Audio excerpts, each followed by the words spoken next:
the main character slept peacefully and did not even suspect the life given to him. Suddenly, the young cultivator woke up and unexpectedly discovered that he was alive. The young master slowly rose from the bed, realizing that he had been reborn. At that moment, the alarm clock rang. Yi began to run through recent events in his head, because he had practically gained his cherished immortality, but was subsequently mortally wounded. However, God had mercy on him and gave him another chance, which Tian was immensely happy about. The guy also noticed that his magic Dantian stone had completely dried up, but the teenager sincerely believed in his future success. Moments from his past life literally burned into his consciousness. The young man understood that there was no more room for error, and all the offenders will definitely answer for their actions, because it was not just that he was brought back to life. Suddenly, Yi heard some noise on the street and decided to find out what was happening. Looking out the window, Tian saw how Shang showed Zihan attention in every possible way. Wang invited the young lady to a party that would be held on Tanglong Mountain. Wang noticed that he knew how to look after girls. The guy understood that she was not worthy of his love because he did so much for her in a past life, but it turned out to be in vain. Shang suddenly asked if his feelings with Ye were not mutual. Zihan replied matter-of-factly that she was indifferent to him. After which the embittered girl saw Tian in the window and declared that she forgives him. The teenager replied that there was no need to shout so much, and she should moderate her ardor. Wang's pliable friends could not understand why they needed this ungrateful Yi in the villa, especially since the entrance was only for influential people. Shang, in turn, told Tian that he needed to get himself in order, since he would not be allowed into the party. However, the guy said that he didn't care about it, but he himself remembered the bullying from Wang. The embittered Zihan shouted that Ye had to be there because he would simply disgrace her. The extremely arrogant Shang noted that he should listen to Wang. Tian assumed that in the villa, Wang was planning another mockery towards him. Unexpectedly, he suggested that he wear a suit that his cousin did not like. But the teenager said that this was not necessary since they were already late for the party. This literally infuriated Shan. He could not believe that the young man allowed himself to argue with him. Soon Ye got dressed and was looking forward to the events at the Tangle Villa. The evening promised to be fun. After a certain time, they finally arrived at the mountain, where guests were already gathering. Ma was also present at the meeting, and people began to whisper among themselves, discussing his multi-million-dollar fortune. Tian, meanwhile, felt a flow of energy and came to the conclusion that this place was suitable for cultivation. Suddenly, Wang called out to him and asked him to come to him with Mr. Wen. Shan hurried to introduce the young man to such an influential businessman. However, Ma reacted extremely negatively to the presence of the beggar guy and hurried away. The enraged Zihan in turn noted that they should not have taken Tian with them. Wang then rushed after Wang and Wen, not paying any attention to Ye. Shan gave the girl an entry ticket and said that she would not be allowed in without it, adding that he completely forgot about Tian, for whom he did not have a ticket. The teenager calmly wished them a good time and left. Ye himself decided to find a suitable place to cultivate and improve his qi. At the same time, with the help of the divine stone, the airy aura of the earth was supposed to contribute to the teenager's breakthrough. A few minutes later, Tian found a lonely veranda and realized that this location was ideal for him. After which he immediately began cultivating, realizing his true power. Yi had been on the path of cultivation for about 600 years, but now he had to start with the basics of cultivating qi. There were only 8 cultivation realms that every cultivator needed to go through. However, in his past life, Tian was never able to achieve immortality due to the wicked realms. As it turned out, a demon settled in the body of the main character, and he destroyed the heart of Tao. But in the new life of the young master, the meridians were clear and the path to building the foundations was open. Thus, the young cultivator decided to start with 10-sided aura purification, to make it easier for him to absorb the much-needed aura in the future. After a few hours, the guy felt that he had already established the necessary foundations. Negative particles began to leave the young man's body, and his development was simply at an incredible level. Naturally, the teenager was eager to check the result of his fruitful work. In this connection, he looked around and discovered a huge stone. However, having struck it with a strong blow, Ye was still unable to split the stone structure. Tian realized with bitterness that his efforts were not enough, and he needed to train much more. The guy also needed to find a place with a higher concentration of aura in order to continue cultivating. Suddenly he felt a huge flow of energy and turned around sharply. He discovered an unknown girl who was literally glowing with a magical aura. However, he later realized that it was actually yin cold energy that originated in the human body. Moreover, this aura could carry various diseases, and one could only sympathize with such people. Young Lady Hong's bodyguard asked if he needed to drive away this boy, since he had taken her place. But Lin said that this young man is not so simple.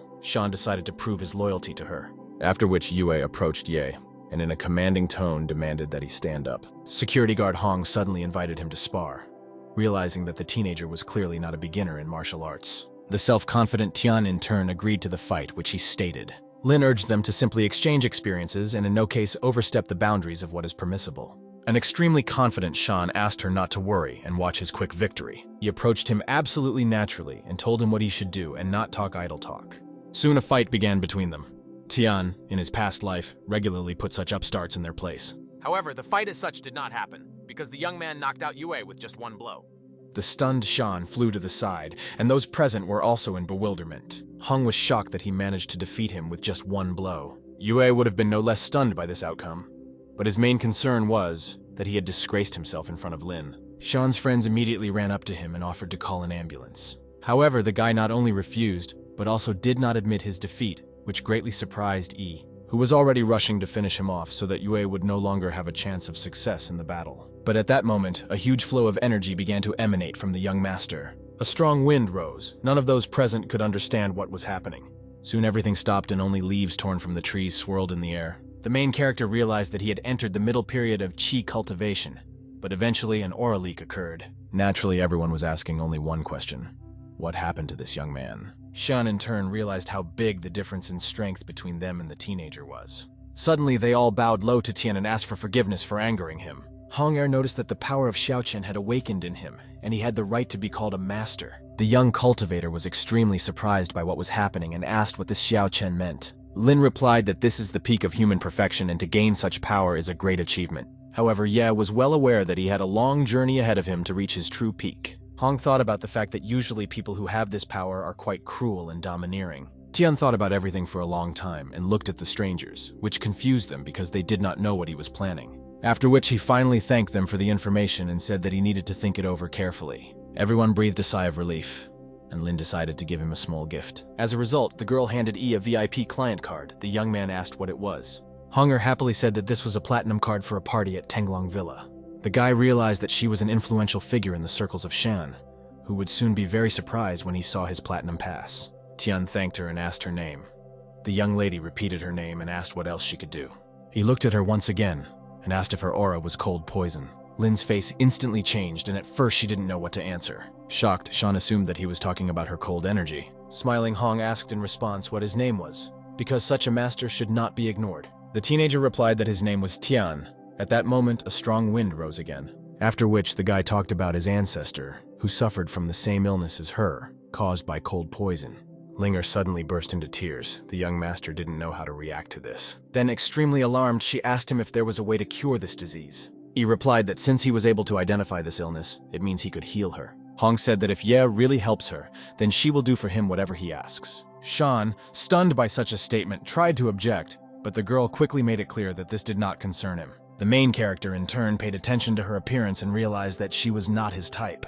He soon agreed to help her, and the young lady invited Ye to dinner.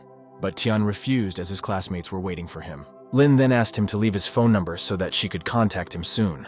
A moment later, a piece of paper floating in the air landed in her hand, on which the teenager's phone number was written. After which the young cultivator left in an unknown direction and asked her to call in a week. Hong immediately asked Yue if he knew anything about Ye's classmates. Shan began to remember that recently students from the Renwan school entered the villa, and Wang provided them with passage. The girl immediately called Wen and ordered him to prepare a luxurious table for the students from Renwan. The young man, meanwhile, felt wildly hungry and wanted to find something to eat. At a certain moment, he smelled an incredibly alluring smell and naturally followed it. The delicious aroma led straight to the villa, where the perplexed guards led him through. They couldn't understand how someone so poor could have a platinum ticket to the party. Along the way, Yi came across numerous glances from wealthy people, but it was undesirable to get involved in troubles. Seeing Zihan at the table, Tian decided to sit next to her, especially since there was a free seat. Subsequently, the guy sat down at the table, absolutely calmly. Van was extremely surprised by his appearance, but she allowed him to sit next to her so that he would not wander around the villa in splendid isolation. Her friend immediately declared that he was no match for her, and besides, much wealthier guys were showing interest in her. Ye instantly flared up and said that he did not need Wang, and he only agreed to the engagement out of respect for her mother. The perplexed friend whispered to Zihan that half the work was done, and he would finally get rid of her. Tian said with irritation in his voice that he could hear everything. The girls immediately fell silent. At this time, Wang tried his best to please elder brother Yue, who was constantly looking around. Shan offered him a drink, but the gentleman said that this is not what he came here for, adding that he was actually looking for Master Ye, which literally shocked everyone. Tian himself was at that moment calmly having dinner at the table with Zihan and her friend. Meanwhile, the perplexed Wang asked Shan who exactly he was looking for. Yue loudly replied that he wished to drink to the health of young Master Ye. The guests began to wonder who this Tian was. Finally, the main character called out to him and asked him to sit at his table. Everyone was in shock. One of Shang's henchmen immediately urged the young cultivator to behave more politely. However, the embittered Yue slapped him and ordered him to treat Ye more respectfully. Those around were perplexed and simply froze in place. Wang also did not believe in what was happening. Shan at this time approached Tian and once again greeted him. Several unknown people began to bow to the young talent and say that he was a great man. The guy in turn did not understand this behavior, because it was clearly too much. After which Yue made a toast and drank to Ye's health. The young man also knocked over the glass. Then Shan hurried to say goodbye to him and said that they would definitely meet soon. Stunned, Zihan only looked at the delegation and did not know how to react to what had happened. An equally surprised friend asked Wang why she didn't say that Tian was respected by such individuals. The girl in turn instantly forwarded this question directly to Yi, who stated that he didn't really know him, since they met a few minutes ago. Wang's friend overheard their conversation and said that he would do everything so that Yue would stop considering Tian his comrade. Shan thought that he should not be afraid of the guy's friendly connections with Shan, especially since he's a student like them. After which he urged the guests not to attach importance to what happened and continue the fun. Wang also ordered his friend to clean himself up so as not to scare people. The offended teenager hurried to the restroom to at least wash himself. Ye understood that Tenglong would remember this event for a long time, and that an extremely interesting show would soon begin. When the young man left the hall, he noticed a rather attractive young lady. He naively believed that this was compensation for the slap in the face given to him by fate itself. Plucking up courage and somehow putting himself in order, the self-confident guy rushed towards the stranger. The insolent young man grabbed the girl by the waist and invited her to have dinner with him. Without thinking twice, she hit him and began to insult him in every possible way, telling him not to touch her with his dirty hands. The distraught teenager suddenly pushed her over the edge and began beating her, stating that she allows herself too much and will be punished for it. Then he simply left, leaving her lying on the floor. The girl in turn decided to take revenge. The unknown guest immediately called her father and told him everything. Returning to Wang, the guy began to complain that he had bumped into an extremely unpleasant woman and she had hit him. In the end, he answered her in kind. Shan assured him that they had nothing to fear in the villa, because Ma was on their side and Don was powerless here. Finally, his friend calmed down and thought that they were really in no danger. Wang also stated that no one would dare to oppose them, and if anything happened, Wen would solve the problem. Tian believed that they didn't have long to have fun, and very soon karma would overtake them. After some time, unknown thugs armed with clubs burst into the villa.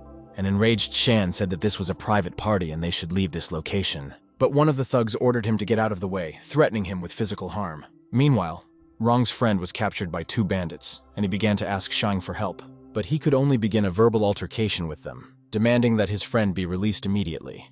However, the threats had no effect on the situation, and he continued to be detained. Suddenly, one of them began to beat the girl's offender, saying that he would kill him. Wang understood that he should not interfere, as he could lose his reputation. At that moment, the guards rushed in and rushed to the aid of Wang's friend. As a result, a massive brawl broke out and the guests naturally fled. After a certain time, Shang's bodyguards finally defeated the thugs. Zihan was amazed because in just a few minutes they dealt with the bandits, but the young master said that this was just the beginning, and now they would have a hard time. One of the beaten thugs hurried to take out the phone and call his boss. Wang in turn began to gloat and tell him to call someone stronger, but when he got through to Mr. Don and said that they were at Tenglong Villa, he also informed that the one who beat his daughter was here. Shan's face changed, realizing what kind of trouble he was in. After all, it turns out that because of his narrow-minded friend, he can pay with his reputation. A few minutes later, Mr. Don showed up at the villa, and everyone immediately froze in place. He looked at everyone with a fierce look and nervously asked who dared to touch his daughter. Wang stated that he was the son of Zheng Yang himself, the leader of the Baoguan faction. One of Don's men immediately grabbed him and said that he did not have long to live. The frightened Shang stammered and said that Wen had organized this party and they should let him go. Li replied that the guy was apparently very scared, since he no longer knew who to hide behind, adding that his father and Ma are just dust to him and he can easily deal with them. Zihan was also scared and assumed that now they would all be in trouble. However, the young cultivator assured that he would not let her be offended, because he had given his word to her mother. The main character understood that he should not interfere until the situation affected Van. At that moment, one of Li's henchmen whispered something in his ear. Don immediately shouted that everyone present will pay for offending his daughter, adding that all the girls, in turn, will atone for their sins in their monastery. After which Li's bandits began to beat everyone and catch the frightened girls. The tearful Zihan begged to let her go because she had nothing to do with this situation. Suddenly, Ye threw his chopsticks and they literally stuck to the floor, thereby blocking the path of the thugs. Then he said that initially he did not want to interfere, but they themselves forced him. Naturally, everyone naively believed that he was finished. Don's people only laughed at him. Lee asked who this young man was pretending to be, because they had a numerical advantage. After which he began to sneer, saying that he became very scared. For the first time in such a long time, Zihan became worried about Tian. Her friend couldn't understand whether Don was really scared of the teenager. Finally, Lee finished this one-man show and once again laughed at the young master. Then he ordered San to teach the main character of the party a good lesson. Z stretched his huge fists and, spreading his smile, replied that he would be happy to take care of this boy. Don noticed that in the past, San was a special forces soldier and was capable of dealing with a crowd alone. The young cultivator understood that this was an excellent opportunity to test his abilities. Suddenly, Z dealt a powerful blow towards the self-confident guy. However, E, in turn, absolutely calmly grabbed his hand and began to hold it. The big man was perplexed that such a skinny teenager was able to stop his blow. Sun stated that he would be much more interested in fighting with an equal than with some weakling.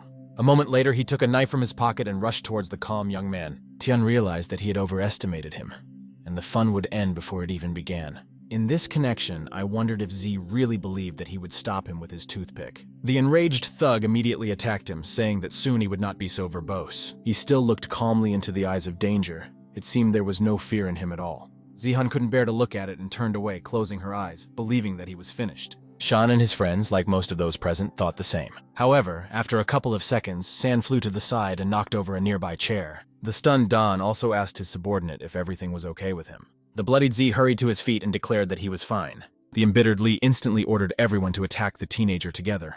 The brutal bandits immediately grabbed clubs and knives and then rushed towards E.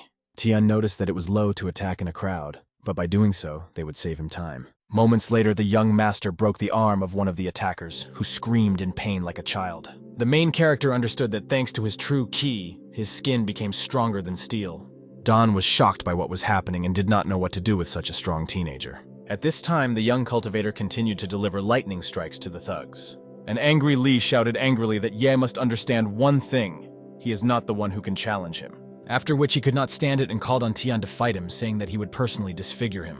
The guy grinned and noted that it was a moot point as to who would defeat whom. However, at that moment, Lin unexpectedly came in and nervously asked who dared to cause a pogrom in her villa. Shan also followed her. Hong saw a recent acquaintance among the people. Don, in turn, never expected to see her here and was extremely surprised. Lee said that he was just about to go to her, but this impudent person dared to detain him. He naively believed that now the boy would definitely not escape severe punishment. Ye was also surprised by her sudden appearance and asked the young lady what she was doing here. Lin smiled sweetly and said that this was her villa and no one would dare to harm him here. Don was horrified and did not understand why she was so kind to him and how they could even know each other. Meanwhile, Tian had a drink with Hong and suddenly asked how she knew this Lee. The girl replied that they were relatives, but her parent was much more influential. Realizing the situation Don found himself in, he immediately asked Lin for forgiveness. The girl accepted his apology rather coldly, as did the guy. Finally, Lee knelt in front of the teenager and once again asked for forgiveness. Naturally, E did not aggravate the situation, especially since no one died after the fight. After which he said in an absolutely indifferent voice that he forgives him. Hong in turn did not ignore this and ordered Don to immediately leave the confines of her villa. Lee's gang, together with their patron, hurried to withdraw. The girl only looked at them displeasedly. Then turning to the young man, she once again asked for forgiveness for the inconvenience caused. Yes smiled and said that everything is fine and they can discuss everything next time, since there are too many unnecessary ears here. The shy young lady agreed with him, her cheeks instantly turning red. After which they finally said goodbye and Yue and Ling left. Tian also hurried to the exit. After all, Zihan was safe, which means his main task was completed. Van found herself thinking that he was constantly disgracing her, but today it was the other way around. The next day, the young master met Zihan again and she had questions for him. The girl asked who this Hong was and why she was helping him. The main character replied that they only met yesterday, and she most likely helped because of her duty. Van didn't believe him and urged him to tell the truth because she had known him for several days. The young cultivator slowly turned to her and broke into a malicious grin. Perplexed, Zihan asked if he really thought that she couldn't help anyone. Suddenly, E blurted out that from now on they are nobody to each other and she can continue to chase wealth. In response, the young lady said that he was an ungrateful boy who did not understand anything. After which, the teenager silently went to walk the streets of Inzhong. Realizing that the cultivation process was progressing too slowly, and he had no ki left at all. At this moment, his stomach suddenly began to growl, indicating hunger.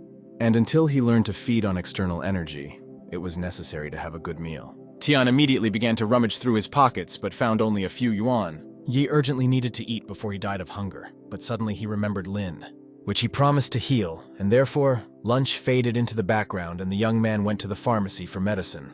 As a result, Yi bought the necessary medications, but while passing by the alley, he heard some kind of conflict. The teenager discovered that the girl was being pestered by unknown people. He could not ignore it. Suddenly, the young lady became bolder and hit one of them, which only provoked the guys. One of them instantly grabbed her by the neck, saying that she was too cocky, but he liked her that way.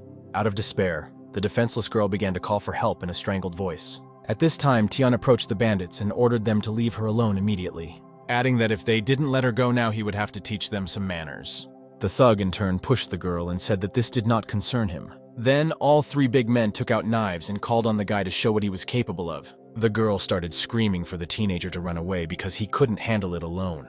However, Ye did not even think of doing this, because he was quite confident in his abilities. The thugs rushed to attack, but they did not even suspect who they had contacted. Subsequently, the guy easily scattered the offenders in different directions. The thugs, scared to death, instantly lost their confidence and hastened to hide. The young master approached the stranger and said that everything was fine, but walking alone at night was extremely dangerous. After which, like a true gentleman, the main character gave her his hand and helped her get up. At a certain moment, her face seemed quite familiar to him, but the huge amount of makeup confused him. The girl thanked her savior and asked for his phone number. The young cultivator said that he was an ordinary student, and it would be nice if she helped him with his part-time job. The stranger noticed that she worked in a bar and that they needed helpers there. The teenager thought about it, because this work will take up most of his time, and he needs to prepare coursework. The young lady said that the work would take no more than 2 hours and that it would not interfere with her studies. Ye understood that he also needed to cultivate, and he replied that he would think about her proposal. The girl introduced herself as Li Shu and shyly asked his name. The young man shook her hand and said his name. They smiled sweetly at each other. By that time, evening had come and Tian went to his rented apartment. Ye began to prepare the pill. Thus the infused key would enter into contact with the cold poison to relieve Lin of the hidden symptoms. After some time, the young man finally prepared the necessary capsule. However, in order for the pill to work for sure, it was also necessary to acquire higher herbs. Suddenly, the guy remembered his deplorable financial condition, which couldn't help but worry him. In connection with this, he began to sort through various options and came across a statement from the Rengen school. How did he learn that Shu is the first beauty of this educational institution? Ye became curious because Li studied at school during the day and worked part-time in a night bar at night. The teenager realized that he would still have to get a job at this bar. Tian fell onto the bed and thought, because sometimes in life you need to look at the situation from a different angle and everything becomes clear. Going to the night bar, the young master thought that it was quite strange that an ordinary student was running such an establishment. The main character came to the conclusion that it was better not to reveal his identity. Going inside, he found a young man behind the bar, and Li herself was sitting at a table. Suddenly, she recognized her savior and immediately invited him to sit down with her. The girl asked him if Yi really decided to work, especially since they have a catastrophic shortage of staff. The young cultivator in turn agreed and asked what his duties were. Shu asked him to follow her so she could talk about his work, and after a few minutes, Tian changed into a waiter and got to work. Suddenly, he overheard 2 bar employees talking about how Boss Li was in trouble. The problem was that the girl crossed the path of the most cruel entrepreneur, Don. Seeing that a newcomer was eavesdropping on their dialogue, they immediately called on him to take care of his direct responsibilities. The teenager immediately went into the hall and began to think about the situation. He could not even imagine that Shu was brewing a conflict with Dawn. It was extremely curious. Late at night, the shift came to an end and Li came to the guy to hand over his first salary, adding that you could really rely on him. The young man hurried to pick up the envelope with the money, after which absolutely calmly, without uttering a word, the teenager left. Realizing that something strange was happening, he hurried to his home. In the rented apartment, Ye, as expected, began cultivating to complete the last stage of chi cultivation. However, there was too little aura flow in the room, which did not allow productive cultivation. A moment later, the windows opened, and there was a certain surge of outside energy. An aura literally rushed from the street towards Tian, which could not help but surprise the young man. In this way, Ye was able to absorb even the smallest grains of energy and continue cultivating successfully. He turned his attention to the moon, which also emanated a magical aura. After a certain time, the teenager felt overwhelmed with strength. At such a late hour, someone unexpectedly called him. The surprised guy went to the chest of drawers where the phone lay. Tian suddenly discovered that Dong was calling him, for what reason he naturally didn't know. When Ye picked up the phone, Li asked him for help with extreme concern. The young master asked why he decided to ask him for help, because their last meeting did not go entirely smoothly. Don said that Lin recommended him and he was willing to pay any money. The main character suspected something was wrong, but still agreed to help him. The next day, the young cultivator arrived at the Li residence, where all the guards greeted him extremely kindly. Soon the businessman himself approached, who was no less polite to him, after which Don invited him to go into the house to discuss the current situation. Having sat down comfortably, he asked what happened and how he could help him. Li in turn hastened to introduce him to the master of Yingzheng named Yunqing. The teenager immediately greeted Yu, who instantly sensed the power of a cultivator in him. The young man extended his hand to him, but Qing, for some unknown reason, ignored him and continued to drink tea. Don asked Tian to follow him to talk about the issue at hand. Li said that a certain Ziqiang from Yunzhong was causing him trouble, and just recently, Huan's men brutally beat Don's subordinates. He was extremely surprised by this news and asked how this was possible since his charges are special forces. Li sadly said that he hired some martial artist who single-handedly killed everyone. At this moment, Tian began to closely examine the mysterious Yunqing. Qing in turn also looked at the guy. There was something suspicious about him. After which, Sun brought a suitcase and Li said that he wanted to enlist the support of 2 fighters. Z immediately opened the case, which was literally filled with money, and there was also a certain plant there. Ye managed to see it and recognized it as ginseng. It was at least 2,000 years old. He understood that with this herb he could heal Hong Er and completely restore his spiritual strength. In this connection, Tian asked to give him at least a small part of this miraculous plant. Unexpectedly, Yunqing said that the room was becoming too noisy. Then he waved his hand. The teenager felt a certain chill and realized what was happening. Ye instantly dodged Qing's air attack and started smiling, which Yu didn't like. Thus, an unknown black mark with a dent remained on the back of the sofa. Tian assumed that Yun had only reached the stage of flexible qi cultivation. Yu himself considered the young man to be an overly arrogant person, and he did not like him. At that moment, 2 unknown individuals entered their room and stated that they could not cope with them, even with outside support. The second stranger added that Don should stop this stupid idea, since he is the strongest fighter in all of Inzong and no one is his rival. The young master noticed his inner strength. He understood that the guy was really strong. The perplexed Li began to drive them away and say that they did not dare to come here. After which he asked Yu and the young cultivator for forgiveness for getting them into trouble. However, the self-confident Yunqing took a fighting pose and declared that he was not going to work in tandem with this boy, and he could handle it himself. He in turn said that in this case his help would not be needed and he would leave them. But Don asked him to stay because 2 masters are much better than 1. Tian himself understood perfectly well that Yu was weaker than the unknown fighter and decided to observe what was happening.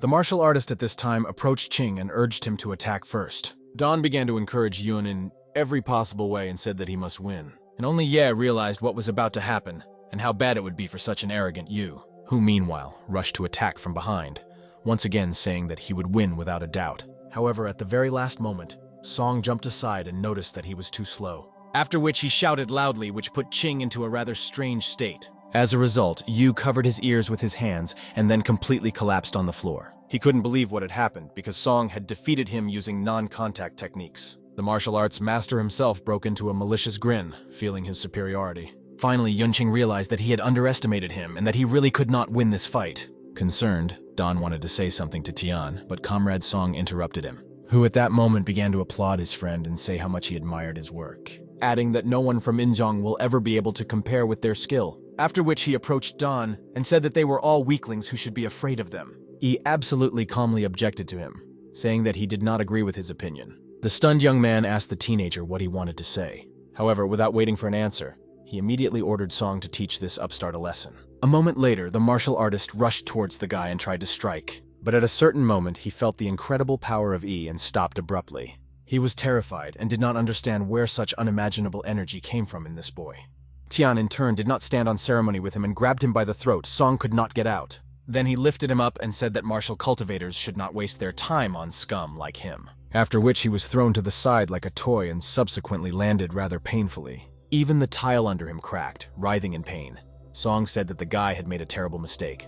The surprised young man replied that it was not in his position to try to threaten. He raised his hand, and with just one wave, as if he pressed a painful point on his leg, the fighter immediately grabbed his knee, feeling wild pain. Then Tian approached him and said that he should think about it, and take the true path before it's too late. After which he turned to his patron and ordered him to immediately leave the house. What they did as a result, clearly no one expected such an incredible outcome. The young man defiantly approached the suitcase and took the treasured ginseng. Having announced that he was accepting this reward from Li, everyone was simply shocked. The next day, Don's man unexpectedly came to the young master. As it turned out, the guy brought the young cultivator a case with money, which he did not take. The main character, in turn, agreed to accept such a generous reward, after which he sent him out and conveyed his best wishes to Mr. Li. Ye closed the doors and looked towards the stove, which was preparing a medicinal pill at that moment. The process was soon to be completed, and Tian was eagerly awaiting the result. After a couple of minutes, the tablet was ready.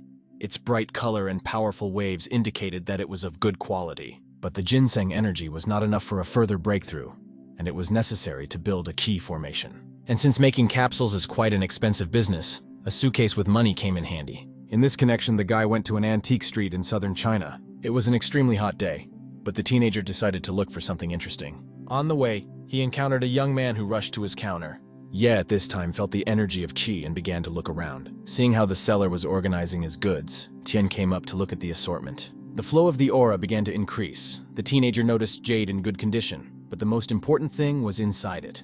Only an experienced cultivator knew that it was based on a shaping method. The merchant noticed how Ye looked at the jade and said that it was worth 100,000. Tian gave him a characteristic look, making it clear that he would not be deceived. After which he put the stone in its place and noticed that no one would buy it for that price, because the main thing is not the age of the jade, but its properties. Then he offered 10,000 yuan for the magic stone, or he would leave. The seller naturally was not eager to agree to an amount 10 times less, but he still stopped the guy, saying that this is Lingshan jade from Yunzhong and he agrees to sell it for 10,000.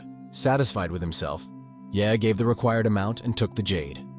In 600 years, he learned to bargain. Tian decided to find a suitable place and saw a deserted alley in the courtyards. Having entered it, he was convinced that no one was nearby and wanted to determine the level of jade qi. The young man took out a stone and pressed it between his palms. The reaction followed instantly. He also realized that the formation method was far from ideal, and in order to correct the defects, it was necessary to rework it. By then, it was already evening. The teenager continued to form jade. After some time, he finally managed to complete the transformation process, and from now on, he could collect aura without any problems.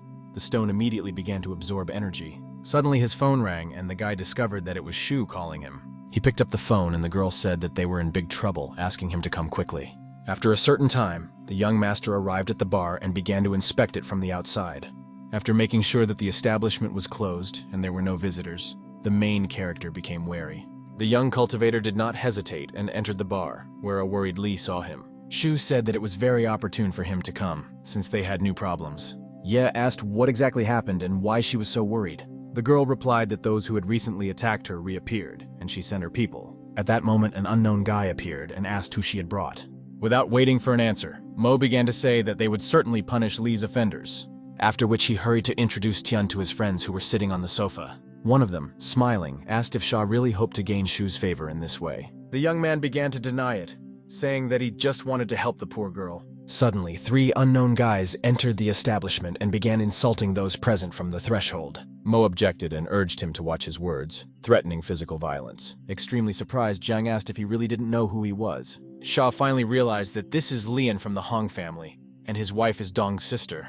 Zhang recalled that their families agreed not to interfere in the affairs of young people, which means that whoever is stronger is right. And Mo thereby violates these agreements, since he decided to enter into conflict with him, along with Shu. Unexpectedly, one of Sha's friends recognized the guy as Feng Jiang and couldn't understand what he was doing here. There were all sorts of rumors about Mina in the city, and it was better not to mess with him. Suddenly, Jiang pushed Mo away and urged him not to make a mistake, because the consequences could be extremely dire. He then approached Li and said that if she paid him for emotional damages, he would not harm any of them. However, if she still doesn't do this, then he won't calm down, and then it will be bad for everyone. Shu, in turn, said that the bar was her whole life, and she would not give it up so easily. Lian grinned suspiciously and ran his hand over her chin. By inviting her to dance so that everyone is happy, and then the conflict will be settled. The girl turned to her friends and pitifully asked them for help.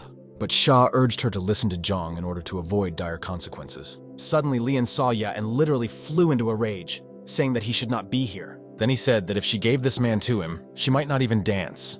Mo instantly pushed Tian forward, saying that they agreed to these terms. Ye realized that in fact he was a pathetic coward who was ready to set up even Shu just to stay alive. However, Li refused to give the guy to the thugs and agreed to dance for Lian. But at that moment, Tian grabbed her hand and urged her to move further to the side. To properly teach these scum who imagine themselves to be kings a lesson, the young master asked them if they really liked to mock a defenseless girl. Shu tried to stop him, but the main character was determined. Zhang nervously said that today he would definitely not defeat them, and soon he would beg for mercy. After which, Lian turned to Jiang and asked him to cover him in case something happened. Then he began to say that Fan is a disciple of the third master of their family, and now he has reached incredible heights. The young cultivator in turn asked if we were talking about Sun Zi. After all, if so, then they only recently met. Min immediately flew into a rage. As a result, he instantly attacked Ye, saying that he had no right to say his name out loud. Tian easily withstood Zhang's blow and stated that Sun was not much stronger than him. Everyone present was simply shocked by the incredible strength of the teenager. Fan himself could not understand how he blocked his blow so casually. A moment later, everyone turned towards the exit and saw Master Z. San busily walked inside the bar, his charges naively believing that now E was the end. Min immediately ran up to the teacher and began to talk about how one person had annoyed him. After which Jiang prematurely began to celebrate the victory, anticipating how his master would now destroy the upstart. Zhang also ran up to Z and said that this man had humiliated them, and it was time to finish with him. Thus, San's disciples blocked his view, and he asked who this person was. E, in turn, smiled and greeted his recent acquaintance. Z was in shock. Then he nervously asked his underdeveloped students what they were doing here. At this, Sun greeted Tian back and asked if this bar really belonged to his friend. The perplexed guys began to wonder why the teacher was so polite to this man.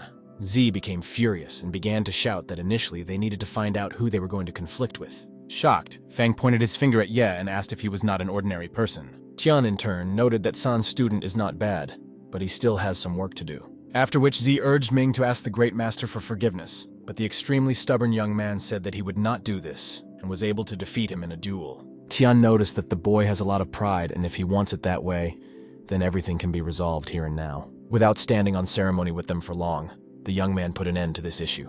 He used incredible technique to finally show off his skills. The frightened Zhang tried to run away when he saw an unimaginable magical whirlwind that was approaching him. However, he failed to do this.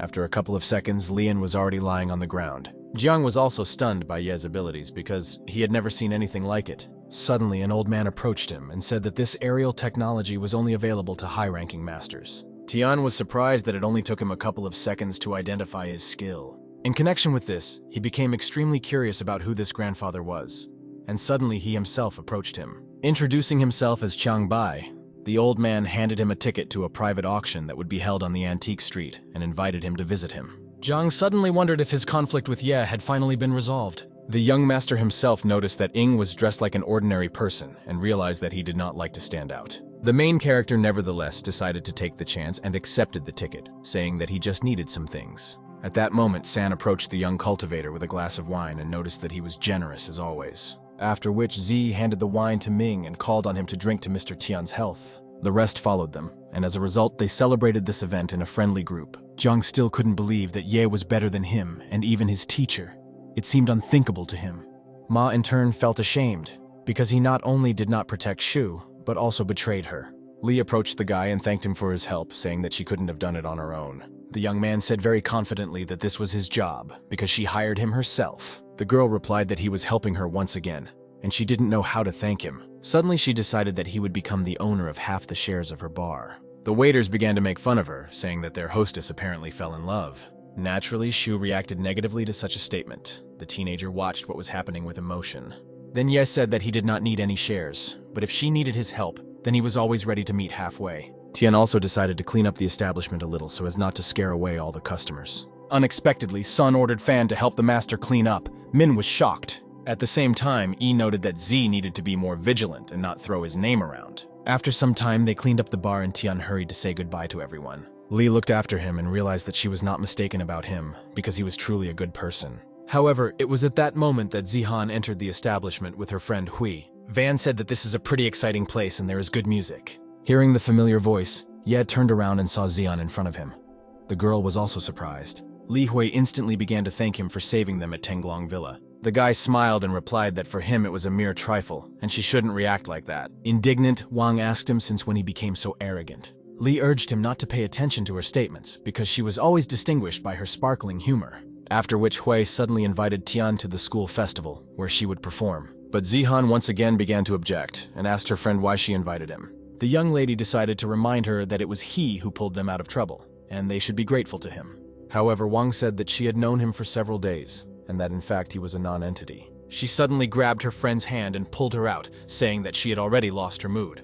Yi understood perfectly well that he definitely didn't need such a stupid girl, and it would be better if they didn't know each other at all. As she left, Hui shouted to Tian not to forget about the school festival. The exhausted teenager replied that he would try to make time and come. Shu, who stood on the sidelines and watched what was happening, also wanted to be able to take the initiative into her own hands. The next day in the evening, the young master went to the festival at Rengen's school. At this event, there were a huge number of people who wanted to have a good rest. The main character sat down in his seat and thought that this was more like a concert than a festival. Suddenly, one of the girls shouted very loudly that she saw the charming Yue.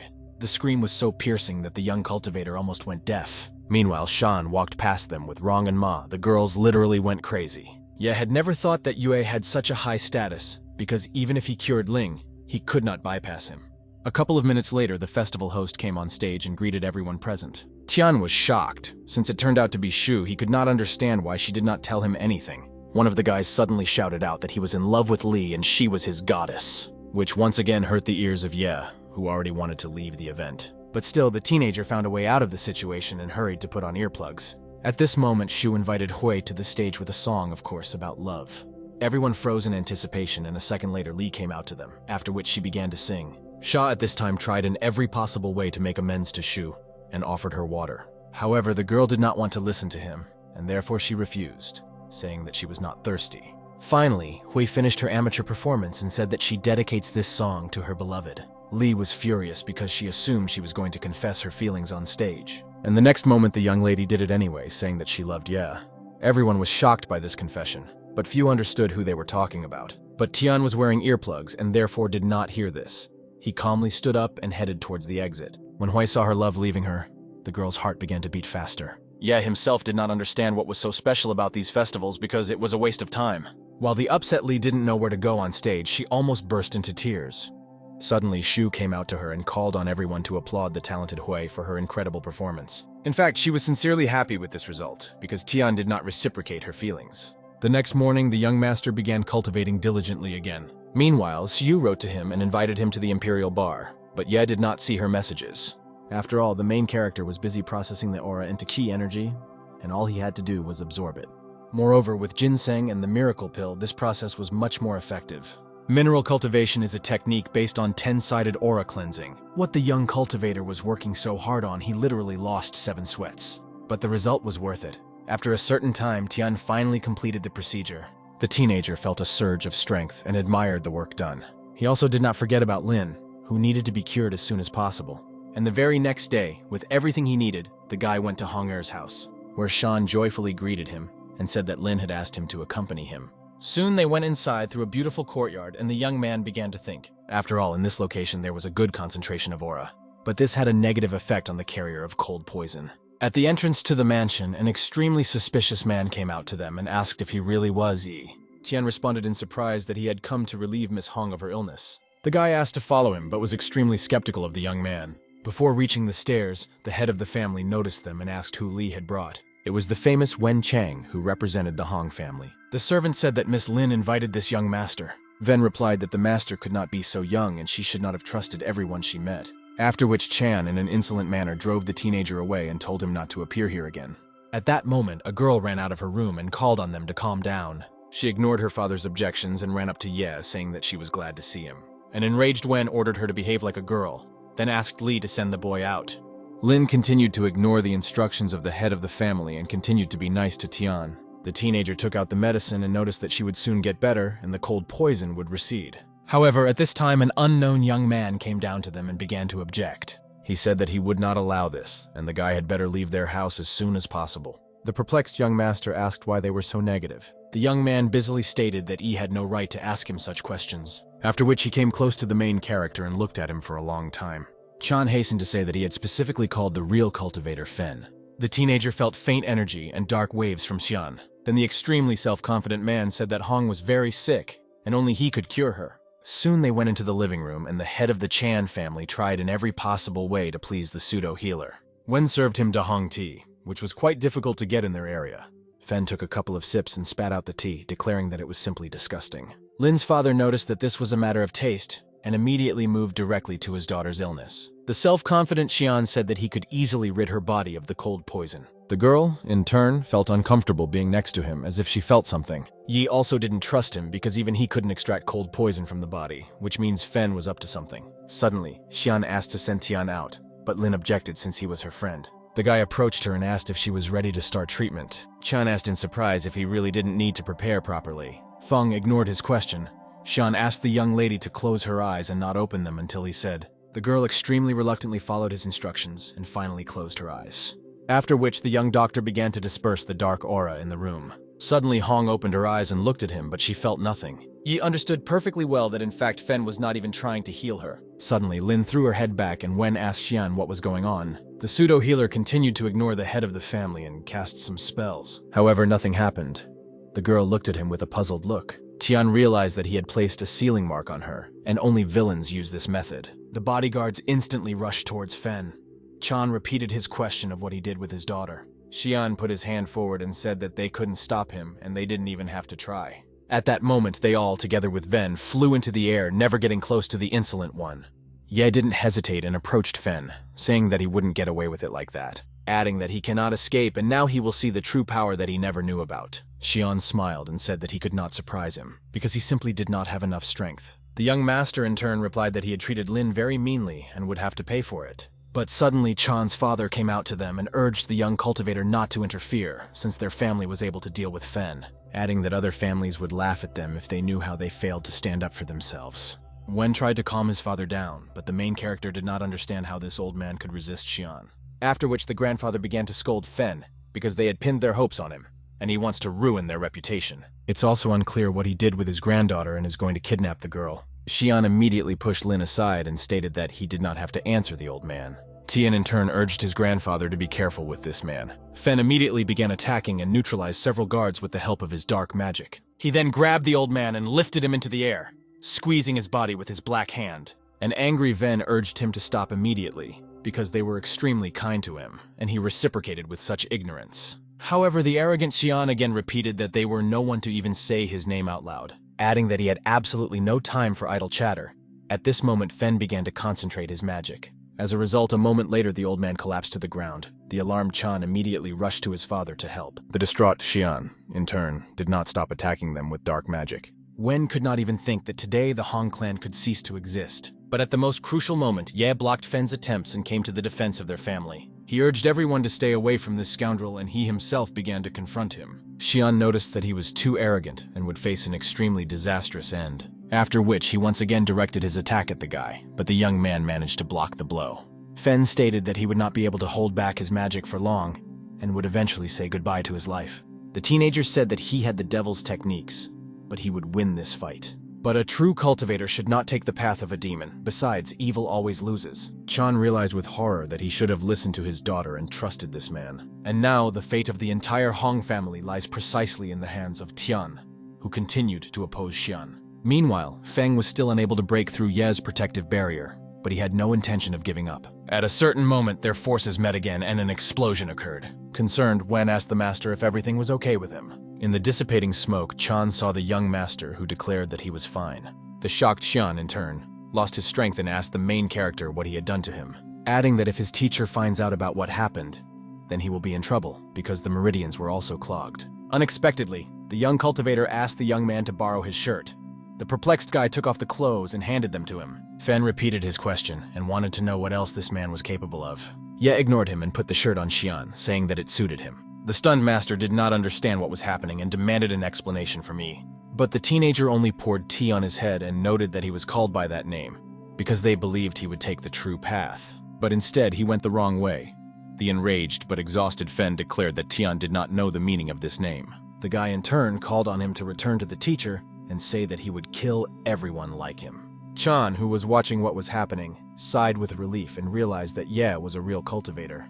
After which Tian approached the old man, who lost consciousness after falling from a height. He placed 2 fingers on his head and began to extract dark magic. Concerned, Ven asked him if his father would live. The teenager answered positively, but he needed to rest. Just a couple of minutes later, the grandfather finally came to his senses, which could not but please the family members. The old man asked if Master Tian really saved him. The young man only smiled sweetly. Soon, Chan helped his father get up, and his grandfather said that the Hong family would remember his kindness, and he also asked to cure Ling Er. He immediately said that he shouldn't get up, but that he would definitely heal his granddaughter, because that's what he came for. Then he approached the girl and said that qi and cold poison were mixed, so it would not be easy. Ven immediately asked him if he needed anything to treat his daughter. Tian took the young lady in his arms and asked Chan to place 4 jugs of water in burning bowls around her.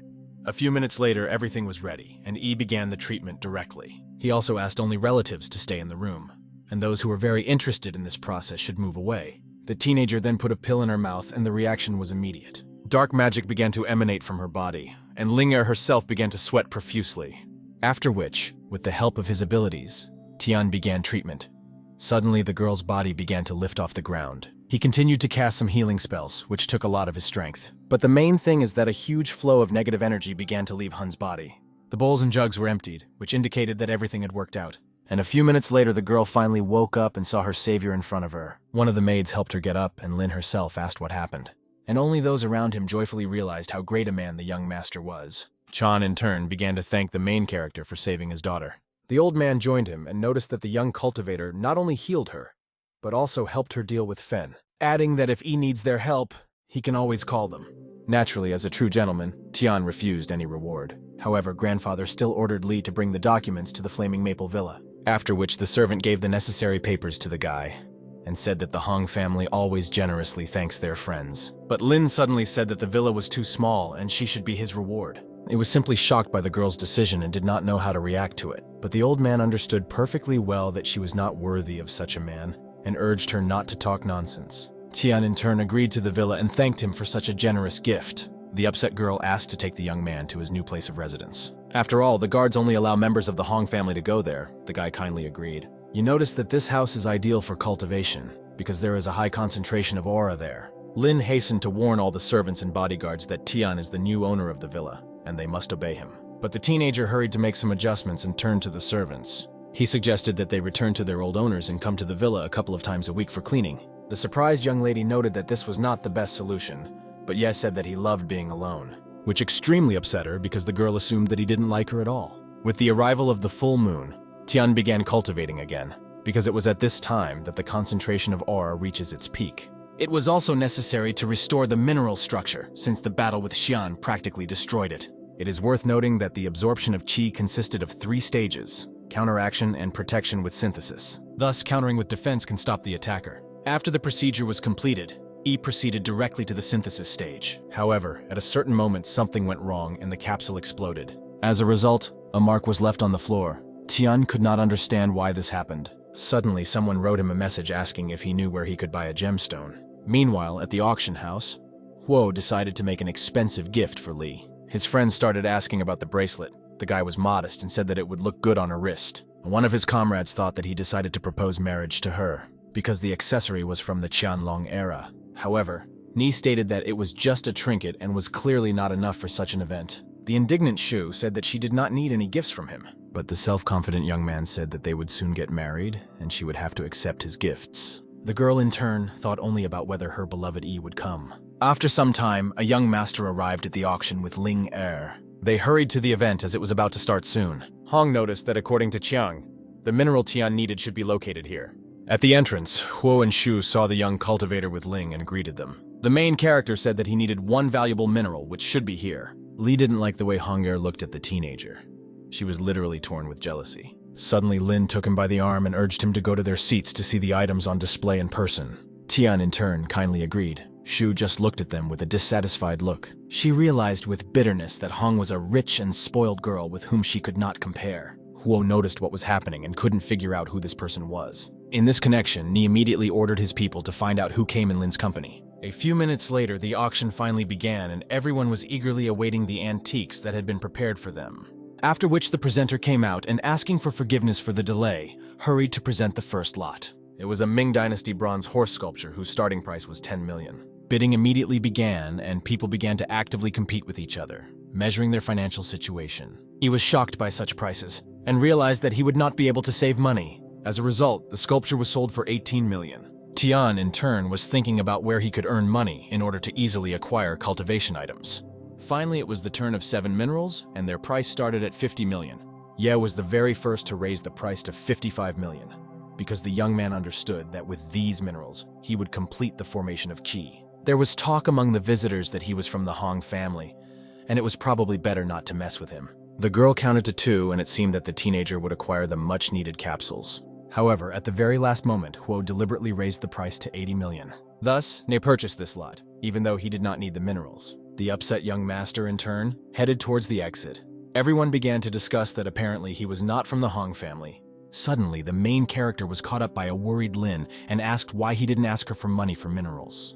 But the young cultivator assured her that all was not lost and there was a way to get them. But it was much more difficult. At this time, a smug Huo came up and said that Ye was a loser because he could not outbid him. Shu suddenly announced that she was not feeling well and hurried to leave Nei. The guy immediately asked what else she needed because he spent a lot of money on her gifts. When leaving, Li replied that she did not need any gifts and would never marry him. Subsequently, Huo became completely distraught and said that if it weren't for her last name, he would not have paid attention to her at all. At that moment, his servant approached him and said that Yi was a beggar and had no status. In response, Ni ordered that Tian be immediately brought to his VIP room. After some time, the guy saw a teenager on the street and invited him to his owner. He assumed that he wanted to resell these minerals to him and agreed to follow him. As a result, Huo's servant took him to the VIP box and Tian entered the room. Where the smug Ne was, the young man asked what the purpose of their meeting was and whether he really regretted the acquired stones. The arrogant Huo said that this Lin girl had no chance of competing with him at the auction. After which, he disrespectfully slapped him on the shoulder and urged him not to interfere with his future wife, Shu, thus demonstrating his size, but Yi knocked his hand away and said that he thought it would be about minerals. Then he hurried to the exit, but the angry Huo did not let up and stopped him. He took a mineral out of his pocket and said that these stones were worth a maximum of 60 million and because of it he was in the red, adding that now he must compensate for his losses because this is a lot of money. The perplexed Tian replied that he himself bought them for 80 million and this was purely his problem. But Ni said that he was aware of his poverty and therefore he could simply ask for forgiveness by kneeling down. Ye said that he doesn't want conflict because Zhu will worry. Hyo suddenly laughed and noticed that he was overly arrogant for a poor man, after which he abruptly changed his smile to rage and grabbed the guy by the clothes and declared that he could kill him right now.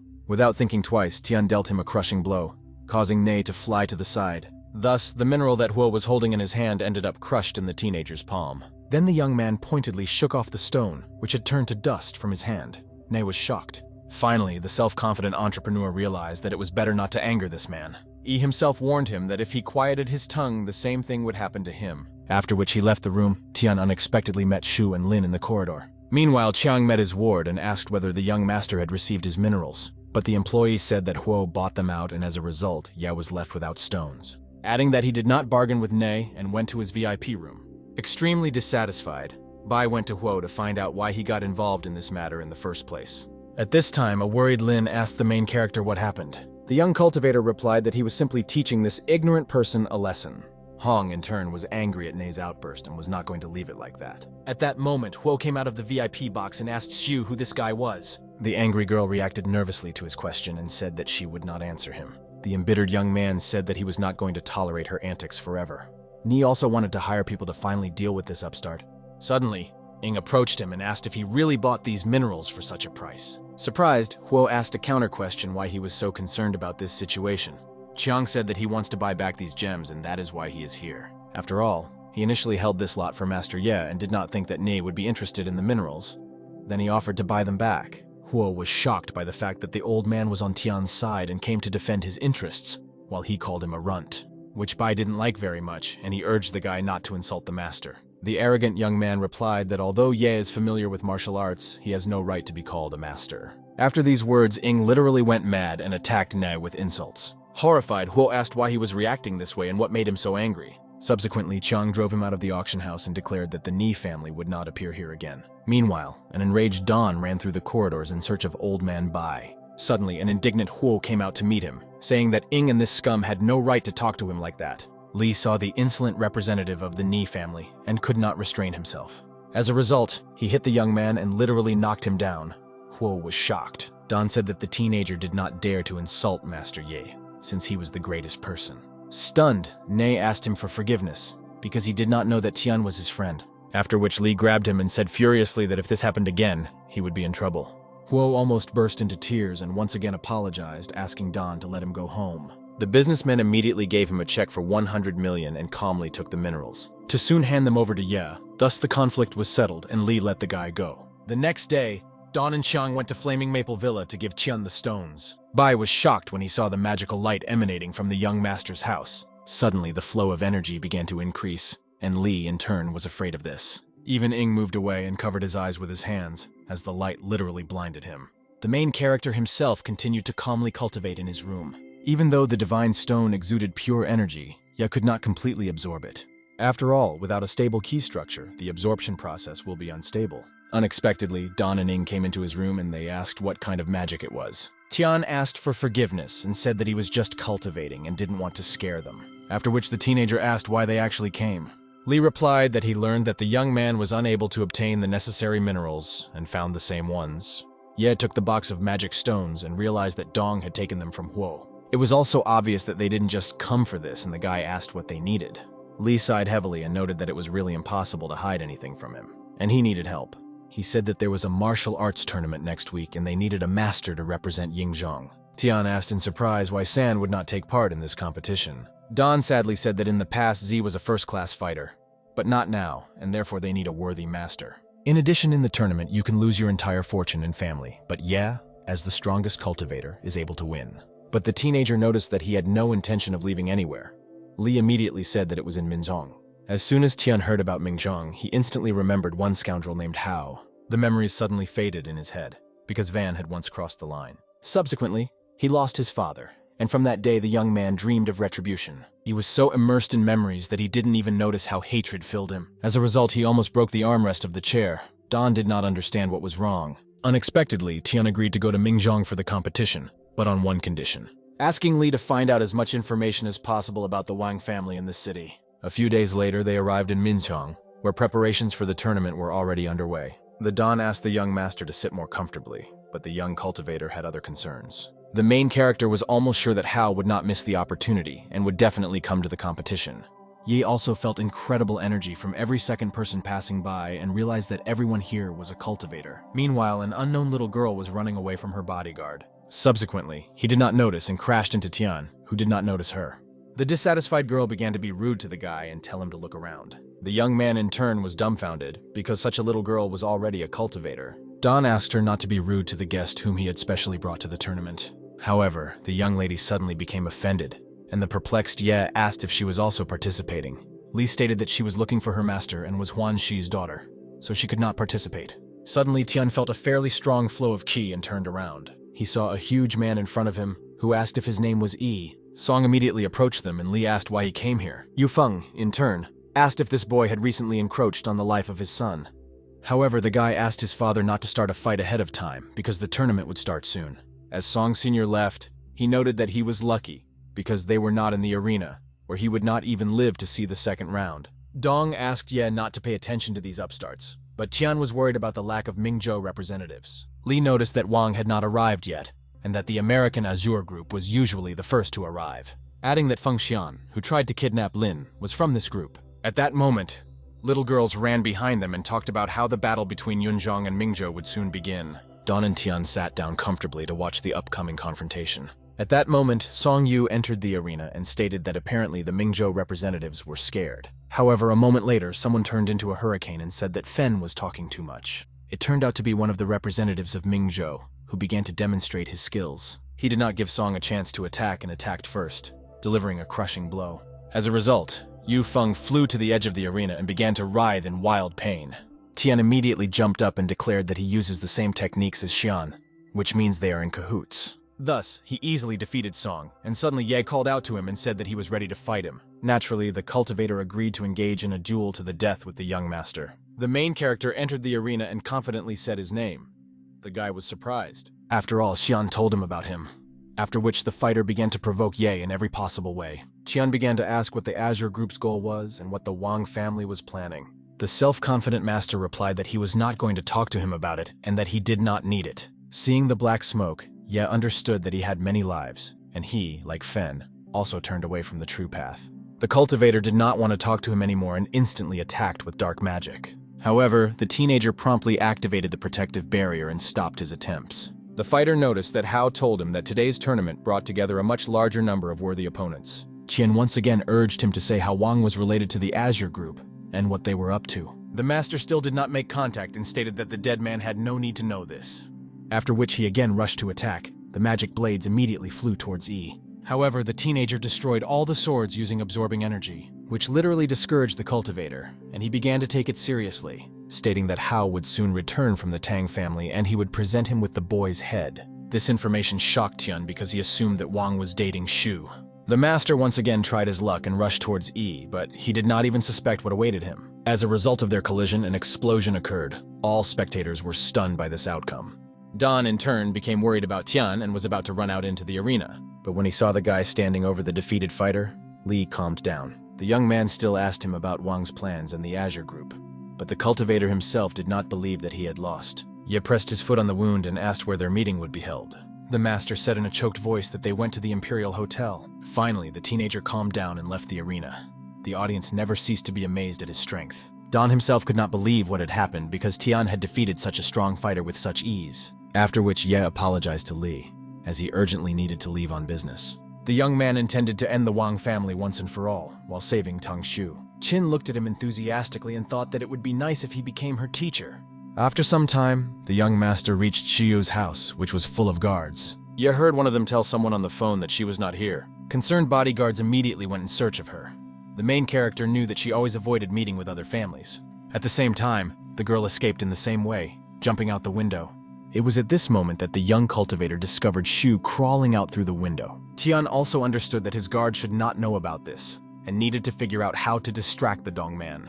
As a result, the young man could not think of anything better than throwing a stone at him, and the bodyguard instantly lost consciousness. By that time, the young lady had jumped from the window and rushed towards the park. But at a certain moment, she did not notice the branch she stepped on, and a characteristic sound was created. Suddenly, a smiling E approached her, and the girl in turn was scared. Shu immediately urged the teenager not to make any noise so that the guards would not notice them. Tian understood that while they did not know each other, she should under no circumstances be put under pressure.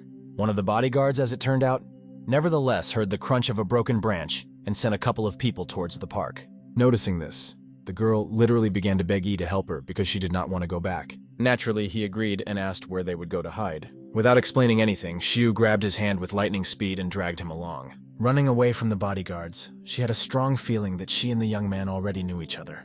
Tian himself was immensely glad to meet her, because after such a long time, he finally found her. After running several tens of meters, they stopped to catch their breath. After which the sweet lady said her name and thanked the stranger for his help. The guy also introduced himself as Ye and extended his palm to her. They shook hands and Shu smiled sweetly. Tian decided to ask her why she was running away from the guards. Then the girl told about her cruel father who prevented her love. The young man did not know how to tell her that it was better not to mess with Hao and not have any business. Shu looked at the moon and said that she wanted, just like Chain, to carefreely rush forward towards her dream. Tian smiled in response and said that this would happen if she listened to her heart. Tan looked at him mysteriously and said that she felt as if they had known each other for several years. At that moment, his heart began to pound and he declared that one day they would definitely meet. By that time, a car had arrived for her, and once again, thanking him for his help, she got into the car. He looked after her and thought that no one would ever hurt her again. But the problem was that the young cultivator was still in the stage of refining and absorbing ki. This means that he urgently needs to become stronger. Suddenly he remembered how she once spoke about his weakness. In this connection, the main character took out magical minerals to improve himself. The young master understood perfectly well that without this, he would not be able to protect Shu. Immediately Yi began cultivating, and suddenly the stones lined up in a kind of constellation. Yi Tian began to cast certain spells, asking for help from the cold stars. Suddenly, one of the minerals began to emit a stream of energy that pierced the teenager's head. The guy immediately felt a surge of strength in his body, which means the magic stones are working. Thus, Ye finally passed through the spirit transfer stage and completed his cultivation. Thus he had the opportunity to sense someone else's presence. Tian immediately began to listen to all the sounds and discovered something strange. On the tree, the young man noticed someone's presence and called for him to come down immediately. A moment later, the unknown person fell from the tree to the ground and screamed in pain. Ye was surprised to find that it was actually the little girl Qin. The teenager approached her and asked what she was doing here, and whether she was slightly hurt. The indignant Xiang said of course she was in pain, because she fell from such a height. After which the momentary anger passed, and Qin very politely said that she wanted to learn martial art from him. In fact, Tian saw potential in her, and if not for the movement of the spirit, he would not have noticed her. However, Ye understood that he would soon have many enemies and he could not sacrifice others. In connection with this, the teenager refused her, saying that he never takes on students. Then Xiang handed him the box and said that it contained 100 million. But at that moment, Zihan called him. Tian picked up the phone and asked what she wanted. Wang replied matter-of-factly that her mother was inviting him to her birthday. Suddenly, Shang, who was standing next to her, said that tomorrow Ye and Zihan would break off their engagement and they would not see each other again. The young man said that he would gladly accept this as a gift because he had long wanted to send her to hell. But out of respect for her mother, he would come to her birthday. The enraged girl began to insult him and the teenager hung up. After which Qin once again said that he could not be her mentor. An extremely upset girl asked if he would really just leave. Suddenly she got angry and said that he would have to take her as a student. The next day, the young master, as promised, came to the hotel to finally say goodbye to Wang. At the entrance, he was met by Zihan and Rong. The girl said that if it weren't for Shang, he wouldn't have been allowed here at all. Passing by them, the main character replied that he didn't care at all. Indignant, Wang nervously said that he didn't dare talk to her like that. Finally walking into the huge hall, the young cultivator saw Miss Tang and Guan. The woman was really sincerely happy to see Ye and asked him to come to her. Tian hastened to give her a talisman that can protect against all diseases. Chu, in turn, took it out of the bag and thanked the caring guy. The teenager knew that Miss Wang had health problems and the talisman should help her strengthen it. However, Min took the gift from her and asked Yi if he really decided to give her some kind of stone. At this moment, the arrogant Rong pushed Tian away and gave Tang an ornament from him and Zihan. After which he opened the box, which contained a diamond necklace. All the guests highly appreciated this gift. But Chu said that he shouldn't have wasted so much money, and it would be better if he followed the example of Ye. The perplexed daughter noticed that this stunning necklace was from Shan and not from some poor man. The shocked woman urged her not to talk about her husband like that, but Zihan said that he would never become her fiancé. Suddenly, Tian said that he really wanted to end the marriage because he and Wang were too different. Tan was horrified, but Rong in turn noticed that even his parents could not raise him normally, because he came without them. He instantly boiled and ordered to watch his tongue, otherwise he would have a hard time. But Shang did not let up and continued to provoke him, saying that he told the truth. The young man could not stand it, and demanded that Rong go outside with him to resolve the conflict. But at this moment, Chu suddenly felt bad and asked them to stop arguing. Tian took her hand and said that he would take her to the hospital right away since health cannot be joked about. The dissatisfied Zihan said that he was poor and didn't even have a car. Shang reacted instantly and said that his personal driver was on his way here and would take Miss Tang to the hospital. After which Wang took her mother to the exit, and Rong was left with an extremely furious Ye. The guy said that there was nothing human in him, and he was behaving like a scoundrel. Tian with a sharp movement broke the table that stood behind him, thereby interrupting his offensive monologue and said that he was finished. Stunned, Rong began to shout that now he had to pay for the broken table, especially since he had no right to touch it. The enraged teenager had already raised his hand to strike the arrogant scum. But at this time, Qin entered the room and urged the master not to get his hands dirty on this scoundrel. Adding that he didn't have to pay for her table either, Ye didn't expect to see Xiang here. Extremely surprised, Shang asked the young lady what she was doing here, and Zihan demanded to know who this girl was. Rong immediately ran up to Qin and said that he would drive this bully out now. Then he turned to his people and ordered them to throw this man out of the hotel. However, Xiang unexpectedly hit Shang and urged him not to pretend to be someone. Shocked, Rong said that he was actually her cousin. The girl hit him again, ordering him not to disgrace the name of her family and to ask for forgiveness from the young master. The perplexed Zihan asked the hotel staff who dared to let the child in here. But Shang urged Wang to apologize to Huan Shi's only daughter, since it was better not to conflict with her. Then he personally began to ask for forgiveness from Qin and literally crawl on his knees. Zihan in turn could not understand how she fell for such a cowardly person. Yixiang ran up to the main character and began to say that his student could not find the master. However, the young cultivator once again informed the little girl that he was not her mentor. Wang was simply seething with anger and did not understand why Shang's relative called Ye a teacher. Suddenly her father came up to her and urged her to apologize to Tian and also introduce her to Miss Qin. The girl began to object, but Guan ordered her to do this so as not to harm his business. After which, Ming began to pretend to be a polite person, and supposedly treats Ye and Xiang with respect. The guy smiled and asked why Mr. Wang was no longer amused by his gift. Zihan also began to play along with her father and asked the young man for a friendly favor. But the teenager reminded her that just recently she considered him an outcast and there could be no talk of any friendship. The angry girl said that she would tell her mother about everything and he would regret it. In response, Ye nervously said that if she and her father tried to upset Aunt Chu, he would give them a good life. Qin in turn urged them to leave before she became completely angry. Guan immediately grabbed his stupid daughter and they hurried to leave this location.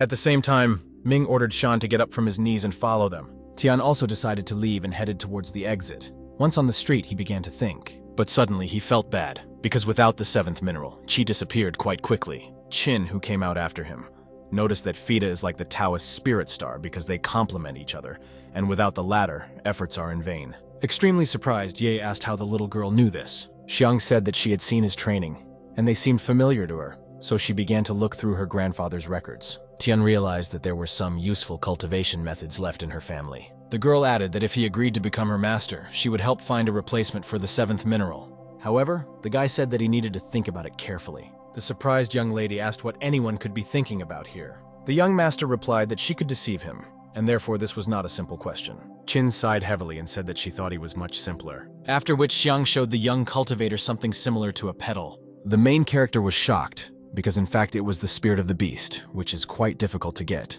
The girl stated that this is a piece of the shell of a stupendous turtle, and they feed on jade and are also able to accumulate qi energy. Ye suggested that this shell could be used instead of the last stone.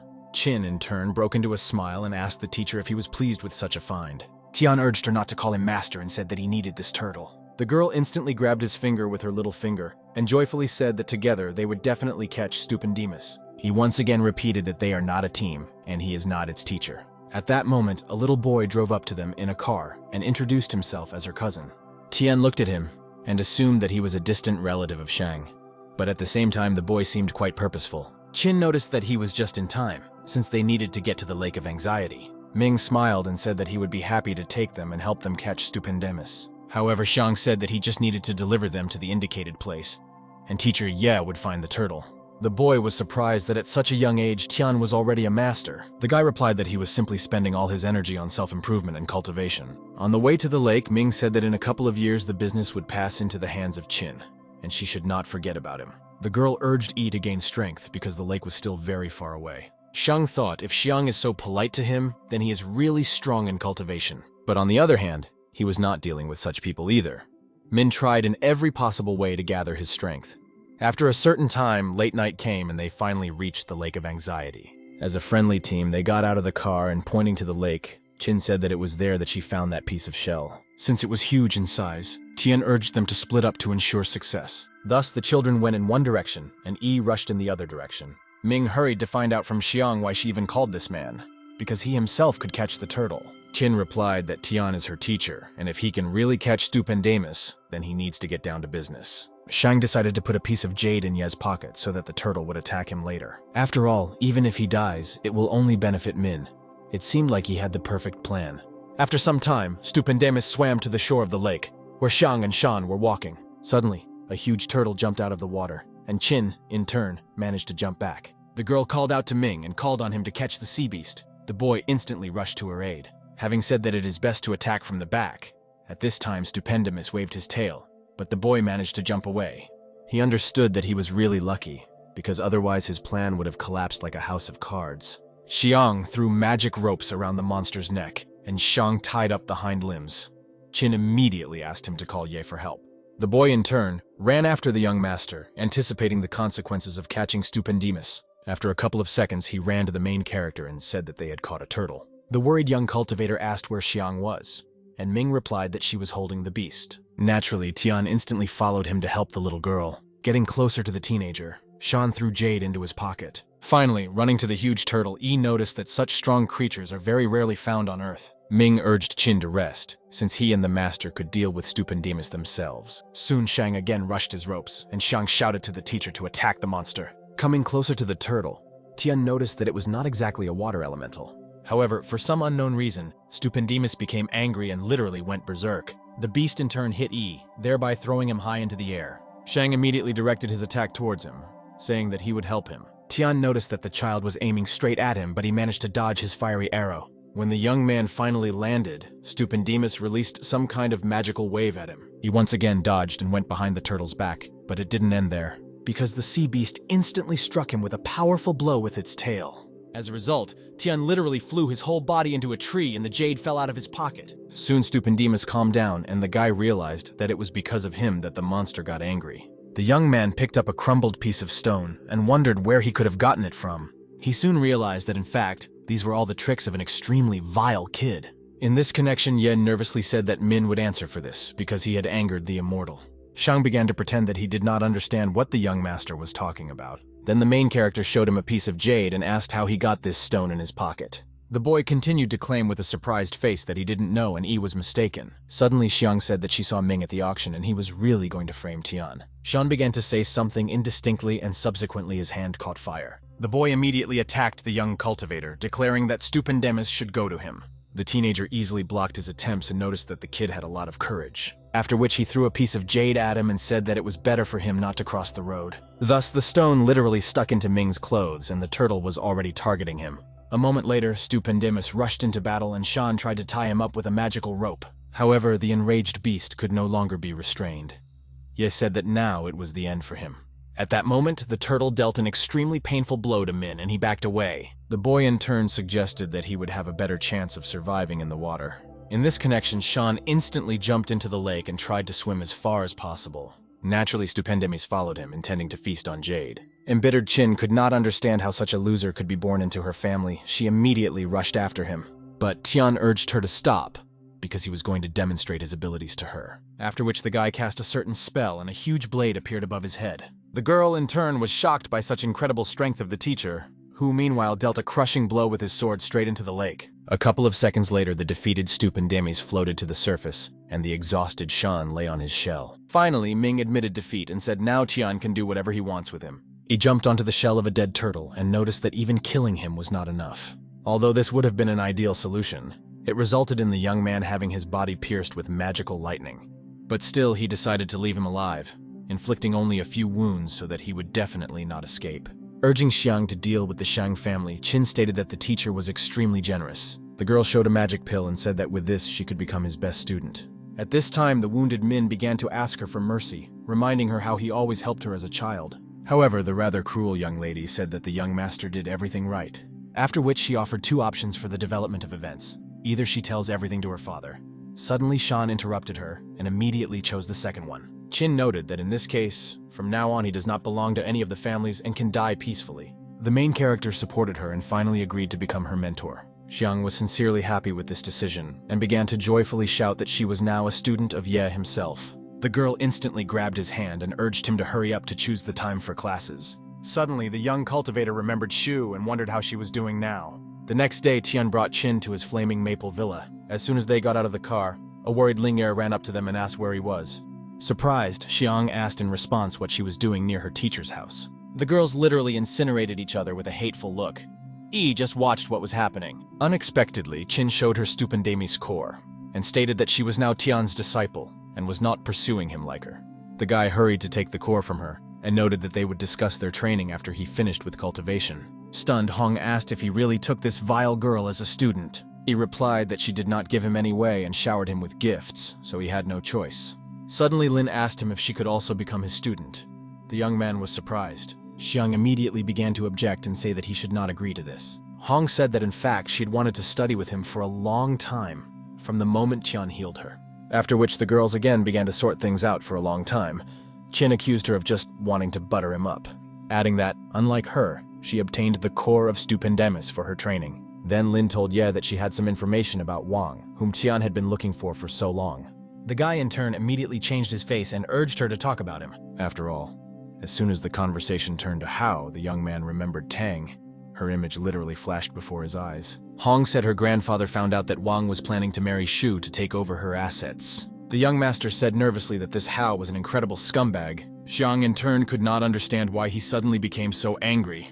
The protagonist already intended to set out to destroy Wang, but Hong urged him not to do so. After all, if the young cultivator actually went there, the Tang family would cease to exist. However, Ye continued to declare that Shu needed to be pulled out of the hands of this scoundrel. Lin replied that even their families with Qin could not help, but Xiang said that there was one way. Hong said sadly that there really is a way, but it is extremely terrible. An enraged Tian said that he already knew.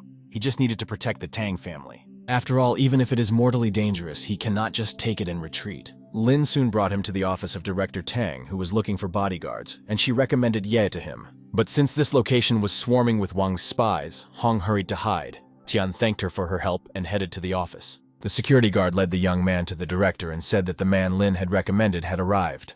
Mr. Tan kindly invited him in and greeted the teenager. The director immediately got down to business and stated that he trusted him with the safety of his daughter. At that moment, Shu came out to him and recognizing him as her savior said that she was in good hands. Then the joyful girl ran up to her father and asked where he found it. Suddenly outside the door, he heard Hao talking to the driver, who begged for his life. Tang immediately urged Shu and Ye to hide in the closet so that Wang would not discover them. They instantly ran into the closet, and the director said that no matter what happened, they needed to sit quietly. A couple of seconds later, Hao and Tan's personal driver burst into the office. He began to ask him for help.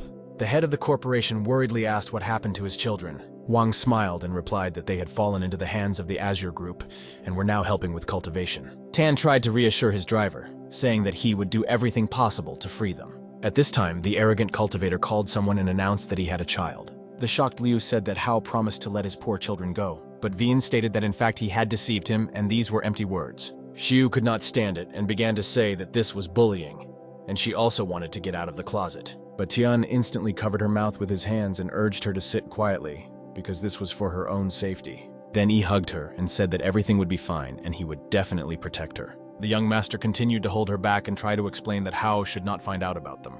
He added that he would only let her go if she stopped screaming, after which the young cultivator slowly lowered his hand. Sad Shu remained silent with great difficulty. The main character said in a whisper that they would talk about the current situation after Van left. Meanwhile, Tang asked Hao what he needed to do to leave his family alone.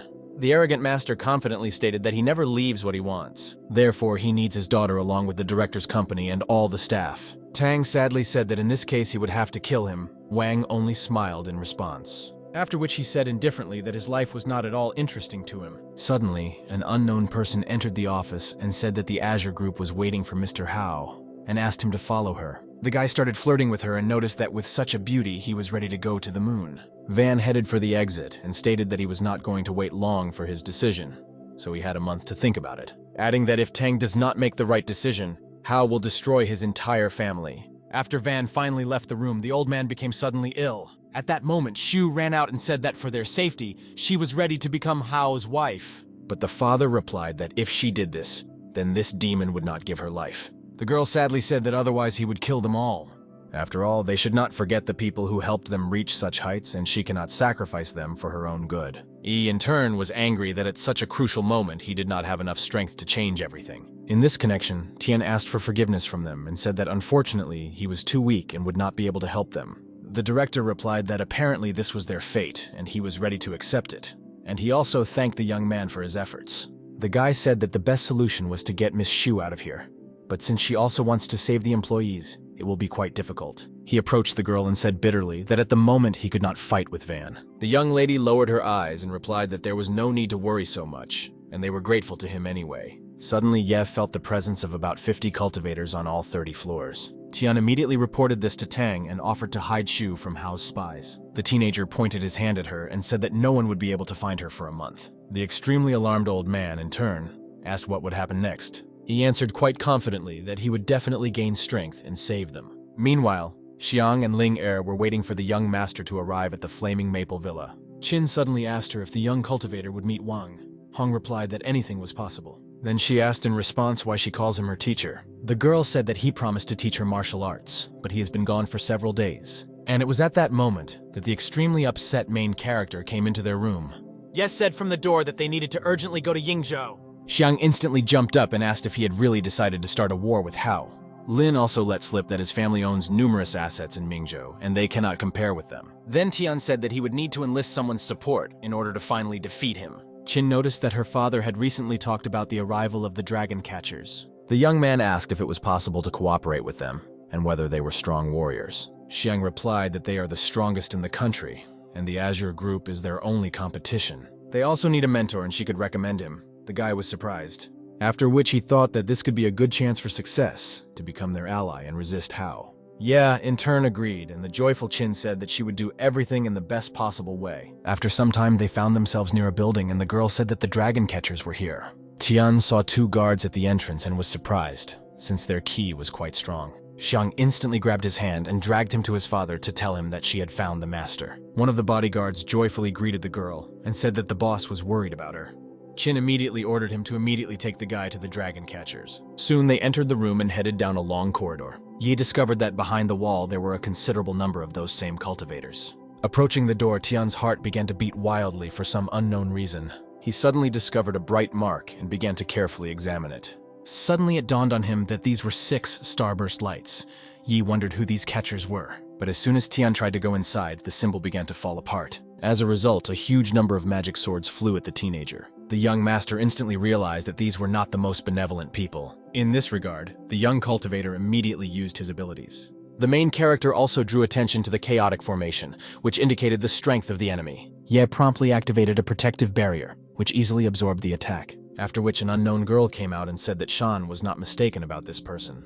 An old man came out after her and said that they did not want to offend Tian in any way. The perplexed guy asked if they really decided to test him. At this moment, the young lady introduced herself as Zhang and said that she was the elder of the dragon catchers, adding that she rarely meets such capable cultivators, and also apologized for the peculiar test. He shook her hand and warned her because next time they might end up with an expert. Dai said that their group is the strongest in the country, and therefore they have a lot of enemies. And the master directed her to select only the best. Zhang immediately invited Tian to lead their elite unit. Realizing that he did not have much choice, the teenager decided to agree, because he himself could not yet become stronger. However, Ye insisted on several conditions for cooperation, which surprised those present. Ahead of him, Dai asked if that was what he came for, to confront Hao, who had united with the Azure group. Tian smiled and replied that it is always pleasant to deal with smart people. After which Zhang gave him an emblem and stated that with it he would be able to control the Tiger Dragon team. The young man glanced at the division's cultivators and realized that their strength was enough to fight Wang. The elder also noted that they would obey him unquestioningly. Yi, in turn, said that this was very good and he was ready to get to work. Turning the emblem in his hands, Tian asked when they were setting off. However, at this time an unknown person entered the room and said that Dai was mistaken about this boy. After all, he is not worthy to be the group's mentor. Surprised, Ye asked if this was really another test. Zhang replied to the young master that it was the former Tiger Dragon leader Gong Yang who had joined the Blood Dragons. The young cultivator noticed that he was quite strong, but he had an extremely bad character. A stunned Khan replied that he had no right to criticize him, adding that it is better for the guy to leave this place because no one is happy with him here. Dai suddenly became angry and ordered him to get out of here immediately and not bother Ye, but Gon urged her to remain silent because she took the place of the elder in a rather unusual way. Ian still wouldn't let up and continued to provoke everyone in every possible way, saying that she fell for his cute face. Then the extremely arrogant Han put his hand on Tianyu's shoulder and said that to become a mentor, you need experience. The teenager immediately hit him with his hand and said that he was not going to talk to him. Gon took this as a challenge and began to flex his fists. Zhang still unsuccessfully ordered him to leave the room. Yi, in turn, noted that he coped well with the first test and would not remain idle. As a result, he threw 2 vases at Yang, but Dai managed to block the attack, stating that the master should not forget where he is, namely in Shang's house. The infuriated Tian ordered Khan to go outside and sort things out like a man so as not to disturb the master. Once in the courtyard, Zhang urged him to be careful, since duels between hunters often end in death. The guy smiled and said that in this case there is no need to restrain yourself. Gon immediately rushed to attack him, but Ye noticed that he was too slow. Subsequently, the young man easily avoided the blow of the perplexed Ian. Khan urged him not to evade attacks, but to fight him in a fair fight. Gon then hurried to his feet for the next blow, but he didn't know who he was dealing with. By releasing a magic sphere at Tian, he intended to at least injure the cultivator. However, the teenager took advantage of his abilities in a timely manner. As a result, he absolutely calmly neutralized Khan's attempts and launched a counterattack. Thus, having bound him with magical chains, Gon was unable to move. Ye informed Zhang that he no longer intended to undergo their ridiculous tests. Only if there are no more people willing to test his strength. Naturally, there were no such people. Dai instantly congratulated the young master for mentoring the Tiger Dragons. The members of the group themselves bowed low to the young cultivator and greeted him. The main character approached Dai and asked if her promise was valid. The girl in turn answered positively, because everything was already clear. Then Ye gave a new task for his charges to protect the Tang family at all costs. Then he asked the elder to help him make amends to the Shang family because he created a mess here. Then, leaving Tian, he said that in a couple of days he would be waiting for them at his flaming maple villa. Zhang realized that he was actually an incredibly strong fighter, and it was stupid to test him. Soon the guy returned to his home, where he told Xiang and Ling Er that he was leaving for Yingzhong for a whole month. The girls were in shock, adding that from now on he is the commander of the Tiger Dragon group and will need a lot of time and effort. Qin literally grabbed him and said that she had fulfilled part of their agreement, and he could not do this to her. Hong also grabbed his hand and once again asked him to become her teacher. Yi couldn't avoid it forever, and finally agreed to teach them self-defense. The joyful girls began to dance with each other because their cherished dream had come true. But a moment later they remembered that they had quarreled among themselves and went in different directions. After some time, Tian went to his office, and looking at the magic stone, he thought that he had already died once. In fact, the young man wanted to found his own section and call it Lin Yin. Suddenly, Xiang and Hong came to him in disguise and said that they were honored to be his students. He said that they must learn a couple of rules: not to touch someone who has not harmed them, and the one who offended them must pay in full. At that moment, he took a piece of paper and threw it at the candle, thereby cutting it off. The rather obedient students replied that they would definitely glorify his section. The teenager called them to stand nearby and said that from now on they are part of his clan called Lin Yin. Qin and Ling Er immediately handed him 2 cups of sake and asked him to celebrate the occasion. One by one, Tian knocked over the cups and hurried to congratulate them on joining his sect, after which he repeated again that he was leaving for a month, and they were obliged to wait for his return. As the young master agreed with Dai, in a couple of days she arrived at the Flaming Maple Villa. Getting out of the car, Zhang greeted the newly appointed commander of the Tiger Dragon group. The young cultivator, in turn, hurried to hand over the magical leaves to the students. Ye said that if the Tang family is in danger, they should tear up these leaves and he will come right away. The main character got into Dai's car and thought that it would be nice if Qin and Hong completed some of his business. But as soon as Tian left, Xiang declared that during his absence she was in favor of the eldest. Stunned, Linger objected, saying that she was actually the one who met Ye first. Qin said that she was the first to become his student, and therefore Hong should obey her. A few hours later, Tian successfully reached the indicated place. Zhang said that she would immediately call the blood dragons in training. However, the young man urged her not to distract them from such an important practice, especially since they were in no hurry. The teenager himself began to cultivate in order to strengthen the connection between minerals, because they, in turn, feed on the energy of the divine stone of the 9 heavens. After a certain time, Ye felt the negative aura begin to leave his body. Suddenly, Tian felt someone's presence and demanded that the stranger show up. An unknown cultivator came out from behind a tree and asked if his name was Ye. The guy answered positively and asked a counter question about who he was and what he needed. The young man identified himself as the leader of the blood dragons named Ma Fei and asked for guidance from the group commander, after which he handed over some paper, which indicated that he had been challenged. At this moment, another named Yin Yang said that he was a member of the Blood Dragon squad and wanted to fight with him. Tian only laughed in response and noted that they were quite brave. Then he called for the other 13 people hiding in the forest to come out. Ye said despite their courage, he will not stand on ceremony with them, and they must understand this. Guan said that his group values strength above all else, and if he really wants to become their mentor, he must win. Tian responded by saying that he would be happy to see their abilities. The squad members were at a loss because no one could withstand so many fighters. Yin called on his colleagues to demonstrate their skills to the young master. Everyone immediately rushed towards the young cultivator. Ye stood absolutely calmly in place. The Blood Dragon group in turn began to run around the main character. Tian said that this is an extremely useless tactic and they will not confuse him. At a certain moment, the teenager raised his hand and almost caught Ian. Ying was shocked and did not understand how he was able to discover it. But at the same time, the fighters continued to use their fighting method. The young man urged them not to be shy and to make every effort. A moment later, Yi once again caught one of them and dealt a fairly noticeable blow. However, after he was attacked from above by the head of the sect, Ma Fei, he naively believed that he would defeat Tian. But the guy easily avoided his attack and jumped to the side, continuing to provoke them. Ye also noticed that Guan is quite strong but extremely slow, and this is his weakness. The angry Fei called him to action, not idle talk, and again rushed to attack.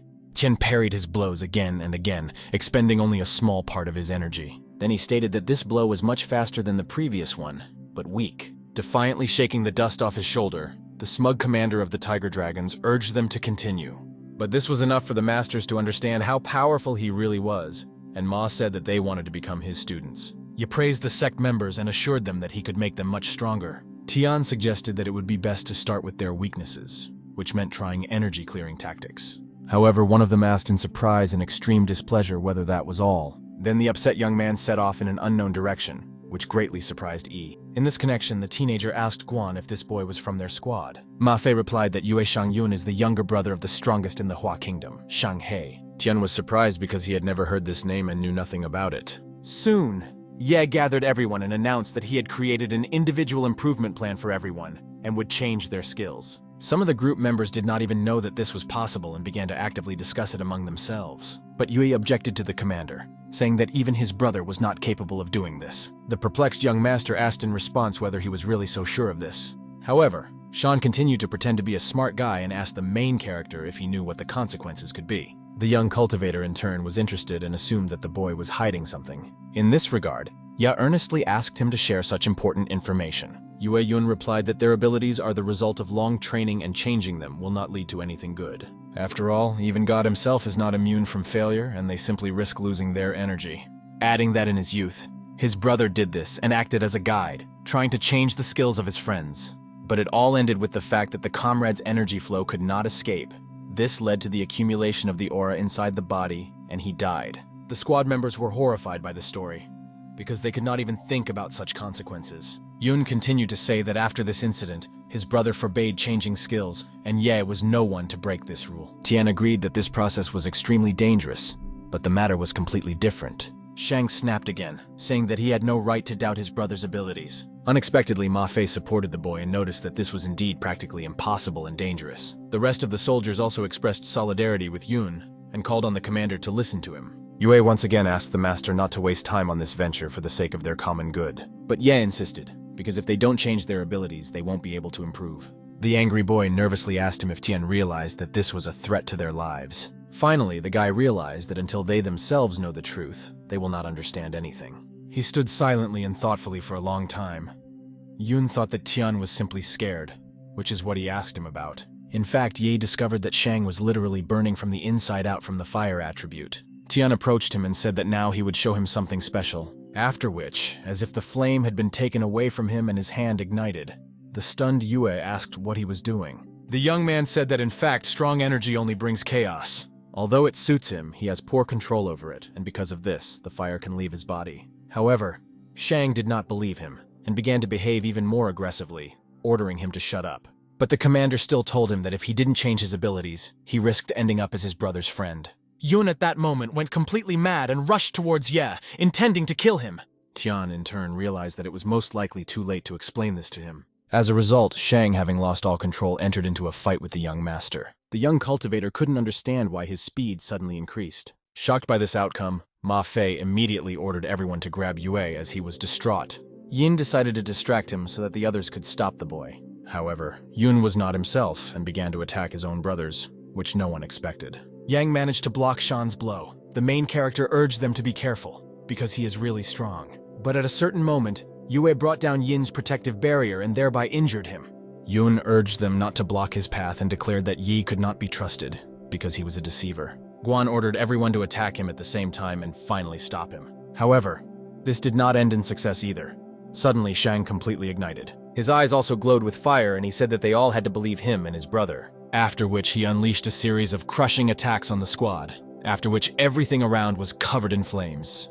Ma said that apparently they could not defeat Yue, since his strength was growing rapidly. Tian decided to help them and activated a protective barrier. Everyone was shocked by its unimaginable power. Thus, Ye intended to find a counterweight in the battle with Yun and use omni-purification. In this connection, the newly appointed commander ordered the clan to distract him so that he could get down to business. Guan ordered the others to listen to their immediate teacher in order to stop Yue. Shang continued to mindlessly resist them. The fighters instantly applied their famous tactics. Tian looked around to find a suitable place to clean. Then the teenager saw a small clearing by the lake and realized that this was an ideal location. He immediately began to use his magic to create some kind of mark. And when everything was ready, he ordered the disciples to lure Yue to this place. Most of the fighters immediately rushed to the mark.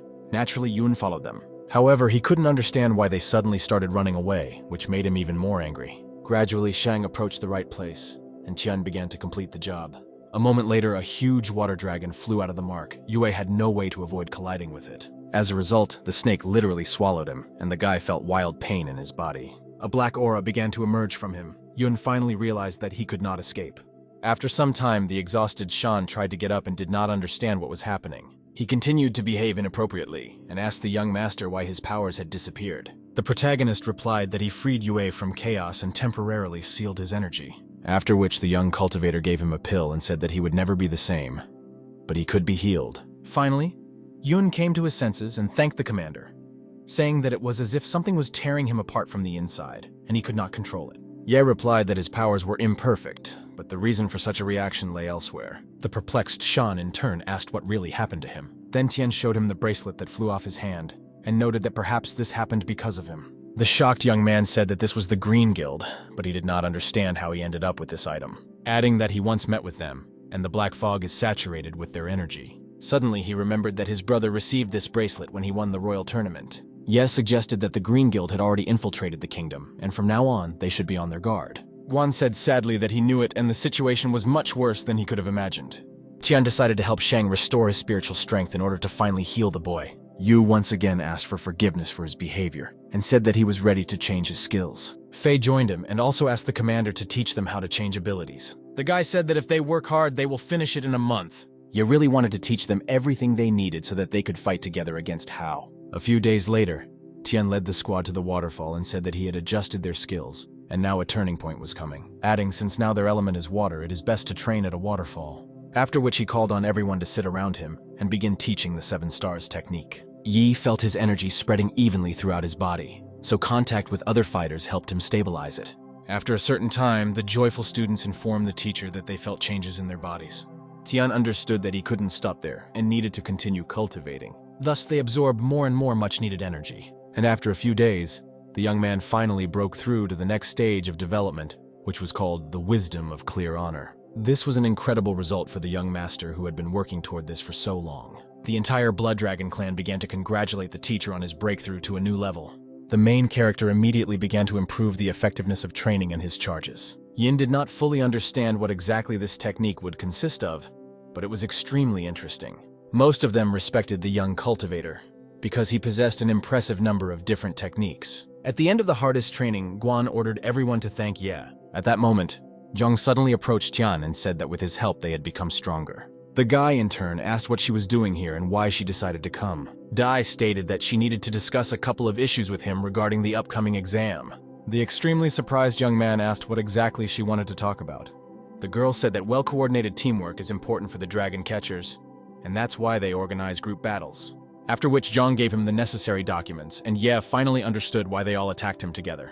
Dai asked him to prepare them for the exam, which would take place in 3 days. Tian replied that he would do everything in the best possible way, and the young elder left. Soon the main character informed the squad that for the most part they were ready for the exam, but they needed to work on teamwork. Also, we must not forget about diligent training in order to pass the necessary exam. 3 days later, they all met at the place indicated by the elder to conduct tests. Where the martial dragons had to be fought, Ye understood that their spiritual level was higher than his disciples. Each of them began to provoke in every possible way a detachment of blood dragons, because they knew that they were stronger than them. In this regard, they naturally underestimated this sect, simply mocking them. Yin was about to attack the arrogant fighters, but Tian said that he alone could not defeat them. The most self-confident of them began to demonstrate his abilities.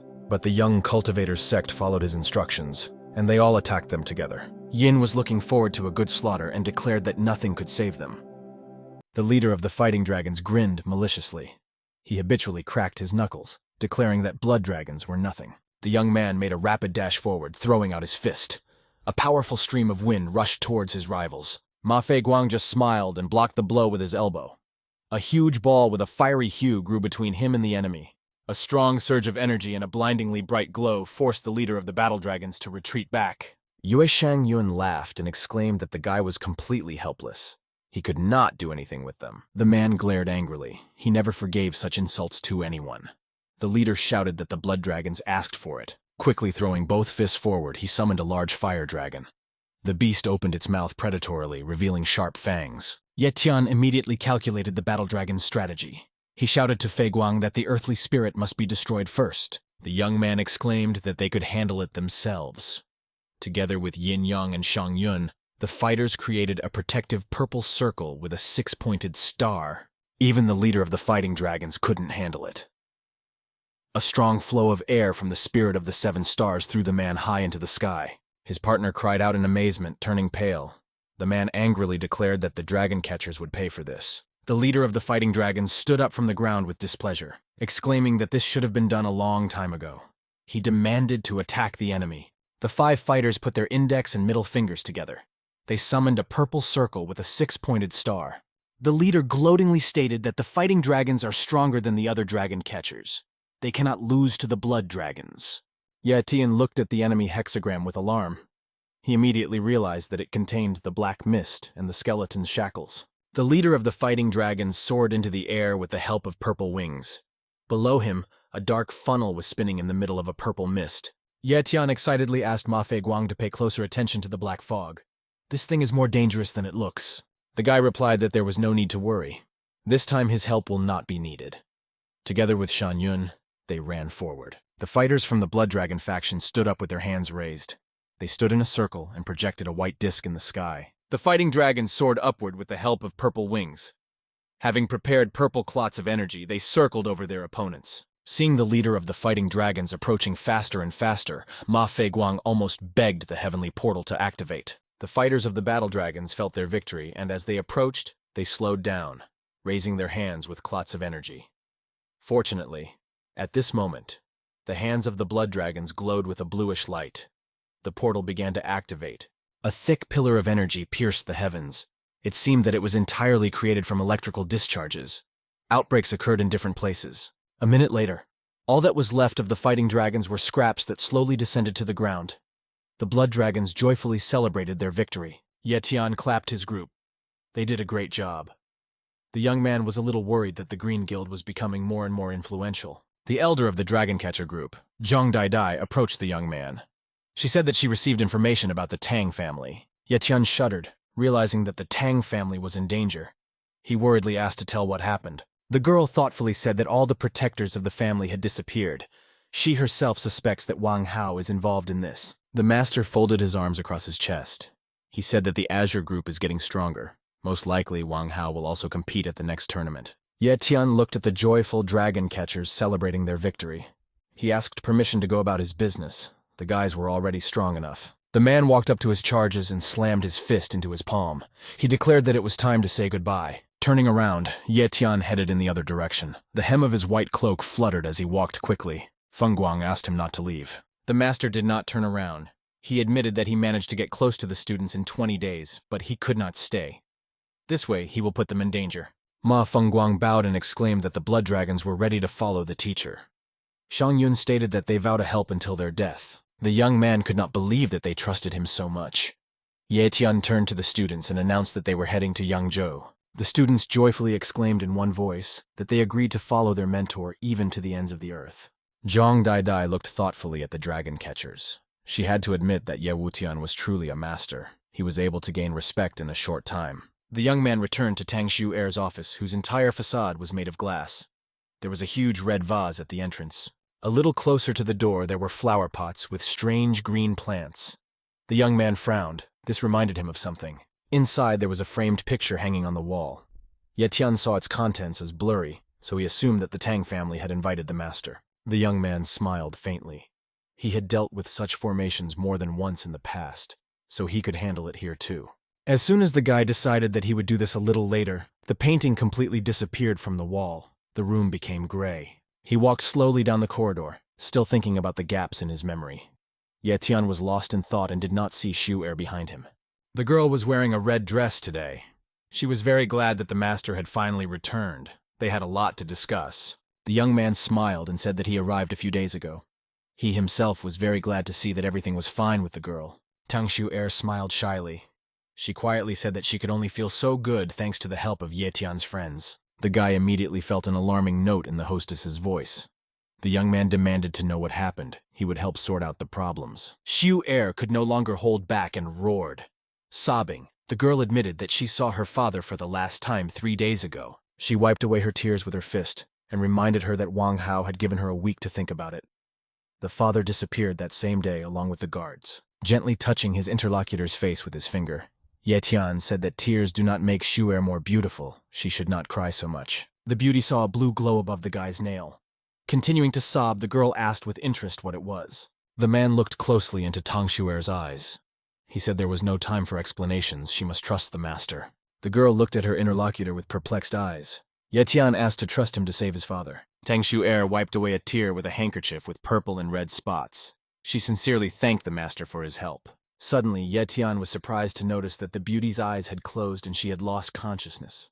The young man barely had time to catch her. The white handkerchief slowly fell to the floor.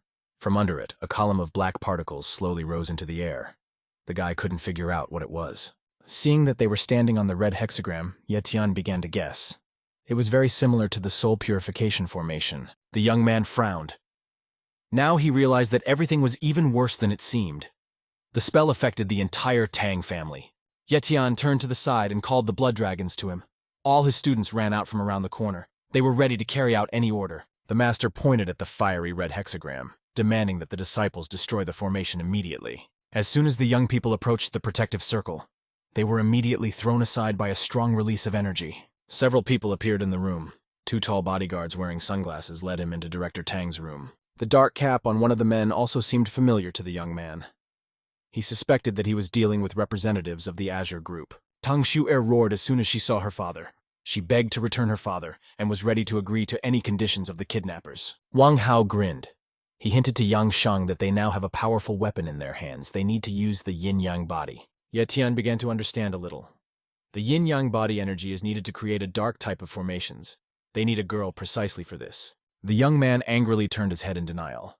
He could not allow Shu-er to be taken over for villainous purposes. The master hid the girl behind his back and gloomily declared that the only way to take her away was through his corpse. Wang Hao grinned disdainfully. He was surprised that someone was trying to take the loot right from under his nose. Yang Shang slowly approached the guy, holding a purple hologram of a skull in his hand. He asked Ye Tian how he preferred to die. Noticing that the master was heading towards the enemy, Tang Shu-er excitedly asked the young man to be careful. Ye Tian gritted his teeth angrily. He was glad for the opportunity to avenge the Tang family and firmly replied that there was no need to worry about him. Yang Shang shouted a spell loudly. Everything around was covered with a purple fog, in which the ominous outlines of flaming skulls were clearly visible. Ye Tian managed to put up a protective barrier in time. He noticed with displeasure that his opponent had released mourning spirits. Before Yang Shang could strike again, the master threw his right hand forward. The spear seemed to become an extension of his hand. This moment was ideal for throwing the spear. The man was just making the next passes, calling on the monsters for help. The impact was so stunning that the dark cap flew high into the air, and the purple mist instantly dissipated. Yang Shang lay motionless on the ground, face down with his arm extended to the side.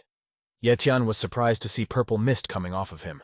The purple demon hovered gloatingly in a room shrouded in fog.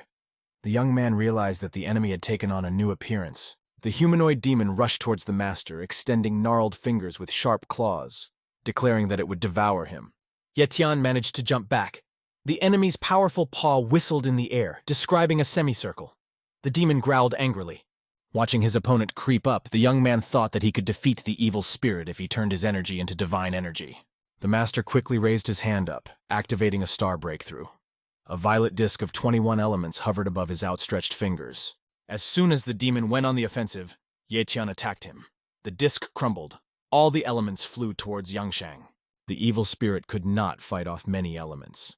Having lost his right arm, he whined resentfully and began to complain that he was in pain. The young man did not stop and continued to strike until the demon crumbled into tiny particles. Yang Shang wearily rose to his knees.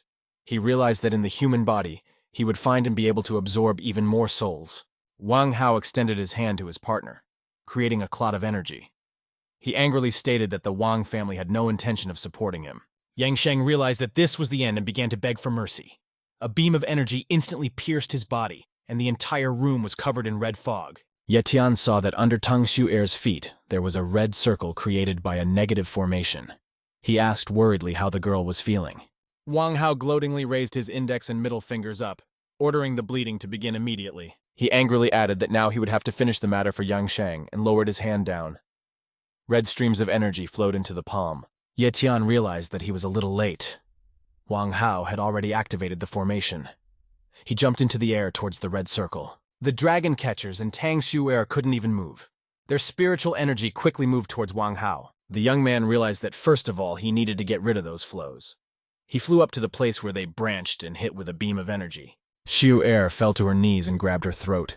Ye Tian guessed that the girl was suffocating. There was almost no spiritual energy left in her body. He ran up to the brunette and touched her back, asking her to be patient a little longer. It will all be over very soon. Seeing that the mentor was also saving the dragon catchers, Ma Feiguang said that they could handle it themselves. Ye Tian demanded silence. Wang Hao has been trying to attract souls to himself all this time. He did not work with souls so often and realized that he needed to do it faster. The man contemptuously told the master that he had no reason to imagine himself immortal. The young man continued to restore the spiritual energy of the fighters. He angrily replied that he did not have time to communicate with losers, and launched an energy beam at the enemy. Wang Hao easily blocked the blow. Smiling, he proposed a deal. Only then will the guy be able to save the Tang family. Raising his dark cap, the man said goodbye and warned that he would return in a week if Ye Tian did not show up for the martial arts tournament. Tang Shu'er almost fell to the floor unconscious. The young man barely managed to pick her up. He felt very guilty for not being able to apprehend the villain. Ye Tian angrily looked after Wang Hao. He angrily said that the guy would pay for this with his life. In fact, the man only pretended to forgive the master. Wang Hao himself had a hard time fighting and retreated only for this reason. Ye Tian carefully picked up Tang Shu'er in his arms and carried the girl to a soft bed. The young man sighed heavily. It was not easy for her. A strange sound was heard from behind. Ye Tian quickly turned around and saw that Director Tang had fallen to his knees. He was also not feeling well. Ye Tian managed to run up to the man in time and hold him by the shoulders. The young man worriedly asked what happened. Director Tang did not answer. His eyes were closed, sweat streaming down his face. The master realized that one of the particles of the man's soul was lost. The young man walked out into the corridor and called out to his students, demanding that the blood dragons protect the Tang family. All the dragon catchers immediately appeared in front of the master. Ma Fei Guang answered loudly for everyone that he understood the master's order. Director Tang was still sitting with his eyes closed. A curve separated from his blue aura, going far to the side. Ye Tian flew into the air, following the trajectory of the soul particle, and flew out of the office building. Luckily, he had the skill of soul chasing. Flying near a dense forest, the young man realized that the trail stretched to Mount Chongmingdao. He wondered what could be there. Not far from the forest stood a one-story building. Its roof was covered with tiles. Ye Tian landed and looked around. Frowning, the man moved his hand to see the true appearance of the building. He knew that this was actually a large temple. When the illusion was broken, a statue of a humanoid creature made of red stone appeared before Ye Tian's eyes. 3 men came out of the temple. The leader of the group angrily asked how the young man dared to sneak into the territory of the ghost puppets. The young man was familiar with their clothes. He knew that these people used the soul as a source of spiritual energy. Having heard no answer, the leader angrily exclaimed that he did not like to be ignored, and grabbed a long bone staff with fangs on the top. Ye Tian contemptuously stated that he had better get out of the way himself while he still had the opportunity to save his worthless life. The man made a quick lunge and threw his staff at the guy, saying that the stranger had chosen his own path. The young man barely had time to deviate to the side. The staff loudly hit the wall of the temple. The leader of the group laughed maliciously. He exclaimed triumphantly that now no one would save the guy. It was too late to back down. Ye Tian summoned a spear while extending his middle and index fingers upward. The young man shouted angrily that he had already asked not to distract him. Taking off into the air, the master quickly made circular movements with his hands. In the circles of fighters, this whirlwind of 7 stars was quite famous. The man flinched in surprise. He admitted that the stranger was not such a weakling. The henchman froze in place. A gray-haired old man in a gray kimono appeared out of nowhere. Stretching out his hand with a bone sword, he blocked the advance of the whirlwind. Ye Tian immediately sensed Director Tang's energy in the elder. Most likely he has a piece of his soul. The leader of the group bowed to the old man, striking his fist against his palm. He told the young man that this was their leader. Ye Tian turned to the elder. He said he came to the ghost puppet territory to pick up something. The old man angrily threw a bone blade at him, declaring that to do this, he must first ask permission from his sword.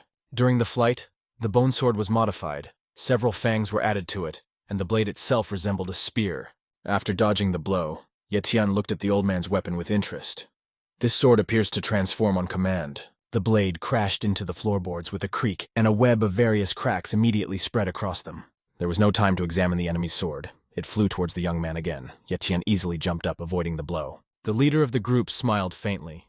The man no longer doubted that the guy was finished. He would not be able to resist for long.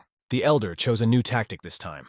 Along with the sword, many sharp fragments of stones flew at the young man. Ye Tian quickly created a huge protective sphere. A hail of stones rained down on him from the sky, but did not cause any harm. The old man frowned. He began to realize that he would have to tinker with the stranger. He really understood martial arts. The long sword hovered in a vertical position in front of the guy and slowly began to rise up. Ye Tian watched him with suspicion. The elder shouted that the young man should be proud of himself. He will die from the blade of the ghostly puppets. The guy carefully followed the old man's manipulations. Ye Tian realized that the master could not control the blade himself. Looking around, the young man noticed that a red trail led from the bone sword to the statue. Most likely it's all about her. A long, heavy sword flew at the uninvited guest with a whistle. None of the group of ghostly puppets doubted his death. The leader of the group exclaimed contemptuously that it was time for payback. The guy would not be so arrogant now. The elder turned away disdainfully, declaring that the guy was so pathetic that he was not worth spending time on.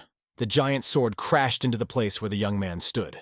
Ye Tian happily asked, standing up from under the blade, who he called pathetic. The old man turned around in bewilderment when he heard the voice of the man who was supposed to die. Stammering, he cautiously asked who he was dealing with. Flying up to the ceiling, Tian said that it doesn't matter. If Director Tang's soul is returned to him, he will spare the elder. The old man angrily threw a blade at the offender and shouted that he would give up his soul only if the guy caught his sword again. The young man walked up to the statue with a smile and stated that he had definitely managed to find the source of the elder's power. The man shuddered in horror and sweat appeared on his face. Stuttering, the elder asked what came to the guy's mind. Tian laughed smugly. From the old man's reaction, he realized that he had guessed right, and with one blow he crushed the stone statue. Exactly the same energy pulse threw the other 3/10 of meters away. The young man shouted that he wished them quick death. Black fog began to rise near the bone sword stuck in the floorboard. The master remembered that he had already seen this before. Tian pulled out his sword and twirled it thoughtfully. He had heard fantastic tales about this blade more than once. Suddenly, the young man felt the enormous power of the sword and understood everything. This weapon is capable of changing the elements and adapts to its owner. As the elder jumped into the air, the blade jumped out of the guy's hand. Tian realized that the sword recognized its owner. He looked at the flying blade in bewilderment, thinking that it would be quite difficult to take possession of a powerful weapon. Moreover, it was necessary to act quickly. If the flow of energy is not interrupted, the elder will destroy Director Tang's soul. The young man called the sword to himself. The sword obediently vibrated in the air and returned back. Tian extended his hand towards him. The blade hovered in the air above the guy's open palms. He happily thought that the spirit of the sword would help him deal with the enemy. A small glowing ball with a blue aura separated from the sword. Tian looked at the blade with admiration, deciding to improve it quickly. The young man deftly caught the sphere with his hand. He thought dissatisfied that he was too distracted. A little more, and there would be nothing left of the director's soul. The master decided that he would deal with the blade later. He flew up, hurrying to return to the Tang family. The girl was already tired of waiting. When the young man entered the building, Shu-Er was kneeling next to her father and shaking his shoulders, begging him to wake up. Hearing footsteps, the girl turned around and saw Tian. She excitedly began to say that her father still had not come to his senses. The guy lightly touched Shu-Er's shoulder. He said that she herself should not make any quick movements. The illness had not yet passed. Touching Director Tang, Tian said that there is no need to worry about the man. Everything will be fine with him. The sword hung in the air. The young master put his middle and index fingers together, activating soul retrieval. Life began to gradually return to Director Tian. His eyes were still closed, but sweat appeared on his face. The man coughed and opened his eyes in surprise. Shu-Er was very happy that her father had finally regained consciousness. Tian said that Director Tang would be able to return to normal life soon, but for now he should take a good rest. He said that for some time the house would be calm, uninvited guests would not disturb either father or daughter. Negative formations have been destroyed. At the door, the young man turned around and told Shu-Er that he had to prepare for the national martial arts competition. The girl did not answer. She looked at her savior with hope. Shu-Er believed that only he could help their family. Tian walked out of the building holding the sword in his hand. He thought that he could not move on until he put an end to his past. The young man looked at the school building with envy.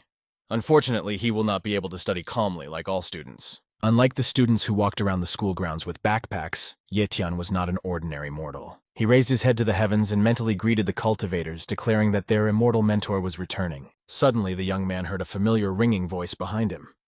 Tian turned around in surprise when he recognized Li Shiyu's voice. It really was her. The girl was wearing a beautiful yellow dress today. She was very glad that she met the master. Shiyu smiled shyly. She admitted that she was very upset when she realized that she might not see him again. When Tian turned to the girl in bewilderment, she immediately realized from his eyes that the young man still remembered her. Shiyu just now saw the white sheet in the guy's hands and assumed that he was about to leave school. The young man said that he had chosen his own path, so he believes that studying will only distract him. The girl looked sadly at her interlocutor. She almost burst into tears, thinking that this meeting might be the last. Tian noticed that Li Xiu was acting a little strange. The young man asked if she was all right. The beauty firmly decided that she would not let him go again. She exclaimed that she wanted to follow Tian's path and asked him to take her with him. The young man sighed tiredly, closing his eyes. He admitted that the path he had chosen was very difficult, and she might not be able to stand it. Shi Yu stated that she was ready to overcome any difficulties that they would encounter, just so as not to remain in the Li family. Tian looked thoughtfully at the beauty.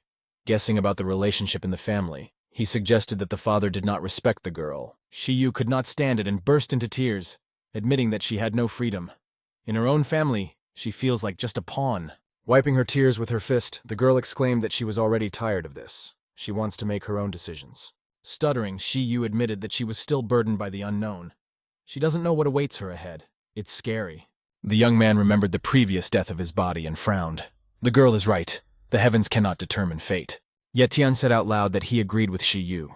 Each person must make his own decisions that affect his life. He handed the yellow maple leaf sign to his interlocutor and asked the girl to find Hongling Heir at the Flame Maple Villa. The young man said that he could not go there himself. When the girl sees this emblem, she will tell Shi-Yu what to do next. The beauty smiled shyly, sincerely thanking Ye Tian for his kindness.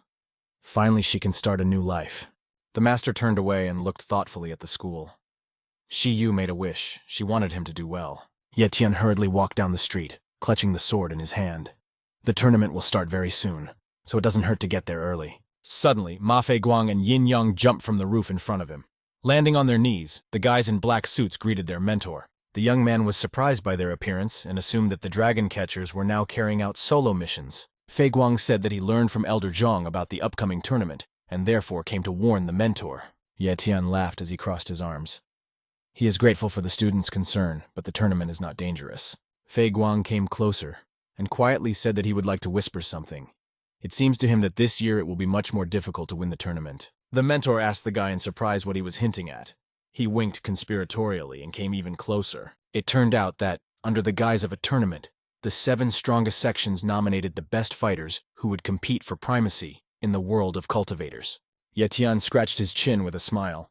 Laughing, he told his interlocutor that he liked this kind of tournament even better. On the day of the fighting tournament, Lingzhen Island gathered many people. Boats and yachts arrived from all over the world. Ye Tian was here for the first time. He was surprised to note the high concentration of spiritual energy on the island. Not far from him, 2 guys were discussing a possible champion. Lin Yin from the Seven Flowers Alliance is a very strong opponent. The young man said that this man was the best in the Azure group. The dragon catchers would have to accept their defeat. A gray-haired old man caught up with them and declared that this was not all. Losers of the tournament will be expelled from the immortal world. The guys turned to the elder in surprise. Ye Tian walked towards the entrance of the main building. From the conversation, he understood that the Azure group, to which Wang Hao was involved, wants to take over the entire world of cultivators. Having found the administrator, the young man demanded to be given a room. The tall man bowed cordially to the guest. Dragon catchers were respected here. At the door to the room, Ye Tian turned to the conductor and said that he needed to rest. The man nodded understandingly and left. The master immediately began cultivation. Sitting on the floor, he summoned a yellow core with a blue glow. A fishbone sword hung in the air above him. The young man decided that enough time had passed. He pressed the palms of his hands together, trying to unite the sword and his spiritual essence. The sword immediately flew up to the ceiling. Having stumbled upon an obstacle, he began to rush chaotically around the room in search of a way out. Hearing the clang of the blade, Ye Tian sighed sadly. His cultivation level is still insufficient for this. The bone sword hung in space. The young master was sorry that the divine stone could not cope with the energy of the blade. The young man left the room, clutching the sword in his hand. He couldn't understand why nothing worked. Ye Tian decided that this method was not suitable. Suddenly, a girl with purple hair landed on the floor in front of him. The man was outraged that his request was ignored. The tear-stained girl's blue t-shirt bore the yin and yang emblem. Sobbing, Dui-san asked not to hit her and put her hand forward. A tall man wearing the same clothes raised his fist. He shouted angrily that the girl had no right to order him. Ye Tian managed to intervene in time. His neutralizing shield held back the guy's powerful blow. The man's face was blinded by a bright flash. He turned angrily to the defense attorney, declaring that no one had the right to meddle in the Bagua section without special permission. The young man proudly said his name. At the tournament, he will represent the Lin Yin section. The man frowned at him. Bowing to the stranger, he admitted that he had never heard of Ye Tian and simply advised him not to interfere in their affairs. A concerned administrator ran up to them and asked them not to quarrel. He stated that dragon catchers should be more restrained. The man said dismissively that the guy was lucky this time and turned his back to him. If Ye Tian had not been a dragon catcher, he would have already been taken away by the doctors. The young man bent over Dui-san, who was still lying on the floor and holding her bruised arm. At first glance, everything was fine with her. The girl began to stammer out of embarrassment and quickly blurted out that everything was fine with her. She was grateful for the help. Ye Tian stood up silently and prepared to leave. Dui-san suddenly asked if she could look at the bone sword. The man froze in surprise. He began to suspect that the girl knew something. Ye Tian asked if she was familiar with this sword. Seeing that the sword had shrunk to the size of a palm, Dui-san cried out in admiration. She had never seen anything like this before. Tian asked the stranger with interest how she managed to understand that this bone sword was not quite ordinary. The girl laughed and admitted that she didn't know. She just felt an unusual energy emanating from the blade. The stranger bowed politely and introduced herself. Her name is Dui-san, and she's the third student in the Bagua section. Tian froze in surprise upon hearing the familiar name. He suspected that this beauty was being taught by Dui-er. The girl smiled joyfully. Everything is so. She asked how the master could find out about this. The young man held his head, quietly saying that it would be better for her mentor not to recruit more students. This is a complete mockery. Dui-san touched the sword with interest, which now looked more like a dagger. She said that she was already used to everything. The sword turned out to be so sharp that the girl immediately cut her finger until it bled, and immediately pulled back her trembling hand with the blade. Tian took the sword and clenched it in his fist. The young man said that this blade has one drawback. It has its own will. Dui-san remained thoughtfully silent. Besides, the girl now needed to stop the bleeding. She tried to suck it out of her finger. The man said that now Dui-san knows enough about the blade, so he can move on with his business. The girl told him that the Bagua section owned many types of secret weapons, but this was the first time she had seen a living blade. Tian turned around in surprise when he heard about the living blade. The man could not understand why he himself did not feel anything. The young man made the sword hang over his palm in a vertical position. He suggested that there was a living spirit inside the blade. Dui-san said thoughtfully that this is not entirely true. In addition to the spirit, the sword stores a piece of the essence of the previous owner. Tian praised the girl. It was really difficult to notice because two spirits could mix with each other. Dui-san raised her hand up, bending her thumb and little finger. She suggested working on the sword, which would take 3 days. The master activated a white circle with many elements around the sword. He decided to cleanse the sword from the Wu Ling section's traps. The blade immediately began to transform, and purple smoke spread across it. At the tip of the sword, the smoke gradually took on the appearance of a demon. Seeing the blade in the blue glow, Dui-san gasped in admiration and raised her hands to her chin. She realized that the guy himself knew everything. Tian thoughtfully replied that he really knows a lot, but not everything. For this knowledge, he is sincerely grateful to his friend. The blade demon spoke and solemnly exclaimed that he vowed to never forget his great master. Tian wondered who the sword spirit could call its master. After some thought, he decided that it was someone from the Qing family. Dui-san happily said that she heard something about the great master. The young man said that he didn't hear anything and introduced himself. He said goodbye to his new friend and said that the girl could call him if he needed help. Dui-san happily said goodbye to the young man, thanking him once again for his help. There was a purple spot on her palm in the shape of a triangle. Tian went to the lake. Here, far from the noisy city, he could indulge in meditation and force the heavenly stone Jutan to merge with the sword Yugu. The young man's efforts were rewarded. In nature, meditation went much faster than within the 4 walls of his home. The sword spirit fluttered out of the blade and joyfully exclaimed that he was very pleased with his release. He had to sleep for too long. Tian sat down and touched Yugu with interest, smiling. Still, Dui-san was right. The blade has intelligence. The spirit raised its head angrily declaring that no one had the right to touch it. The young man has no idea who he is dealing with. Tian said his full name and smiled friendly, asking if he could touch the other person now. Yugu jumped back and hovered over the surface of the lake. He started making fun of the guy's name. Only a small child could be called that. The master frowned and created an energy sphere. He said displeasedly that the spirit needed to be taught a lesson. Yugu began to grimace and deftly jumped to the side, a clot of energy falling nearby. The spirit exclaimed that the guy would not be able to hit him. Tian concentrated on bringing the spirit back. He angrily told Yugu that he didn't let him run far. The spirit of the blade realized that something was uncontrollably pulling him back and shouted angrily that it was not entirely fair to use such methods. The young man replied that he had only 2 options. Yugu must either submit or die. Enemies should not use it for their own purposes. The sword spirit tried to resist. He laughed artificially, feeling that he was getting a little closer to his owner. As soon as Yugu was nearby, Tian grabbed him, deciding that it was time to start training and rein in the impudent guy a little. The master looked closely at the blade spirit, trying to understand what was special about it. He asked if Yugu could create other sword spirits. He laughed and proudly declared that he could do a lot of things.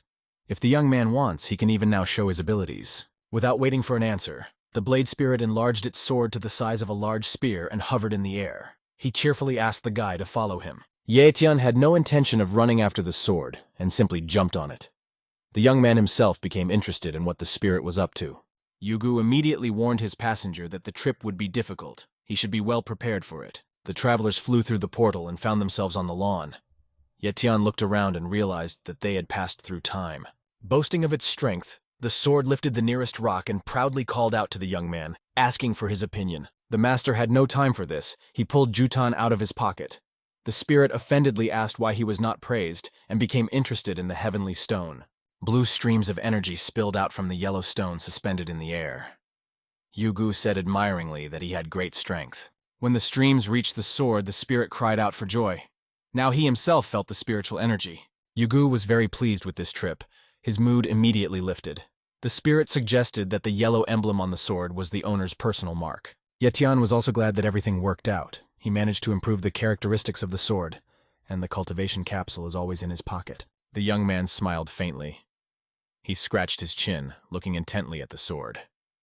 Yugu understood his look and promised not to run away anywhere. At the appointed time, Tian leisurely walked along the red carpet leading to the main building through several arches. Seeing people passing by, the sword spirit said admiringly that many came here to fight, but it would not be better to find it. The young man gloomily ordered him to be silent. The time of the sword had not yet come.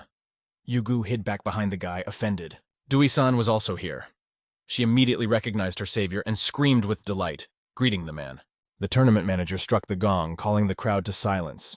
He explained the rules of the tournament. The opponents will be determined by lot. The man solemnly announced the results of the first draw. The first round is opened by Ganlin and Aolong. Dui-san exclaimed in delight that her mentor was also at the tournament. Tian did not even turn around and frowned at the arena. Ganlin turned out to be a tall guy with glasses. The young man remembered that Dui-san had spoken about secret weapons. Perhaps this man is that very weapon. A bald fighter with 2 axes entered the arena against him. Ganling calmly looked at his opponent, clenching his fists. Aolong immediately rushed to attack, swinging his axes threateningly. Most of those present recognized the impact of the roaring tiger. Ganling just laughed and put up a disc-shaped protective barrier in front of him, flying into the air to meet his opponent. Tian nodded understandingly and smiled faintly. He immediately realized that the guy was using a mirror of illusions. Aolong couldn't believe his eyes when a blindingly bright white disc crashed into his axe and created sparks. The blow was so strong that the fighter was thrown back. Lying on his back, Aolong angrily asked what was going on. Ganlin straightened up and calmly replied, hiding his hands behind his back, that nothing special was happening. He was just taking his victory. The next participant was Wu Xing, a man with a small broom in his hands. He had to fight Tian. The youth pulled out his bone sword, remembering that Jin Wu's section did not control spiritual energy very well. Wu Xing looked at his opponent disdainfully. Tian did not seem like a worthy competitor to him. Flying into the air, the man released a fireball in the form of a dragon's head and exclaimed that he would teach a good lesson.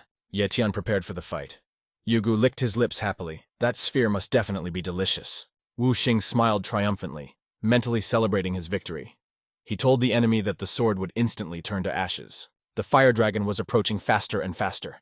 As he approached the young man, he opened his mouth as wide as possible. Tian calmly waited for him. Bringing the dragon closer, the master made a circle with his sword and cut the dragon in half and released a protective disc at his opponent. The blow was so strong and unexpected that Wu Xing's weapon broke in half. He indignantly asked what kind of monster this was. The man realized that he had been defeated and ran away from the arena, begging to be saved from certain death. The manager solemnly announced the victory of Tian from the Qinglong section and announced the names of the next opponents. Yu Shang's name was too familiar. It turned out that the master from his section also decided to participate in the martial arts tournament. Yugu looked out from behind the owner and impatiently asked what was going on. He wanted to fight with someone else. Tian thoughtfully replied that the spirit couldn't even imagine how much he wanted to see the champion of the last tournament. A tall brunette entered the arena with a sword. The spectators immediately recognized the champion and quietly discussed the future defeat of the Yanling section. The sword spirit, hiding behind its owner, timidly said that the master was very strong. Tian decided that this was Yue Shang's brother, whom he was proud of. Qixi entered the arena with a long sword. A teardrop-shaped light shield was attached to his left hand. In the front row of the spectators stood a man in a brown suit. He told his companions that the Qinglong section had recently been replenished with strong fighters. Qixi smiled at his opponent as he waved his sword. He assumed that their forces were approximately equal. The battle would not be easy. A fire was burning behind Yu Shang. Without saying a word, he quickly swung his sword in a semicircle. A fiery arc rushed towards his opponent. Qixi was ready for this. Turning his body around, the man blocked the energy impulse with a shield and smiled. At that same second, a huge ice spear separated from the shield. Tian thought that it would be difficult for Yu Shanghe to resist the ice elements. The young man was wrong. As soon as the spear approached the man, he deftly cut him in half. The weapon began to crack. After a powerful energy pulse, the ice weapon crumbled into many small particles. Qi only saw a large flash at the place where the enemy was standing, but the man himself was not visible. The master realized too late that Shang He was right behind him, his sword already ready to pierce his flesh. Yugu couldn't help but comment and exclaimed in puzzlement that Yu Shang was very fast, just like himself. At the last moment, Qi put up an ice barrier between his back and his opponent's sword. While running away, he asked Yu Shang how the guy liked this. Qi quickly turned around and tried to hit the master with his sword using the element of surprise. He shouted that his last hour had struck. Yugu guessed that now Yu Shang had lost for sure. Yet Tian did not answer. He thought that the hastily created ice did not have much strength. Master Shang. He also knew about this, and casually smashed the ice crystals with the edge of his palm, concentrating the blow in 2 fingers. At the same time, he helped himself with his sword, using it as a sapper's shovel and eliminating large pieces of ice cover. As Qi turned to face the man, he lunged and pierced the tip of his sword through his opponent's chest, declaring victory. The tournament manager declared Yu Shang's victory. His opponent no longer heard this. His sword and shield flew off in different directions. A crimson stain spread on his chest. The audience joyfully chanted the name of the outgoing champion. Qi forced himself to open his eyes and muttered that he had had enough. He was incredibly angry with himself for losing and puffed out his cheeks angrily. Qi was ready to incinerate his opponent with his eyes. Yet Tian noticed that the master was acting strangely and raised his sword. Yugu said worriedly that he didn't want to do this. The young man suspected that Qi was acting suspiciously and threw the sword. The sword spirit did not expect this and cried out in confusion. Everything was explained very simply. The defeated master was not going to accept his defeat and spat out a green energy clot at the winner. Yet Tian knew that he would not have time to warn Yu Shang with his scream, so at the same time he threw his sword at the sphere, which exploded behind the champion. The men's eyes met for the first time in the entire tournament. Shang He looked at the guy who saved his life. Out of the corner of his eye, the champion noticed that the sphere still posed a danger. An energy drop separated from her towards the man. Yu Shang quickly moved his sword in a semicircle. A clot of energy met the protective barrier and exploded into tiny particles. Having pierced the hostile sphere, the sword flew further and stuck into a stone column. Yugu yelled angrily that this was not what he was made for. Yet Tian demanded that the blade spirit come back. Having performed a somersault in the air, the sword obediently fell into the owner's hand. Yu Shang bowed politely and introduced himself to his savior. He wanted to know which section the stranger belonged to. Yet Tian greeted the great champion with respect. The young man said that he was very glad to see them and identified himself. Shang He studied his interlocutor carefully. He admitted that he saw the guy's abilities and suggested a friendly duel. 2 spectators looked with envy at the guy who was communicating with the champion. They too would like to learn from a better mentor. Yet Tian happily agreed to practice a little, and only suggested changing the location so as not to attract much attention. Walking forward, the young man smiled to himself. He was really happy about the unexpected opportunity to try out the sword in action. Dui-san emerged from the crowd. Smiling widely, the girl said that she would like to go with them and watch the fight. The rivals chose a convenient place near the forest and took up positions on the treetops. Shang He invited the young man to attack first. Yet Tian jumped onto the sword. Yugu happily stated that now he will be able to show all his strength. The enemy will not win. The guy snapped his fingers. 2 more bone swords appeared next to him. They hovered vertically in the air with their tips down. At the owner's signal, both blades flew at the enemy. Yu Shang stood motionless in the air, waiting for the moment. A moment before the collision, the master activated a purple protective barrier in the form of a circle with yin and yang symbols. The swords flew straight at him. Yu Shang calmly looked at the enemy's blades. He knew that the protective circle would cope with such an attack. Suddenly, the master felt that the energy of the sword was hidden in the blades, and put out his hand, blocking the blow. Yugu was openly unhappy with his failure. Frowning, the sword spirit angrily said in his defense that he was unlucky. Dui-san ran to her friend.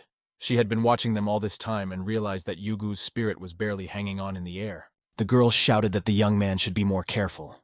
She wanted to warn her friend about the unstable behavior of the sword. Yet Tian asked Dui-san in surprise what happened and reached for his sword. At the same moment, the blade fell down like a stone. The girl approached the sword, which was firmly stuck in the concrete surface, and explained that the blade could fall if too much force was applied. Yu Shang said that he had encountered a similar problem more than once. He said he would like to look at the weapon. Yugu dissatisfiedly jumped out of his trap and angrily shouted that this is all wrong, he has no problems. Yet Tian looked at his senior partner with respect, declaring that he sincerely admired his fighting skills. Yu Shang walked towards the sword, causing it to hover in the air. Yugu yelled angrily that no one had the right to touch him. The champion took the blade by the hilt. The spirit tried to escape, but the grip was too strong. Yugu demanded Ye Tian to save him. The young man pacified Yugu, the blade surrounded by a blue glow. Ye Tian admitted that he forgot to tell. The sword has its own spirit. In Yu Shang's hands, the sword turned pink and stretched out. The man said he noticed something else. The blade spirit was still recovering. Shrinking the sword, Yu Shang looked at it closely and said that the regeneration rate was too slow.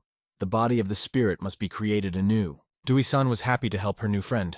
She stated that she could help with restoring the spirit, but there are few materials on the island. Yu Shang said there is no need to worry. He traveled a lot in China and was able to accumulate enough resources. Ye Tian is tired of listening to them, he said angrily, waving his hand, that he would figure it out himself if they couldn't help him. The man patted his interlocutor on the shoulder reassuringly and smiled. It's not that long. He promises to do everything in 2 days. The young man frowned. He himself understood that he would not be able to withstand a strong opponent if the sword was not restored. Ye Tian stated that this is quite a complicated process. Out of the corner of his eye, he saw Dui-san happily fold her arms so that she looked like a puppy. Yu Shang promised to do everything as quickly as possible. Yugu resentfully began to beg his master not to give it to another person. The master extended his hand upward, forming a fiery energy field. The sword hung vertically and could not budge. Yu Shang threw down a dozen different swords, axes, and halberds to the ground. He said it would be suitable for recycling. Taking out a small fishbone sword, the master sat down next to the sword spirit. Yugu asked worriedly what he intended to do. Yu Shang let go of the sword. Ye Tian's blade instantly began to attract the champion's weapon towards him with the help of spiritual energy. Yugu asked suspiciously what was going on. Within a minute, his mood lifted. The spirit admitted that he liked it. Dui-san laughed embarrassedly, pressing her fingers to her lips. She never thought that the sword spirit would like this procedure. Yu Shang held several swords in his hand, reducing them several times. He was surprised that the sword could absorb so much energy. The girl took a closer look at the spirit of the blade and suggested letting it absorb even more energy at once. The man agreed. The sword had great potential. Yu Shang raised his entire arsenal into the air and said that he would try all the weapons at once. All axes, swords, sledgehammers, and halberds began to be attracted by the sword. Dui-san had to cover his eyes with his hand from the bright light. The more elements of the weapon the blade attracted to itself, the brighter it became. Ye Tian himself was amazed by the energy of his sword. Yugu only responded once to thank the owner for such a delicious meal. He had already forgotten when he ate so well. A fire dragon writhed around the sword, strengthening its spiritual energy. In addition, in the fire, the blade became even stronger. When the killing weapons were gone, Yugu looked out again and happily exclaimed that he had not eaten so much for a long time. The sword hovered vertically in the air. It was transformed and became chocolate color with gold accents. Yu Shang suggested testing it in action. Ye Tian took the blade in his hands with interest. Yugu happily exclaimed that he liked the new look and asked to test the sword. The young man waved his blade for testing. A reddish glow appeared around the sword. Yugu said admiringly that he felt unprecedented strength. Ye Tian immediately began training, trying out various techniques. The sword whistled loudly in the air, leaving a red trail behind it. All three headed towards the main building. The young man thanked the master for his help. Yu Shang put his hand on his shoulder, asking him to borrow the sword after the tournament. Near the arena, Yugu looked out with interest from behind the owner and asked if he would encounter a strong opponent today. The manager solemnly announced the names of Ye Tian and Chisei Yuanshin. The blade spirit happily declared that it would finally be able to prove itself. Yuanshin was the first to enter the arena. The man had 2 swords attached to his belt behind his back. Folding his arms across his chest, he impatiently asked who Ye Tian was. The young man jumped into the arena, drawing his sword. Yugu exclaimed that the enemy also uses a blade. He simply must show the difference between them. Yuanshin jumped forward. Ye Tian looked at his opponent with suspicion, realizing that he also had a sword with a blade spirit. The young man involuntarily stepped back, seeing that a huge whirlwind was rushing towards him. The audience began to make noise. They had heard about this unique technique. Ye Tian prepared to repel the attack. Yu Shang looked at his young friend approvingly. Folding his arms over his chest, he knew the guy could handle it. Ye Tian's sword pierced the crater. Yuanshin's blade immediately flew out from there. The audience gasped in one voice. This was the first time they had seen this.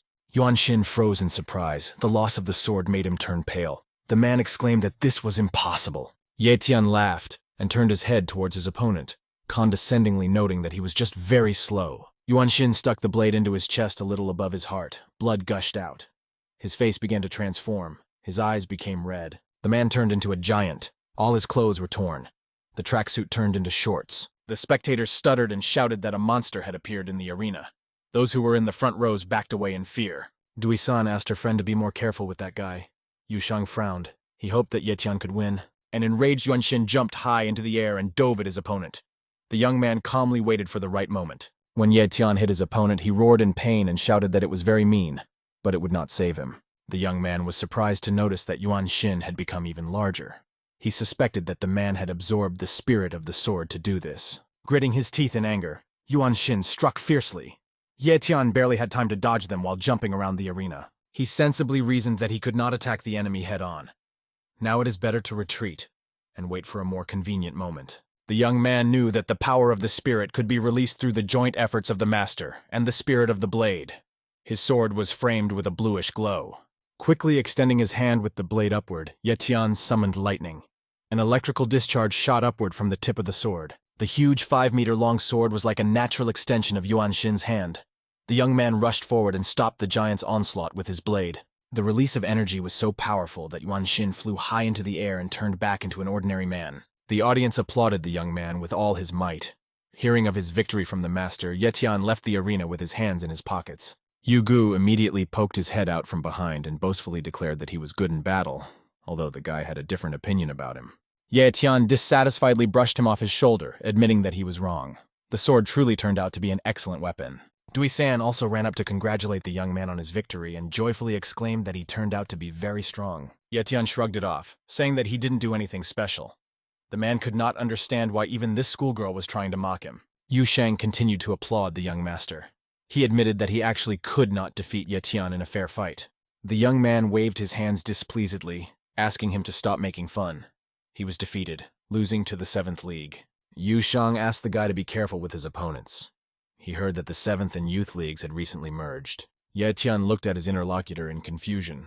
It was not clear to the young man what the connection was between this event and the tournament. Yuan-shin was carried on a stretcher. Yu Shang thoughtfully said that the Shin Guild wanted to win the last competition, but failed. The man patted Ye Tian on the shoulder in a friendly manner, explaining that the young man had angered these evil guys. They would not just let it go. The young master thanked his interlocutor for the advice, promising that he would be careful. Ye Tian bowed as a sign of respect. In fact, Wang Hao had taken over his thoughts. The young man thought with regret that he did not expect to meet the enemy so quickly. Yu Shang folded his arms across his chest as he watched the guy leave. Ye Tian reminded him of himself a few years ago. The young man walked along the dense trees, unaware that an observer in black clothes was hiding on the crown of one of them. The man was sent by Wang Hao and carefully monitored the young man. Ye Tian seemed like a normal guy in appearance, but the observer was not sure about this. Without giving away his presence in any way, the stranger secretly followed the young man through the trees until they reached multi-story buildings. When Ye Tian opened the apartment door, the hooded young man was already standing in front of him and only clarified his name. The young man instantly put his sword to the insolent man's nose and indignantly asked who he was. The man backed away. Frowning, the stranger looked more closely at the owner of the apartment. Ye Tian was faster than he expected. Slowly moving the blade of the sword away from his face, the young man stated that he had actually come here to help the young man. Ye Tian angrily shouted that he didn't need help. He warned that the guy had better leave if he wanted to stay alive. The uninvited guest smiled mysteriously, reminding the young man that he was interested in a man named Wang Hao. Ye Tian was so surprised that he lowered his sword. The stranger took advantage of his confusion and promised that tomorrow they would meet again. The guest left the apartment through the open window too quickly. Ye Tian did not have time to say a word. Yu Gu stated that this guy needs to be caught. Suddenly a thought appeared in the young man's head. He exclaimed that something about the situation seemed very strange. The sword spirit asked irritably what the problem was. If they stand and talk, that guy will calmly leave. Ye Tian remembered that in fact not a single person knew about his true purpose. He didn't tell anyone about Wang Hao. Yu Gu was still eager to fight, and a bluish glow appeared on the sword. The spirit of the blade begged to catch up with the guest. He wanted to teach the man a lesson. The young man jumped onto the sword. He agreed that he could get more information from the strange stranger. Ye Tian pointed Yu Gu to the open window and demanded to catch up with the night guest. Now he himself was burning with curiosity. The blade spirit didn't need to be told twice. He happily flew out of the window with his passenger, leaving a bluish trail in the air. A few minutes later, Yu Gu caught up with the stranger in the forest. That fighter also did not intend to stay here for long and fled from pursuit. The night visitor turned around and grinned. The man was glad that Ye Tian still decided to play with him a little. Immediately after his words, the stranger disappeared, leaving a purple trail behind him. The young man could not understand where he had disappeared. A loud voice sounded from above. The man suggested that Tian try to find him first, and then they would talk. Drawing his sword, the young man looked around carefully, but could not even hear the strange stranger's breathing. At that moment, a long sword with purple gems on the hilt flew straight towards the guy's back. Yugu was on guard all this time and immediately reacted by repelling the enemy's weapons. The stranger's blade shrank in size. The man deftly caught the blade and respectfully admitted to Tian that he had underestimated him. Yugu proudly said that he was worthy of praise. The young man hid his sword and lowered his hand down. A stream of pink energy reached towards his index finger. Tian assumed that he was dealing with Wang Hao. When the energy pulse almost reached its target, the stranger stuck out his elbow and blocked the blow, grinning. Thick purple smoke rose from the ring with a purple stone on the man's hand. He admitted that he wanted to get the guy's sword. The stranger proudly showed the ring to his opponent, declaring that it was a real masterpiece. Tian froze in place, as if struck by lightning. The young man began to guess that the stranger was using magic. The man grinned, wagging his index finger. He said that with the help of magic you can find the perfect combination of a person and a sword. The stranger suggested that Tian was very talented and could become stronger if he learned to use his sword correctly. In fact, the man was simply trying to distract his interlocutor. He was only interested in the spirit of the sword, which seemed quite strong in appearance. Tian pointed his sword towards the stranger, angrily declaring that such a thing does not happen. No one can create both the sword and its spirit. The man willingly accepted the challenge. The ring on his finger transformed into a sharp throwing weapon that resembled a bat. Squeezing it in his hand, the stranger rushed to attack. As he ran, he shouted to his opponent that he intended to decide his own destiny. The opponents met in the air. The man's small, deadly weapon easily blocked the sword's attack. Tian thoughtfully remembered that the blade's tip had changed many times. This meant that he had absorbed many spirits. The stranger jumped back and made a lightning-fast lunge with his left hand. 2 swords with purple hilts flew at the young man. Tian immediately noticed the danger and paused, frowning angrily. The sword whizzed past. The man barely noticeably grinned and praised his opponent. He really had good combat training. The young man turned around, realizing the stranger's smile. The blade, which had flown past, was now rapidly returning. Tian decided that now it was his turn to attack. Flying a little higher, the guy threw his sword at the persistent warrior. This episode amused the stranger a little. He easily parried the flying blade with one of his swords. The young man's weapon, along with Yugu, got stuck in the ground. The sword spirit plaintively asked its owner to help him get out of there. Suddenly, the sword appeared high in the sky, the flash on its hilt attracting multiple streams of energy. Catching the blade, Tian thoughtfully said that many spirits were involved here, since even the powers of the galaxy were activated. The stranger laughed loudly. It was all just nonsense. He mockingly asked his opponent who told him such nonsense. The man stated that he had a specific goal. He intends to kill his opponent and get valuable artifacts. Having enlarged the sword several times, the stranger shouted maliciously that no one could stop him. He always gets what he wants. The young man was tired of listening to the strange man. He declared that the time had come to act and raised his sword. The light core on the sword continued to accumulate energy. Yugu was very pleased with his new acquisition. He happily told the owner that he had never been able to move so freely before. This was an unforgettable feeling. The stranger described a semicircle with his sword and exclaimed that he had been waiting too long for this pleasant moment. Tian prepared to strike. Yugu noticed the energy portal behind the warrior and worriedly told the owner that their enemy could absorb spirits directly. The young man asked him to be silent for a little while and created a protective circle with the symbols of yin and yang. He himself understood that the guest represented a considerable problem. The man laughed and graciously agreed to give the young man life if he gave him his sword without a fight. At the same moment, 2 blue dragons attacked the stranger. Tian angrily said that he would only give up the sword if he wanted it. Yugu could not bear it and flew to the attack himself, taking 2 copies of himself.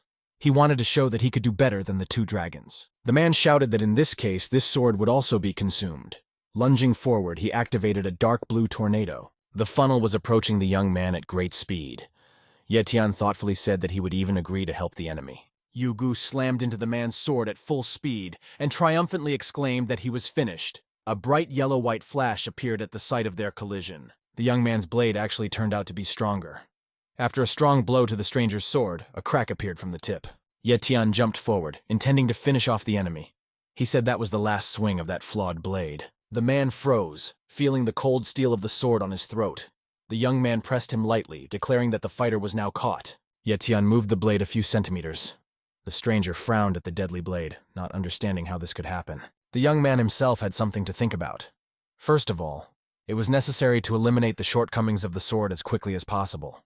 The man thought angrily that he would not allow himself to be defeated so easily. Hiding his hand behind his back, he activated the purple portal. Yet Tian immediately realized from the fighter's eyes that he was up to something and warned that it was better not to try to perform the trick. The stranger barely smirked, declaring that he did not intend to follow the orders of some boy. After a powerful explosion, a purple flash was formed. Before the eyes of the surprised young man, his guest was torn to pieces. The purple mist was so poisonous that even Yugu coughed and complained that he was having trouble breathing. Only fragments of the stranger's clothing remained at the scene. The purple haze gave way to black. The guest's voice shouted angrily that he remembered the guy. Ye Tian bent over the scraps of clothing, thoughtfully thinking out loud that retreating in such a situation was quite difficult. Yugu shouted angrily that there was no time to sit down. They need to quickly catch up with that guy before he runs away. The young man replied that the stranger left traces of blood behind him, and finding him would not be difficult. The sword spirit vowed that he would catch the villain next time. Ye Tian touched his bloody finger to the sword. Yugu angrily shouted that he was hurt and asked him not to do this again. The young man looked closely at the blade. It turned out that the stranger's blood, when touching the blade, corrodes the spirit of the sword. He reproached Yugu for screaming even in minor pain. The guy made the sword hang vertically and practice a little. Yugu angrily reminded that he was still just a child at his core and therefore deserved better treatment. Yet Tian gloomily replied that first they should improve their mutual understanding, so it would be better to start right now. He grabbed the sword, raising his hand up. The spirit tried to escape, declaring that its owner was a real devil. The young man angrily replied that he was in fact a deity. During meditation, the blade hovered in the air with its tip up. Pure bluish streams of energy enveloped it in a spiral. Yugu realized that something was happening to him again, and displeasedly asked what the owner had done with the sword this time. The young man was not going to listen to him. He activated 2 circles of 8 trigrams in the violet space for himself and the blade. When the trigrams overlapped each other, the sky turned blue. Ye Tian caught the blade and edifyingly said that they need to learn to understand each other. A dazzling white clot of energy appeared on his chest, which crackled barely audibly, sensing a strong sword. When the young man raised the sword up, the clot separated from his chest and hovered in the air, impatiently waiting in the wings. Ye Tian realized that he needed to act quickly. The ball of energy seemed to read his thoughts and reached for the sword, allowing itself to be absorbed. The guy demanded his spiritual energy to merge with the sword and closed his eyes. A powerful explosion sounded under his feet. A high wave of energy flows reached his shoulders. On the 3rd day of the tournament, the spectators were discussing Yu Xin with all their might. They said that this guy was found dead. His spirit disappeared without a trace. Dui-san stood between her new friends. She admitted that she was hoping to see them fight today. Both guys were silent. The girl impatiently asked who would fight today in that case. Yu Shang didn't even look at her. He admitted that he didn't sleep well today and yawned, covering his mouth with his hand. The man said that he believed in Ye Tian's victory. The young man listened inattentively to his interlocutor. He was more worried that the spirit had disappeared somewhere. This was uncharacteristic for him. Ye Tian remembered the night enemy with his energy portal. The guy suspected that the human spirit could also be absorbed. The man noticed that the guy was acting very strangely and asked what he was thinking about so much. Suddenly, yesterday's stranger in a hood appeared in front of them. He laughed and assumed that Ye Tian was thinking about their enmity. The young man looked at the stranger in surprise, recognizing him as yesterday's guest. Ye Tian felt that the stranger had become stronger overnight. Throwing off his jacket, the man exposed his arm, severed at the shoulder. The fighter said that the tournament organizers helped him a lot. The young man looked at him gloomily. He assumed that it was this person who killed Yu Xin, so he became stronger. The stranger angrily extended his left hand forward and vowed to take Ye Tian's life for what he did in the forest yesterday. The young master responded in surprise that he did not quite agree with this. If anyone loses his life in the arena, it will be his opponent. The man jumped forward, raising his fist. 2 more similar fists flew next to him. The stranger praised his opponent. He has a great spirit. Ye Tian threw a sword at the fighter, suggesting that they first figure out the techniques. Yugu himself was glad to take revenge on yesterday's guest. The man changed his stance a little, dodging the sword, and gloatingly declared that it was time to change the owner of the blade. Yugu created several copies of himself, reminding him that he could not even fight his shadow. A man should try harder. 5 swords pierced the stranger's torso, but not a drop of blood spilled onto the ground. The fighter continued to stand still. Smirking contemptuously, the man said that the guy was not capable of anything else. His body was pierced by Yugu himself. The stranger was very amazed to notice that they had been transported into blue space and were standing on circles of trigrams. Ye Tian angrily exclaimed that he was tired of playing and summoned the ice dragon. A huge monster, 3 times the height of a man, immediately appeared. The stranger was no longer so self-confident. He began to vomit blood. The man asked in a quiet voice what kind of power this was. The powerful blow threw him a considerable distance. Tian ordered the dragon to engage the enemy and help him win. When the young man returned to the arena, Yugu dissatisfiedly noticed that the owner had changed his mind too quickly if he wanted to leave that guy alive. Yu Shang was pleasantly impressed to see how much Tian had improved his skills in just 1 day. Dui-san was also fascinated by the connection between the warrior and the sword. The young man frowned at his friends. He saw that he was considered a professional fighter, but he could not admit that it was all about the sword. Another man in dark clothes with a hood walked into the first row of spectators. He said it was all quite interesting. Yet Tian almost screamed when he recognized his worst enemy. Standing in the hood was exactly the person he was looking for, Wang Hao. The young man quickly moved towards him, pushing people aside and clenching his fists. Tian said loudly that he would not let him go this time.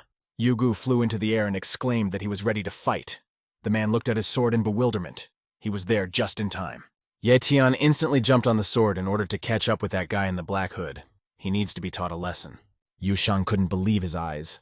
Dui-san began to stutter in surprise, and quietly said that she had only read about such skill. A man in a black robe walked calmly along the empty gallery. Seeing the fighter, the young man exclaimed joyfully that he had caught up with him. He rushed forward with his sword out and shouted that this time Wang Hao would get what he deserved for his sins. The man smiled, noticing the approach of the enemy out of the corner of his eye. He had no doubt that Tian would follow. To his surprise, instead of Wang Hao, the young man pierced the purple haze. The man himself said that time should not be wasted on this. Tian froze in shock. He couldn't understand how this could happen.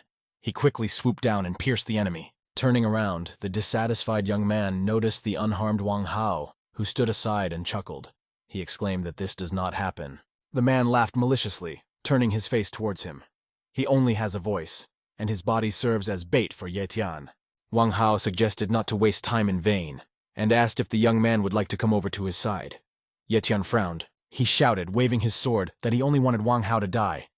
When the blade pierced the man, a purple haze appeared in that place again. Wang Hao said in a calm voice that Tian has ambition and great ability, but his naivety hinders his self-development. The young man listened to him angrily. The images of all the guy's friends appeared in the purple fog. Wang Hao said insinuatingly that they were not as desperate as Tian. In the young man's visions, they were all very frightened and in pain. The last man showed Tang Shu'er roaring in fear. Tian angrily said that he underestimated Wang Hao's impudence. He gloomily asked what the man wanted from him. Wang Hao emerged from the haze with a smile. He admitted that before the recent battle, he equated the young man with other rivals. Tian has great potential, and only a strong teacher can unleash it. Wang Hao promised to teach him everything he knows. The man said that he would give Shu'er as a slave to the young man. As soon as he came over to his side, he could do whatever he wanted with her. Tian gloomily asked if Yugu could turn his entire spirit into a fire strike. The sword spirit asked what he was going to do. Wang Hao realized that the young man was not going to agree to his terms, and angrily demanded not to test his patience. Tian thrust his sword forward, aiming for his opponent's face. The man smiled dismissively.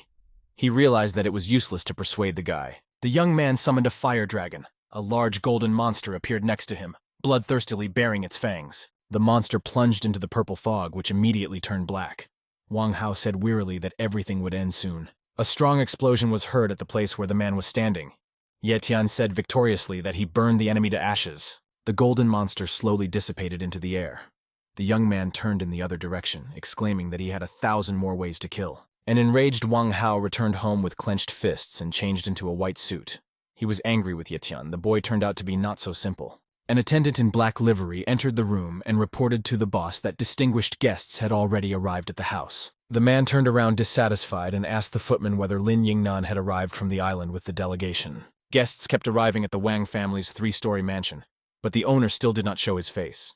They were assured that Wang Hao would come soon. Lim Yongnam was waiting impatiently for the man in an easy chair with red upholstery, his arms folded across his chest and one leg crossed over the other. Finally, a beaming Wang Hao appeared on the screen, holding a glass of red wine. The soldiers came closer with interest. Wang Hao smiled and said that he would like to discuss the reward first.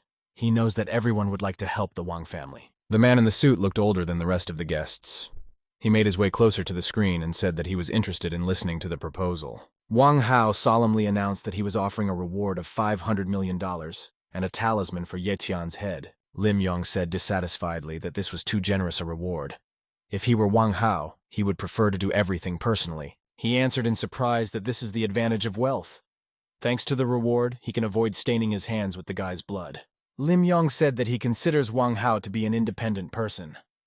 He shrugged, deciding that it was none of his business anyway. Yu Sheng and Duisan finally caught up with Ye Tian. The man asked the young master where he had gone so suddenly. The young man turned to his friends, explaining that he was in a hurry because Wang Hao was about to fight. The fragments left from the fire dragon were still flying in the air. Yu Sheng assumed that the battle would be similar to the previous one. Frowning, Ye Tian corrected the man. This time the enemy wants to take over the entire martial arts world. They need to be especially vigilant. Duisan showed them a small orange piece of metal and asked if it looked like a sword that could cultivate up to level 6 or intermediate. The young man looked at his friend in surprise and asked how she could even compare the 6th level with the average. The girl smiled. She meant exactly what she said. It makes it easier to remember the different levels and characteristics. Ye Tian admitted that using numbers is indeed easier to remember data than using complex names. Yu Sheng thoughtfully recalled that Wang Hao had subjugated most of the sects, with no more than 12 elders acting on their own. The man took out a small golden hexagram and stared at it, declaring that Wang Hao was a threat to all of China. Ye Tian patted his elder friend on the shoulder and said that they had better get more sects on their side rather than worry about the future. Duisan promised that she would talk to the leader of the Bagua sect and try to convince him to help with the rest of the participants. Yu Sheng stated that he has some influence on the dragon sect, so you can safely count on their help. Ye Tian thanked his friends for their help. Gripping his sword tighter, the young man gloomily thought that the time had come to act. The fighters slowly walked down the steps, discussing Ye Tian. One of the guys said that in any case there are many of them, but there is only one enemy. Seeing 3 friends walking towards them, the man in the suit exclaimed in surprise that this was the same Ye Tian. His partner grinned maliciously and recalled the old saying about being on time is better than being early. Ye Tian had no intention of responding to their jokes and simply silently clutched the sword in his hand. Yu Gu was always ready to fight the enemy. 2 heavy axes immediately flew at him. The young man foresaw this outcome of events and easily avoided them. Yu Gu exclaimed indignantly that the owner could have fought them off himself. It was not necessary to use a sword. The bounty hunters quickly surrounded the 3 friends. One of them suggested that the guy surrender in an amicable way. There was nowhere to run. Ye Tian told Yu Sheng that he did not expect to meet Wang Ji's fighters so quickly, and asked him to look after Duisan. Lin Yin turned away disdainfully. He had no intention of fighting with the child. Mr. Wang valued his head too highly. The fighter yawned lazily, declaring that such a number of people would be enough to cope with the boy, and he himself would have a better rest. Ye Tian looked thoughtfully at the man who turned away.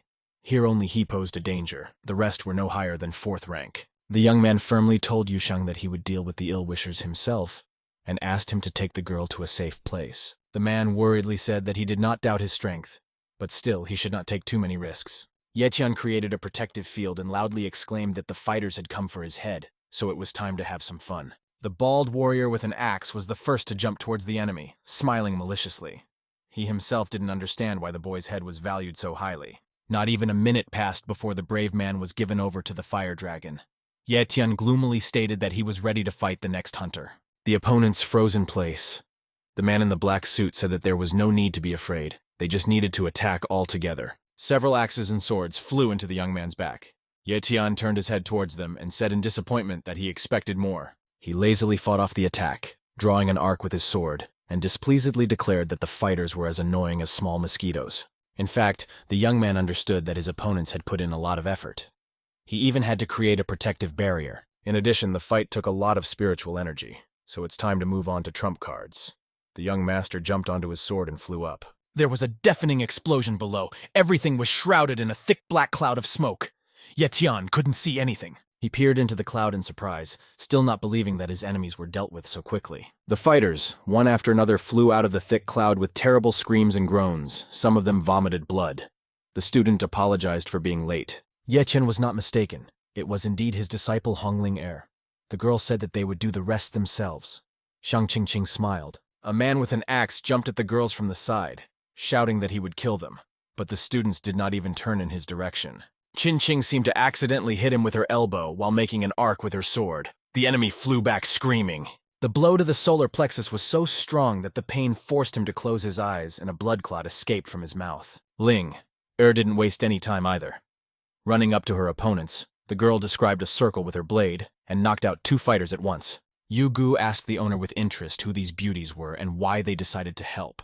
Tian smiled and said that these were his students. Having finished with their goals, the girls put their swords away and moved closer. The young man asked how they ended up here. Qing said displeasedly, closing her eyes, that it was not entirely fair for him to participate in such a competition himself. Tian pretended to appreciate the girl's joke. In fact, he couldn't understand what interesting she saw in the mass brawl. Ling Er suggested that the mentor take some time off. She and the little girl would sort it out themselves. Qin screamed indignantly. She did not like this treatment. Seeing how deftly the students dealt with their enemies, Tian smiled. During their separation, they became much stronger. The young man hoped that Qin would leave at least one person alive for interrogation. He moved decisively towards the main goal. Yu Shang immediately understood the guy's plan and ran after him, drawing his sword.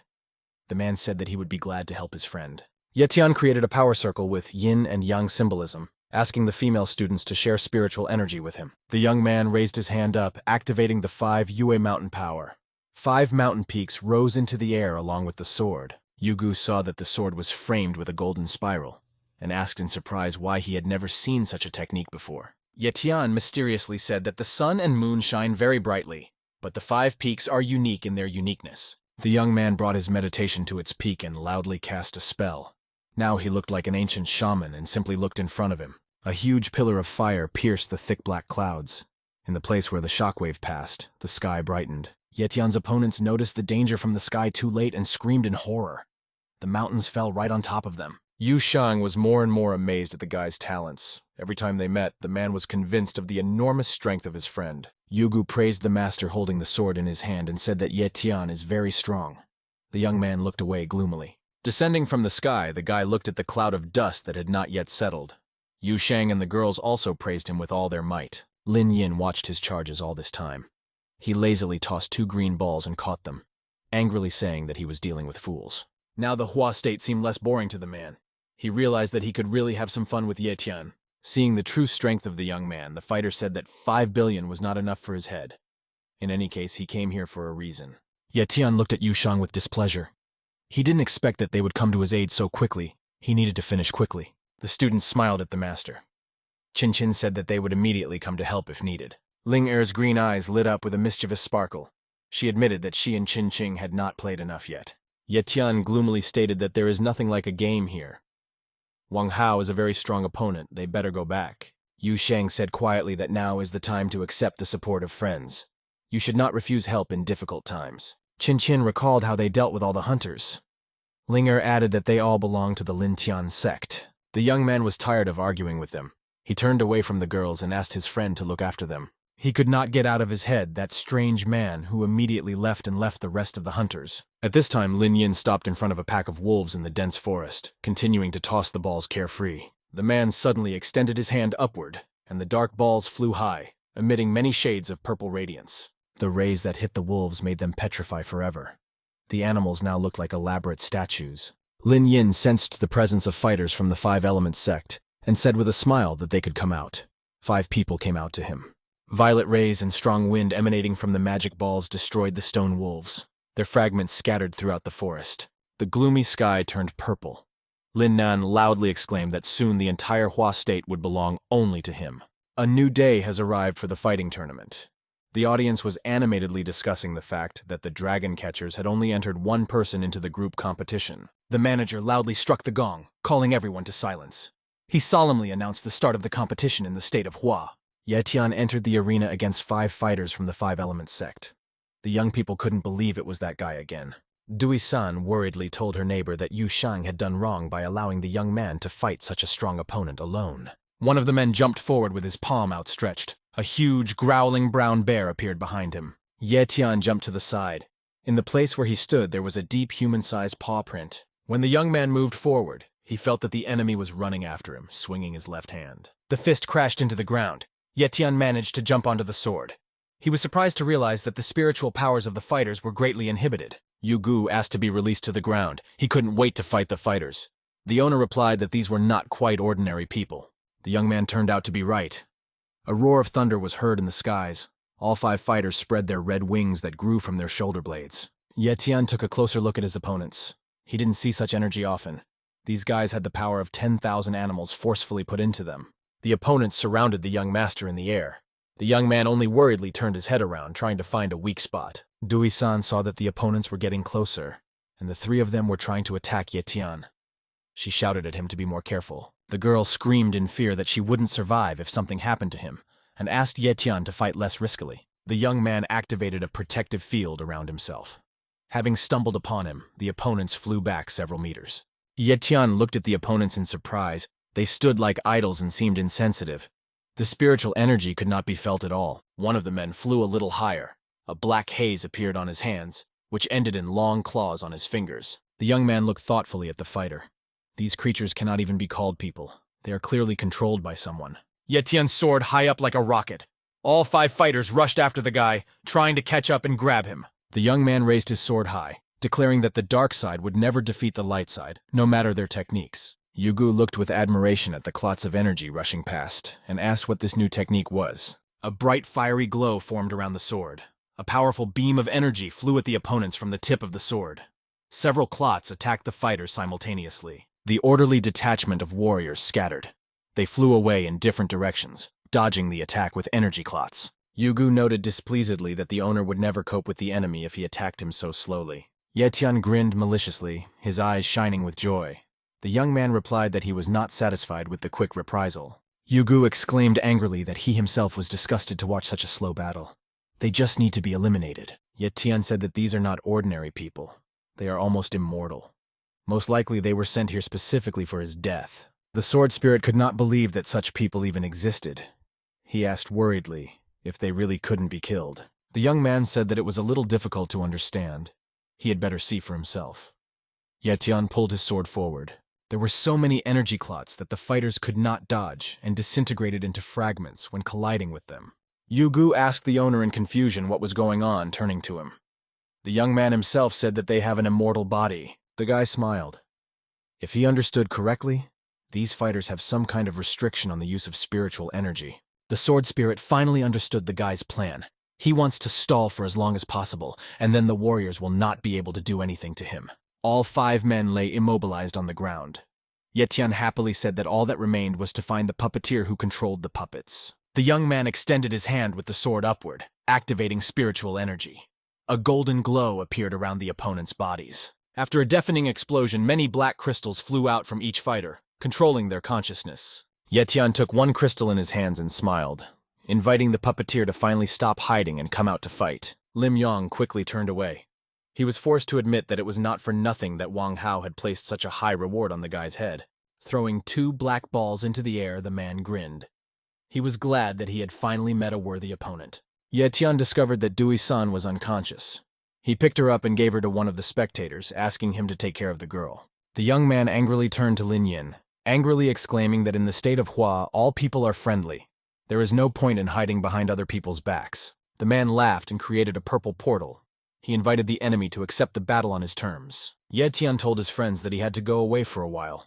1 second is enough for him to kill the guy and return. The young man noticed that Lin Nan was standing alone and wondered whether the man was going to fight him alone. He laughed and opened his palms. Thousands of purple particles flew into the air. Lin Nan stated that these were all his puppets. Spectators screamed in horror as they fled the strange purple powder. Someone shouted that it was very poisonous. 2 men from the 5 Elements sect helped a couple more fighters to their feet. The warrior proudly declared that they do not abandon their own. Describing an arc with his sword, Ye Tian dispelled the dangerous cloud and explained that everything was fine with the guys. They had simply used up spiritual energy. Dui-san could barely control herself due to the effects of the powder and fell to her knees, calling out to the young man for help in a weak voice. Lin Nan smiled maliciously. The fact that Ye Tian was familiar with the new puppet was to his advantage. The man raised his hand up. All the spectators noticed that from his fingers 5 purple streams led to the fighters. The hunters made noise with displeasure. It turned out that Lin Nan had bewitched the members of the 5 Elements sect. One of them said that he wanted to become Hua's chief cultivator. Lin Nan grinned sarcastically and admitted that he was born in another country, so he didn't care about Hua. Turning to Ye Tian, the man ordered his dolls to attack the enemy. The young man immediately put up a protective barrier. Lin Nan exclaimed that Ye Tian managed to find a weak point. But this wasted his strength, and the young man would not last long. Dui-san ran ahead of the other dolls with a dagger in her hand. The young master quickly described an arc in the air and cut it off from the puppeteer. Finding herself in Ye Tian's arms, the girl hid her eyes guiltily and quietly asked for forgiveness for attacking him. The rest of the puppets quickly approached the young man. He was already preparing to let go of his girlfriend and dodge the blow. A dazzlingly bright pillar of light with a blue aura cut through the heavens. The explosion threw the opponents aside. The 3 dragon hunters smiled. They apologized for being a little late for the fun, but were still glad to see the master unharmed. The young people created a protective circle with a 5-pointed star in the middle.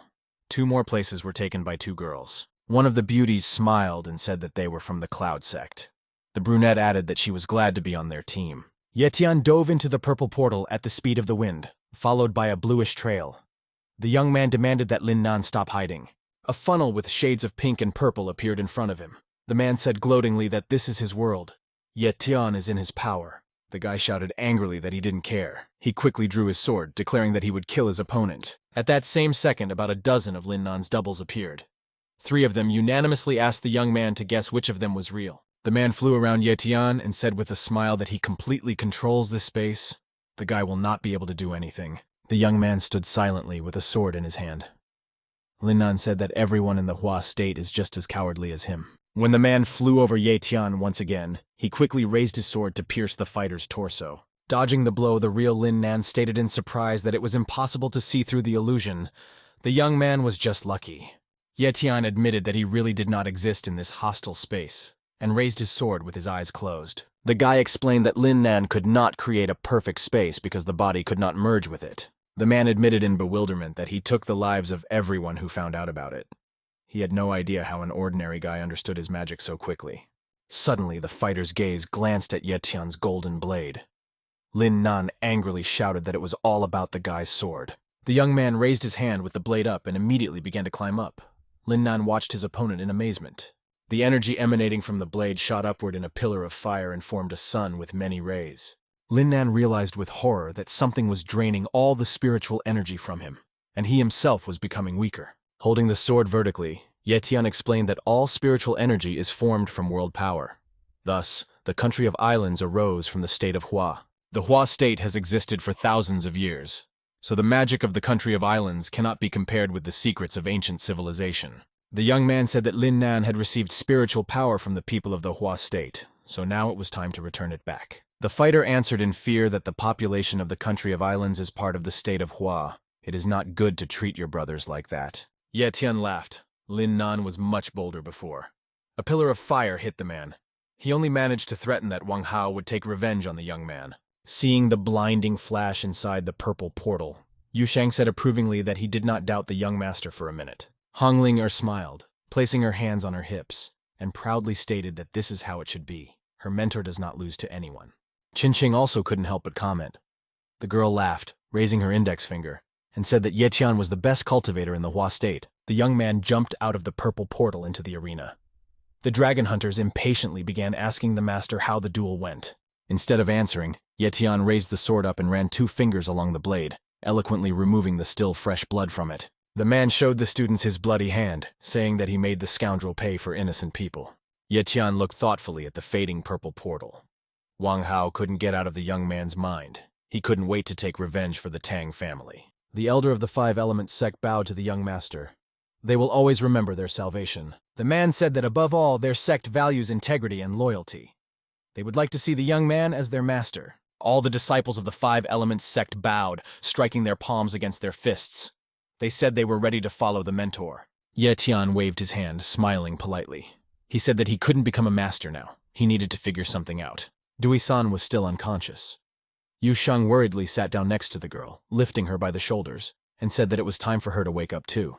Ye Tian told the disciples from the 5 Elements sect that he had no time now. He needed to quickly deal with Dui-san's injury. Running up to his girlfriend, the young man excitedly asked Yu Sheng why she still hadn't woken up like the other puppets. The man replied that their friend fell into a coma after Lin Yin stopped controlling her. In addition, a sword-shaped design formed on her throat. Ye Tian exclaimed with concern that this was the mark of the Immortal Sword Clan. It turned out that Yu Sheng had never even heard of such a thing. The young man touched the mark left with 2 fingers, and said that such marks were usually carved into the skin of those who practiced in the clan. The guy remembered the deceased swordsman who fell at the hands of the demon, and said that the entire clan was slaughtered by the minions of the demonic king. Bending over Dui-san, Ye Tian speculated that the Demon King's spirit had caused the girl to fall into a coma. He asked Yu Shang to move away. The young man quickly raised his sword up. Dui-san rose into the air. Yu Shang screamed in fear. He didn't know that the blade spirit could awaken the sword of immortals. Yugu felt that he was losing strength and indignantly asked the owner where his spiritual energy was disappearing to. Ye Tian replied that this was necessary to save people. The young man was surprised to see soul fragments in space. Lin Yin did a good job. The procedure began to work. The girl has already begun to return to life. A grinning demon was approaching her from behind. The young man noticed that a thread was stretching from the black evil creature straight to the back of Dui-san's head. It was this thread that kept the girl in this state. Ye Tian ordered the sword to immediately destroy their connection. Feeling the thread break, the demon growled angrily. Dui-san began to open her eyes, the remnants of a dark essence coming out of her mouth. The young man cried out joyfully that she was waking up. The girl appeared in a blue space, surrounded by a dazzlingly bright white sword aura. Ye Tian couldn't help but admire her energy. Jumping to the ground, Dui-san bowed to the savior and declared that from now on she would steadily follow him. Dragon Hunter Elder, Zhongdaidai, and Five Element Sect.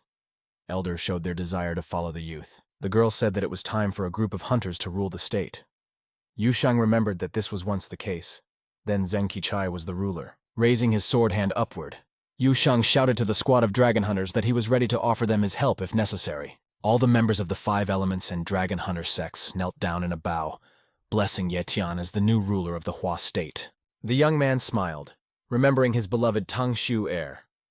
If he had such a position in his previous life, Wang Hao would not have been able to get close to the girl. Smiling, Yugu reminded the owner that he had become very rich, so it would be nice to feed him much better. Yu Shang bowed to the young man and reminded him that this year the competition between the fighters had failed, but everyone saw his strength. Looking at Ye Tian point blank, the man asked why he didn't want to become a leader. The young man admitted that he was thinking about his past. Yu Shang exclaimed that Ye Tian was the perfect candidate. The elder of the Five Elements sect supported the man. The young man admitted that he was here on a personal matter. He did not intend to gain fame among the great masters. Ye Tian agreed to lead the Hua state only for the time until he eliminated the danger threatening the entire world of cultivators. All members of the seven sects bowed solemnly to the new leader, loudly chanting his name. The echo could be heard throughout the city. The seven elders knelt before the new ruler and held out golden signs made in the form of various geometric shapes. Ye Tian used spiritual energy to attract the signs onto his palm and asked the elders to follow him. Turning to Dui-san, the young man beckoned the girl to him and said that she should also go with the elders. Qin shouted indignantly, pointing her finger at Dui-san, saying that it was unfair. She was the first to become a disciple of the master. Ye Tian asked Hongling to hold Qin and wait for him. After talking with the elders, he will return to the students. When all the elders took their places, Zhong Dai reported that everyone present was a little surprised by the meeting. The young man was sitting on a wide chair in the middle of the hall. The man pointed to Dui-san, who was standing next to him on the right, and asked the elders to indicate her strength. The elder of the Five Elements sect said that the spiritual flow phase is an indicator of the current level. Zhong Dai said that no one has been using such terms for a long time. Dui-san is not far from the breakthrough to the third level. The water sect elder named the second level according to his definitions. Her neighbor screamed angrily.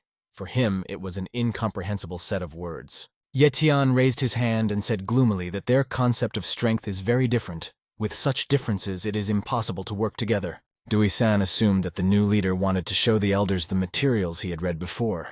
The young man smiled warmly, revealing that she was studying not only the sword spirit, but also the origin of spiritual energy. The girl blushed, embarrassed. She timidly pointed a finger at herself, asking incredulously if it was really that important. Ye Tian stated that he intended to reorganize the spiritual system of the Hua state. These will have to be handled by Dui-san. The girl bowed, saying that she would be grateful for the advice. The elder of the Five Elements nodded and suggested starting a discussion. Dui-san jumped up, forming a blue spiral with a dot at the top. This is where the assessment of a person's spiritual strength begins. A dazzling white circle appeared behind the girl. She said that she had spent half of her spiritual energy. Her strength was about 80 points. The elder of the Five Elements sect clenched his fist. Everyone saw a purple glow. He said that a third of his strength is 150 points. The elder dragon hunter bowed to the new leader of the Hua state and said that she would like to see his strength. Ye Tian smiled. He agreed to show 20% of his spiritual energy on the condition that it remained between them. Rising from his chair, the young man extended his hand upward. Everything around shone with bright blue stars in endless blue space. Dui-san looked at the master in admiration. She had previously only read in books about the power of the vast universe. Ye Tian's true strength is hard to even imagine. The girl smiled embarrassedly, for her everything happened as if in a dream. Dui-san never thought that such a strong person would become her mentor. Ye Tian reminded the disciple that she had also conducted many magical experiments and had a wealth of experience to share. Dui-san became even more embarrassed and bowed her head, muttering that she did not want to talk about them as an insignificant achievement. The elder of the 8-diagram sect thoughtfully said that he knew many of the geniuses of the Hua state. He is ashamed that he has not heard about the girl before. Dui-san waved her hands, explaining that she was mainly concerned with theory. It was only natural that the elder did not know about her. Elder Zhang bowed to the girl, reminding her that understanding cultivation methods is more important than dry practice, and asked her to tell her more. Seeing the elder's sincere respect for her, the disciple became worried and fearfully asked Ye Tian to help her. The young man smiled, asking Dui-san not to panic. He himself will show everything in practice. The girl will only comment. Raising the sword up, Ye Tian asked him to show some moves. Yugu was overjoyed. He would finally be able to prove himself. A flame appeared at the tip of the raised blade. It flared up in a circle more and more intensely, and reached several meters in diameter. Dui-san created a fiery arc with one finger and explained that it would take 1 point of ki to do so if she had a fiery spiritual root. Otherwise, more energy will be consumed. The young man created a circle with a golden glow. Upon learning that this would require 2 ki points, one of the elders boastfully stated that he did not have to worry about large losses of energy. Zhang Dai thoughtfully admitted that some spells had been difficult for her before, but she did not connect this with her attributes. The elder of the 8-diagram sect said that this was true. He himself has a metallic spiritual root. Spells with other attributes require twice as much ki. The room was filled with bright light. Stammering, the girl admitted that she needed to think a little. She could not answer right away. The source of light was the heavenly stone. Ye Tian told the elders that this rare treasure could absorb the spiritual chi energy of heaven and earth. The bald elder said in surprise that this was true. He himself feels that the treasure absorbs energy. Returning the glowing stone to his palm, the young man asked how the elders, who had honed their skills for years, could not understand the wonders of heaven and earth. The elder of the 8-diagram sect laughed joyfully. During the meeting, he learned more than in 10 years of painstaking training. The 2 elders quietly discussed the heavenly stone among themselves. Any of them would gladly give up all the sect's treasures for him. Clenching the stone in his fist, Ye Tian stated that he understood their intentions. He is willing to share heavenly stones and ancient books on one condition. The elder of the 5-element sect admitted that this is so. Nothing can be hidden from him. The man asked what this condition was. Ye Tian sat on his throne and demanded that the spiritual chi system be abolished, replacing it with the hierarchy that Dui-san had voiced. The young man raised his index finger, saying he wanted to promote it as a global standard. The elders must be the pioneers in this direction. Dui-san nodded shyly. After the current meeting, it won't be difficult for her to convince her Bagua sect. Zhang Dai blushed a little and stated that her dragon hunting squad was ready to follow the new rules. Ye Tian waited patiently until all 7 elders swore that they would spread the new spiritual chi system. As he left the hall, the elder of the 8-diagram sect said that he had received the best advice over the years. Zhang Dai recalled that it was she who found the young man as a mentor for her sect. They both snorted contemptuously and simultaneously turned away from each other.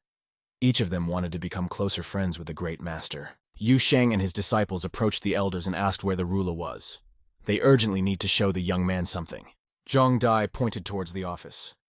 She guessed that Ye Tian was talking to Dui-san, the descendant of the Sword of the Immortals. Ling Yin and Qin held hands and ran. They could not allow their rival to win the master's favor. Elder Zhang asked Yu Sheng why so many girls are chasing the guy. He is also handsome. The man replied that they really had something to do with the guy. Hearing the familiar voice, Yu Sheng raised his head.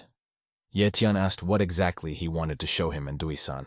Both students joyfully held the master's hands. Yu Sheng said that at the sight of the young man's battle with Lin Yin, he discovered a strange bead. Ye Tian asked interestedly to show this thing. The man had to turn away to hide his tears. He was offended that such beauties were chasing the young man. Yu Sheng took out a package and warned that there was something wrong with her aura. He wanted to seal it first, just in case. The man unwrapped the package, inside of which lay a black ball. He asked the master to check this thing. Ye Tian picked up a ball with a purple glow. He stated that something was wrong with him. He felt evil energy. Dui-san worriedly touched the mark on her neck and stated that it was not a mistake. The aura belonged to the Demon King. The girl timidly said that she could use the ball to increase the power of the sword. Ye Tian said in surprise that this item was very dangerous. Turning around, the young man said that there was no need to make hasty decisions. When Dui-san touches the Demon King's aura, the marks on her body make themselves known. Yugu admitted that he wouldn't mind raising the level, but the black ball looks ominous. He's afraid it will only do harm. Chin advised leaving it if the process is so painful. Yu Shang reminded the girl that she had promised to advance the standards of spiritual qi. Tian added that he himself had a plan to improve the sword, so she shouldn't risk her health. Dui-san bowed and reminded her that Tian had saved her life at one time. In addition, she has an important task ahead of her. Almost crying, the girl admitted that the leader of the state had done so much for her that she would never be able to repay the young man. Tian took his interlocutor's hand and said that he trusted her with his sword. Dui-san looked at him timidly, feeling very embarrassed. The girl carefully took the dark ball with a purple glow with both hands, shyly promising to justify the trust in her. Yu Shang pretended not to notice anything and bowed his head down. In fact, he realized that Dui-san was not indifferent to the young man. Reaching into his inner pocket, the man suggested that the student and the master had known each other for a long time, so he wanted to offer something. Yu Shang took out a ball very similar to the first one. He explained to the girl that this amulet would reduce pain when improving the sword. Dui-san turned to her mentor excitedly. She knew that the amulet was very rare and asked what she should do. Tian began to persuade the man to take the ball, but he stopped the young man with an imperious gesture and asked for an opportunity to do something good for him. The young ruler laughed. Dui-san will really need the talisman bead, so he won't refuse to help. Yu Shang happily patted the young man on the shoulder, declaring that Tian had made the only right decision and would not regret it. The mentor turned to his students and asked to borrow a certain amount of resources for a while, promising to return them in full with treasures. Ling Yin stated that this was her gift to the master. Chin also didn't want to hear anything about returning resources back. Dui-san bowed her head, holding the sword close to her. She admitted that the Sword Immortal clan was almost destroyed and they would not survive without outside help. Tian touched the girl's shoulder, promising to go to the Immortal Sword Mountain after improving the blade. He will help you understand that story. Dui-san burst into tears of happiness and wiped her tears with her fist. She said that she trusted the ruler and would do what he asked. Tian warned Yugu that he had to leave him for a while. The sword spirit promised not to miss its owner. He will become stronger. The young man told the students that he was leaving matters to them and waved his hand, turning his back. The girls unanimously wished him a quick return. Returning to the city, Tian first went to the bar where Li Siyu worked. The young man remembered that he had not come here for a long time. The waiter immediately recognized the man and greeted him cordially. Tian saw that he was truly welcome here. Shiyu turned in surprise with a bottle in her hands to the young people. She couldn't believe her luck. The young man had finally returned. The girl said in confusion that she no longer hoped to meet him. Tian admitted that he came on business and wanted to ask for one favor. After placing the bottle on the table, Shiyu embarrassedly asked what exactly he needed. For the sake of the young man, she was ready to do anything. Tian handed her a small black case and asked her to keep it with her until Tang Shu'er came for it. Shiyu screamed in surprise when she heard the familiar name. She guessed that that woman meant a lot to Tian. The young man hastily said goodbye, saying that he had a lot to do, and thanked him for the service rendered. Shiyu looked sadly at the young man leaving. She decided that she must definitely ask him and stop torturing herself with guesses. Tian walked quickly along the sidewalk. Shiyu ran out of the bar and shouted out of breath that she wanted to know something. The young man did not even turn to her and gloomily advised her not to ask anything, otherwise her life would always be in danger. Shiyu stopped, almost crying with resentment, and asked in a choked voice where he intended to go now. Tian continued to walk forward. Softening his voice a little, he said that he had to pay a visit to the Tang family company. The girl kept watching the young man with a sad look. Without turning around, Tian promised her that they would meet again. Seeing Tian in his fighting outfit, many employees became noisy. They couldn't believe that this was the young master. The men in suits glanced furtively at the young man. One of them said in bewilderment that he himself looked much older. The visitor paid no attention to anyone. He walked to the reception desk and asked to tell Tang Shu'er that Tian had kept his promise. The girl smiled warmly and asked him to wait in the reception area while she reported his request to the authorities. Tian smiled back at the administrator and thanked him for his polite attitude towards the company's visitors. A friend immediately ran up to the girl. She really wanted to know why the administrator was so kind to this guy. She herself could not explain her behavior.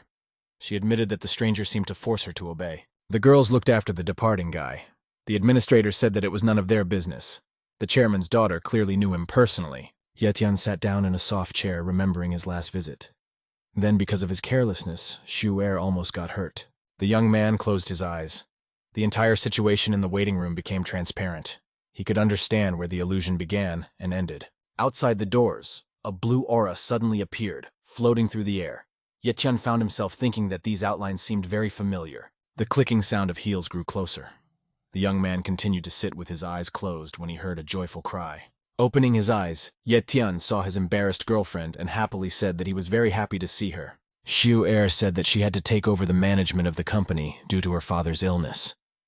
She exclaimed proudly that everything worked out. Stuttering, the girl blushed and said that it was all her fault. Ye Tian said that she was doing a great job. Wang Hao would not come here for another 6 months. Tang Xiu Er roared with joy and blushed even more. The girl really wanted the boy to see how she had matured. Ye Tian closed his eyes and said that he could just turn away and not look at the tears. She has done a lot for Tang Company. The girl cleaned herself up and thanked the guest. Now she has confidence. Besides, his father can meet him now. Tang Xiu Er immediately understood what this heavy silence meant. Ye Tian admitted that he had to go. He had a lot to do. The girl talked about her first meeting with him. Even then, she singled out Ye Tian from others, but forgot that heroes belong to humanity and not to one person. Xiu Er smiled. She knows that she cannot force the young man to stay, but she wants to ask him to fulfill her wish. The girl timidly began to talk about the day when the mission would be completed. Ye Tian interrupted her and promised that he would definitely find time for Xiu Er. She raised her head in surprise and exclaimed that the man, in a strange way, was able to find out about her secret desire. Ye Tian handed her his little finger and asked her to swear on it. As for the desire, he was always sure that Xiu Er wanted it. The girl extended her finger, and the young people clasped their little fingers. Ye Tian solemnly promised to return to Tang Xiu Er. Li Shiyu witnessed this scene and now reproached herself for following the young man.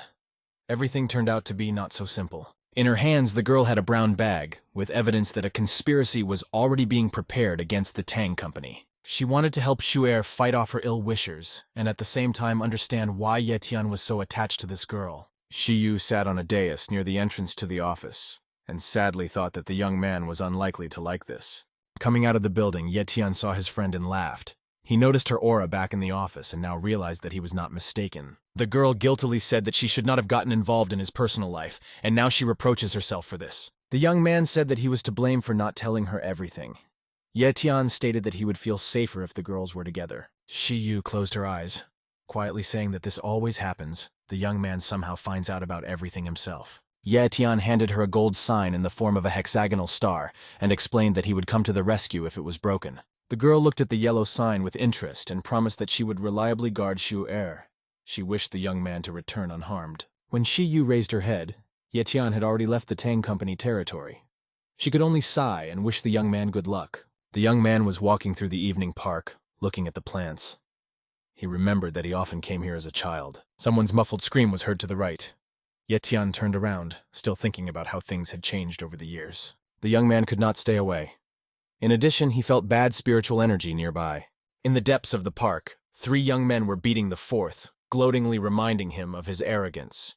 Chen Yun coughed and stated that he was still cocky. One of the opponents kicked the victim in the face, angrily exclaiming that they shouldn't talk like that. They communicate with famous people. Chen Yun stated that he didn't care. The man stepped on his face and declared that Ye Tian himself was their boss. The boy said that his best friend's name is exactly the same.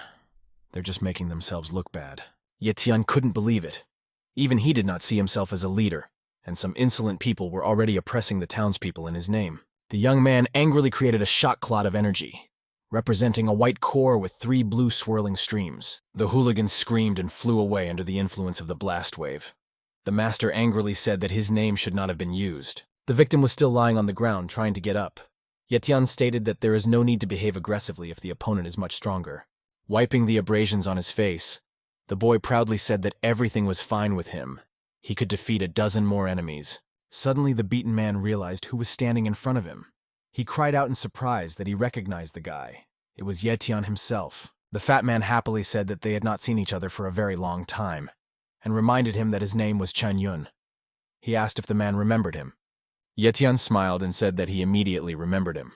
Everyone at school still called the guy Fat Chen. He laughed and assumed that the young man had returned to show respect to his grandfather. Everyone knows that Ye Tian has gone to Yin City to study. The young man gloomily said that it was time to visit the grave, remembering that the old man had died almost 10 years ago. Chen Yun happily patted his friend on the shoulder, promising to join him in 2 days. He would like to treat him to a barbecue.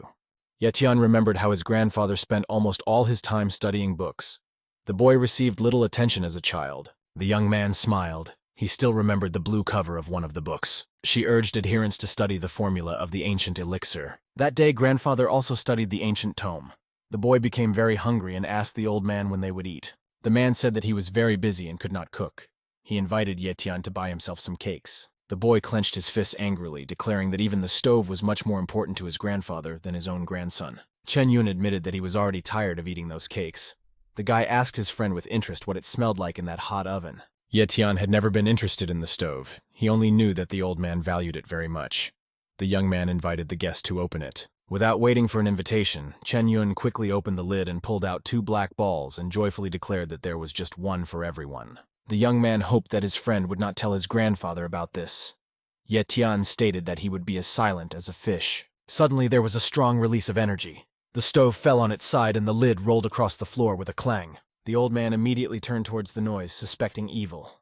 He frightenedly called out to his grandson and his friend, but no one responded. When grandfather ran into the room, both boys were lying unconscious on the floor. The man leaned over them, trying to ask what happened. Chen Yun coughed, and a black ball flew out of his mouth. The old man now understood everything. He immediately recognized the pill he was working on. The man looked at his grandson worriedly. He could not allow Tian to lose his life in this way. The old man sat down on a chair, placing his grandson on his lap, and began the process of purifying the boy's spiritual energy. After a while, Tian opened his eyes. Strange visions came to him. Everything was in a blue fog. The boy immediately demanded that he was hungry. In confirmation of this, his stomach growled angrily. The old man burst into tears of joy and hugged the boy to himself. He was immensely happy that he was able to save his grandson. Tian wiped his grandfather's tears, asking him not to cry. He said that he had a dream about an immortal old man who saved his life. The man promised to cook some noodles. He remembered that for many years he tried to protect his son from the influence of the magical world, but chance pushed his grandson to this universe. The old man bowed his head dejectedly, closing his eyes. He did not want to believe that this was destined by fate itself. And now Chen Yun was holding in his hand a bag with exactly the same cakes that they enjoyed in childhood, and declared that he could eat them himself. The young man had no time for this. Remembering his childhood, Tian realized that his grandfather created pills to help him practice magic. He asked if Chen Yun remembered how they stole 2 black pills from the furnace. The old man then became very agitated. The guy was so surprised that he even lowered his hand with the cake. He asked in confusion why Tian remembered this. The young man sadly said that after that, his grandfather never returned to creating wonderful drugs. Chen Yun thoughtfully remembered that the old man asked him to keep his notes on the preparation of pills for him. Tian cried out in shock. The secret had been very close for many years. He excitedly asked the young man where those notes were now. Chen Yun answered in bewilderment that everything was at his home. The old man did not ask about them, and he himself almost forgot about it. Tian quickly walked forward, saying that they needed to find those records. Chen Yun looked at his old friend in surprise, holding a bag of cakes in his hands. When the young people returned to Chen Yun's house, it was already quite late. The windows no longer lit on any of the 3 floors. Since the notes were supposed to be in some kind of box, the friends turned the contents of all the boxes out onto the floor, but found nothing. Activating his magical vision, Tian remembered that all this happened shortly before his grandfather's death. It was as if he had a presentiment of his death. Chen Yun scratched the back of his head in puzzlement. He was sure the notes were kept here somewhere, but he couldn't remember where. Bending down, Tian took out a small brown box and assumed that all the recipes were inside it. Chen Yun exclaimed in admiration that this was the same box. He gave a thumbs up, pleased with his friend's guess. The box was sealed with the image of a pentagonal star, with multicolored stones attached to its rays. Chen Yun asked to look at her. Those elements symbolized the 4 well-known elements. The old man attached gold to the 5th element. Tian couldn't believe his eyes.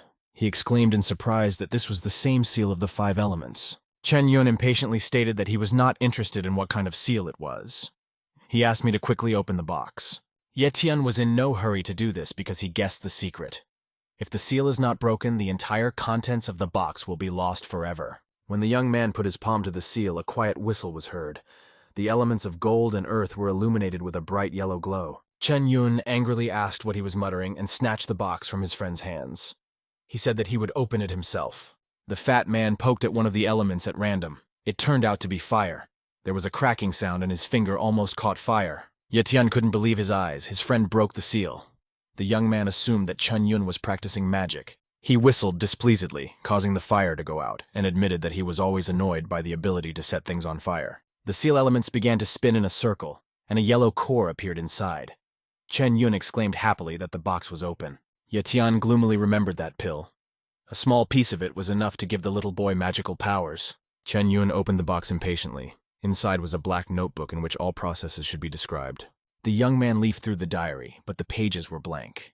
He began to leaf through it feverishly, but did not find a single entry. Chen Yun angrily threw the notebook aside, saying that he was very tired. They wasted too much time, and it was all in vain. Yet Tian bent down and picked up his grandfather's notes. He was sure that the diary should not be empty. Most likely they missed something. Chen Yun angrily kicked the box closest to him out of anger and assumed that the old man had simply fooled them. The young man activated the invisible rays of magical vision and opened the notebook. He believed that his grandfather simply hid the records from outsiders. After some time, the first lines appeared on the white pages, which turned into hieroglyphs. Yet Tian thought triumphantly that he was right. These texts are available only to those who practice the magical arts. The young man activated a magical blue hexagon inscribed in a purple circle. He stared at the notes that hung in the air, trying to understand their secret meaning. Chen Yun saw the changes in the revealed records and exclaimed in admiration that Ye Tian was still able to do this. The young man turned around with displeasure, asking not to distract him from studying the notes. When he reads it, he will tell you everything. Chen Yun frowned, folding his arms over his chest. He reproachfully stated that the guy could have at least thanked his best friend. Ye Tian did not listen to him. He had just learned that to gain power, he needed to create spiritual pills and seal them inside a container. The young man suddenly slammed the notebook shut, exclaiming that he finally understood everything. It turned out that he had been using the wrong method all this time. Chen Yun looked at his friend in surprise. He didn't understand at all how Ye Tian could realize his mistake so quickly. The man continued to speak in riddles, and instead of explaining, he tapped his friend on the shoulder, asking him to borrow his stove. The young people left the room. Chen Yun stated that Ye Tian was acting strangely and should finally explain what was going on here. The guy's stove was not as big as Ye Tian's grandfather's. The young man lit a blue flame and immediately realized that due to various factors, the pills could have their own differences. The owner asked in bewilderment why he needed the stove. They had recently eaten. Plus, it may not be entirely edible. Ye Tian lifted the furnace lid, causing the flames to rise higher, and patiently explained that he was going to create a drug in the furnace. Chen Yun laughed, folding his arms across his chest. Ye Tian now seemed to him like an ancient emperor who believed in the existence of the elixir of immortality. The young man, without a trace of a smile, declared that he really could make his friend immortal. He just needed to try the pill. Ye Tian smiled as he looked at the black pill that was in his palm. The method of its creation turned out to be simple and surprising. Chen Yun looked at his friend in disbelief, holding a black ball between his fingers. He did not believe that the pill could give immortality. Ye Tian smiled, offering to try the drug. After consuming it, Chen Yun will be able to control the spontaneous combustion of objects. The owner decided that it couldn't get any worse anyway, and cheerfully threw the pill into his mouth, winking at the young man. Light green streams of energy spiraled around the guy. Chen Yun exclaimed that he had already felt the changes. He felt much better. Ye Tian turned to the front door, saying that he was going to visit the cemetery. He invited the owner to join him. The young people walked for a long time along a wide path among the mountain forest, until Chen Yun exclaimed that he was very tired and could not go further. Turning around, Ye Tian saw his friend out of breath.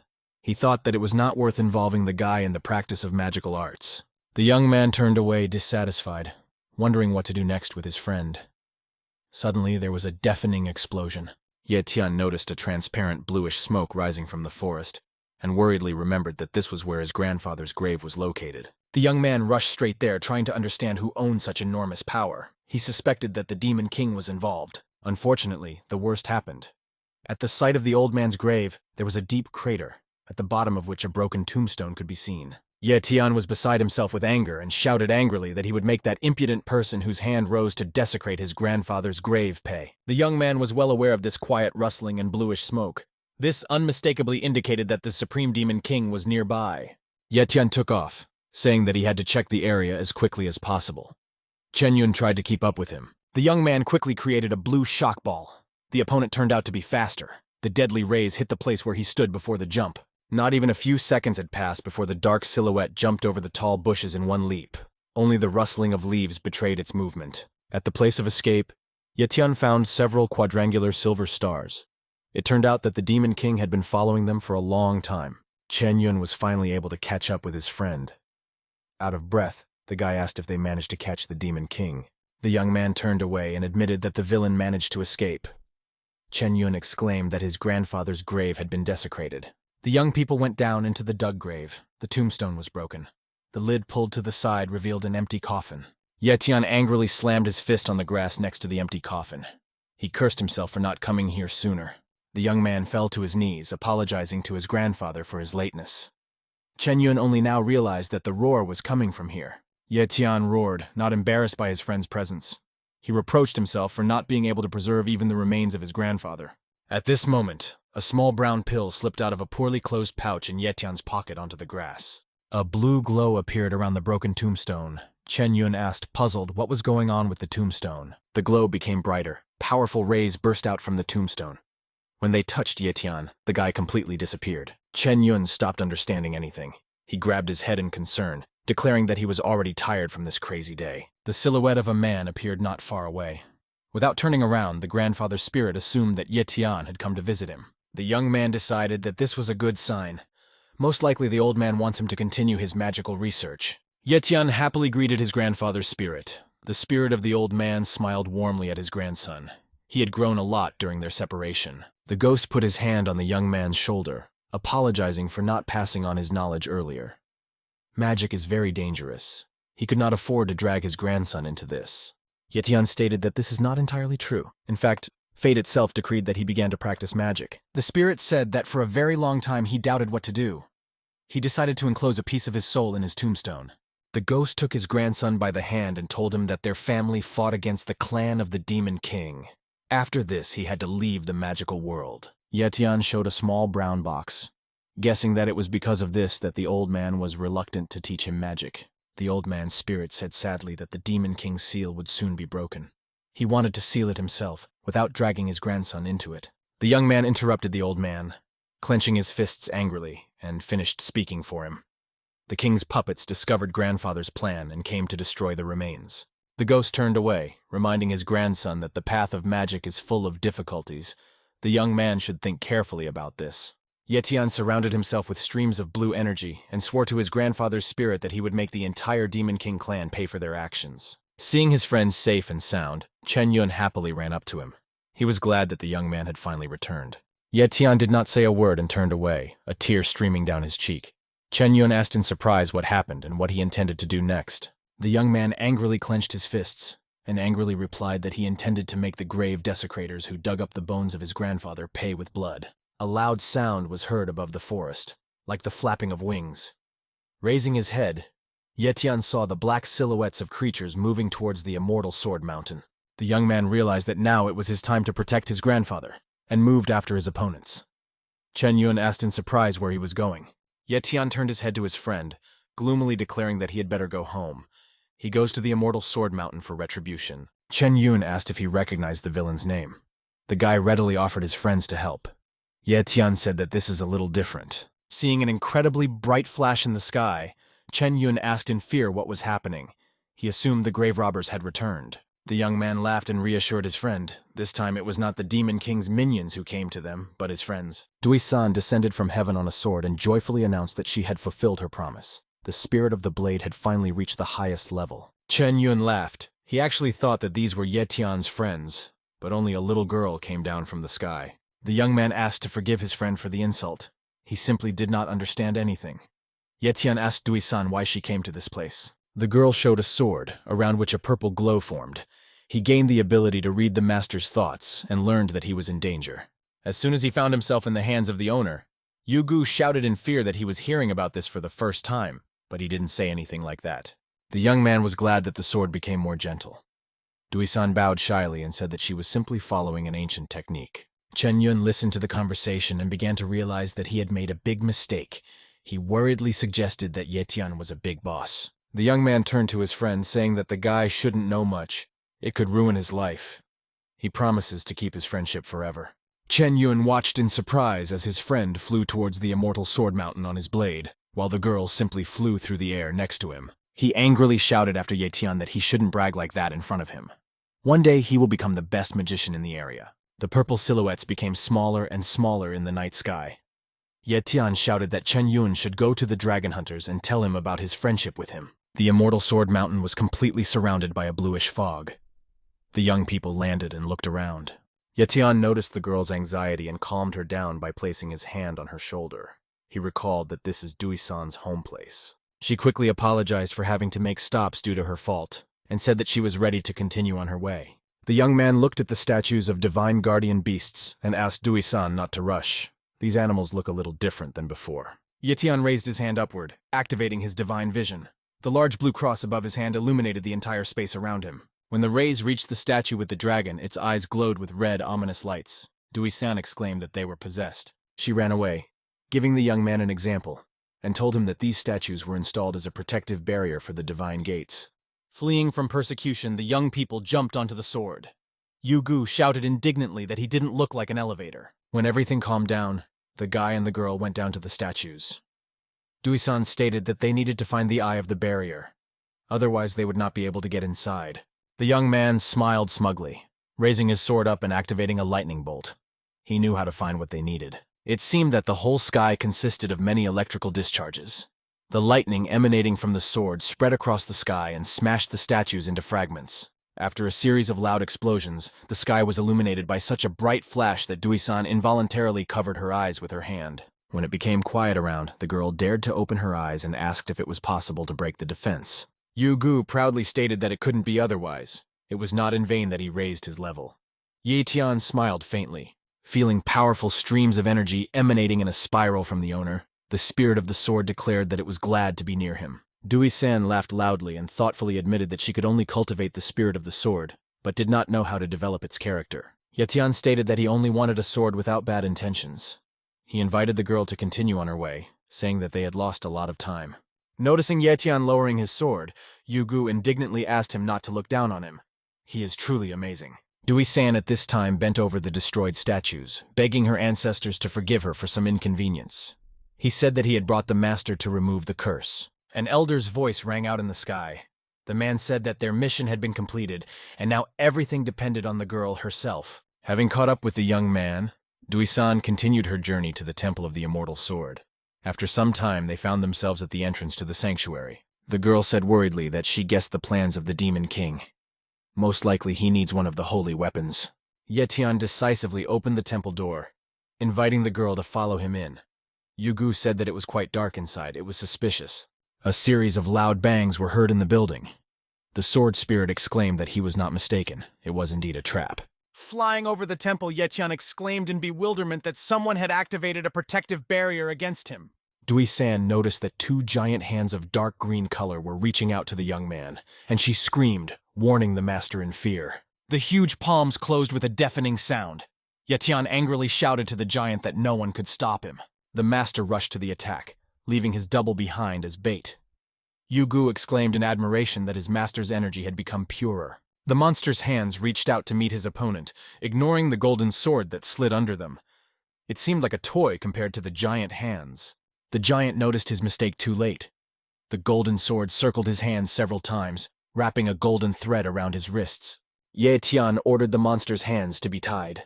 The golden sword whistled through the air, securely tightening the magical threads. The dark green giant, whose only foot exceeded human height, growled angrily and tore the threads, spreading his arms to the sides. The eyes glowed ominously with green lights. Dui-san immediately noticed the golden bracelets on the monster's legs, and exclaimed with concern that this was an immortal sword spirit collection ring. Yu-gu noticed that the girl was about to attack the giant and quickly flew up to her to offer his help. Dui-san rushed towards her opponent with a sword, exclaiming that she could not allow the Demon King to take possession of their relic. The giant growled displeasedly and bowed his head with a horn, looking intently at the insignificant person who was resisting. Tian pulled the girl back in time, asking her to calm down. He asked to take a closer look. The enemy had not yet reached the peak of his development. The young man looked contemptuously at the growling demon and declared that this could not be the Demon King. Most likely, this is his puppet. The giant raised his head victoriously and shouted that he had managed to get the sacred weapon. His body began to disappear in thick clouds of gray smoke. Tian quickly threw his fishbone sword at the enemy, demanding that the villain be stopped immediately. The demon's weapon, glowing crimson, also had its own spirit. The evil ghost of the blade joyfully responded to the order to destroy the enemy. Yu-gu was confident in his invulnerability and declared that he would block the enemy. As the swords clashed, he cried out in pain. Tian said thoughtfully that the demon will fight to the end. Dui-san was also sure that they were lucky. In a few minutes, the Demon King would be standing in this place. Yu-gu was just trying to defeat his opponent. He shouted indignantly that the enemy was quite strong, and this was not all his power. 2 more huge arms grew from the giant's shoulder blades. The sword spirit screamed that it couldn't handle it. It needed help. The giant activated the water dragon's roar. A huge monster immediately grew behind him, resembling a pillar of water from a distance. The Demon King's minion slowly moved forward, throwing fierce blows. Yet Tian barely had time to jump back. Suddenly, the young man realized that he was on the very edge of a high cliff. There was simply nowhere to retreat further. The giant also understood perfectly well that he had driven the guy into a dead end, and triumphantly rushed forward. There was a fiery trench under his sword. Dui-san almost roared when she saw her opponent's superiority. Unfortunately, she could do nothing to help the young man. To the monster's surprise, Ye Tian was right above him on his sword. Having created a blue sphere, the young man said that for a puppet, he had a good reaction. The giant angrily rushed forward, slapping his hands. Ye Tian managed to escape, mockingly declaring that nothing would help him. Having activated a golden circle with spells near the back of the monster's head, the young man remembered that in a past life, he would have calmly dealt with the Demon King. The giant sensed danger and summoned a portal in the form of a huge black funnel. Ye Tian laughed. It was too late to run. Dui-san looked at the leader of the Hua state with caution. She mentally begged him to be at least a little more careful. This monster is very dangerous. The young man seemed to read her thoughts and ran towards the giant, declaring that in fact it was just a harmless puppet. Ye Tian ran around his opponent and loudly snapped his fingers. The sky immediately brightened after the blinding flash. The Demon King's henchman stopped in bewilderment, looking at his feet. The yellow core underneath him exploded at the same moment. The monster howled in resentment when he realized that he had been lured into a trap. A powerful flash of gold illuminated everything around the giant. The monster was torn into pieces not far from the escape portal. A golden arc stretched from the young man's sword. He stated that the Demon King would not be able to withstand the power of yin and yang. Flying away forever through the blood-black portal, the henchman cried out in resentment that Wang Hao had promised him the sacred body of yin. Ye Tian placed a forbidden seal on the portal with a white cross and swore that he would never allow it to return. The demon let out a weak growl. All the sacred artifacts that belonged to the Sword Immortal clan fell to the ground. Dui-san bent in surprise over the blades, which had been the subject of legends for many generations. Ye Tian was holding a piece of paper with the name Wang Hao in his hands. He thought triumphantly that it was time to pay the bills. Dui-san fell to her knees in front of the pile of sacred weapons, folding her palms in supplication. She stated that she could not protect the weapons of her ancestors. The golden bracelet moved from its place, moved by a gray, barely noticeable fog that enveloped all the captured weapons. Dui-san happily assumed that these were her ancestors. Thin streams of tears appeared on her cheeks. Suddenly, Yu-gu blocked her path, explaining that the sacred weapon had been corrupted by the spiritual power of the Demon King. She might die if she touches him. Ye Tian put his hand on the girl's shoulder with authority, saying that it was true. She better calm down and pull herself together. Dui-san sadly said, turning her head, that she couldn't give up this weapon so easily. This is all that remains of their clan.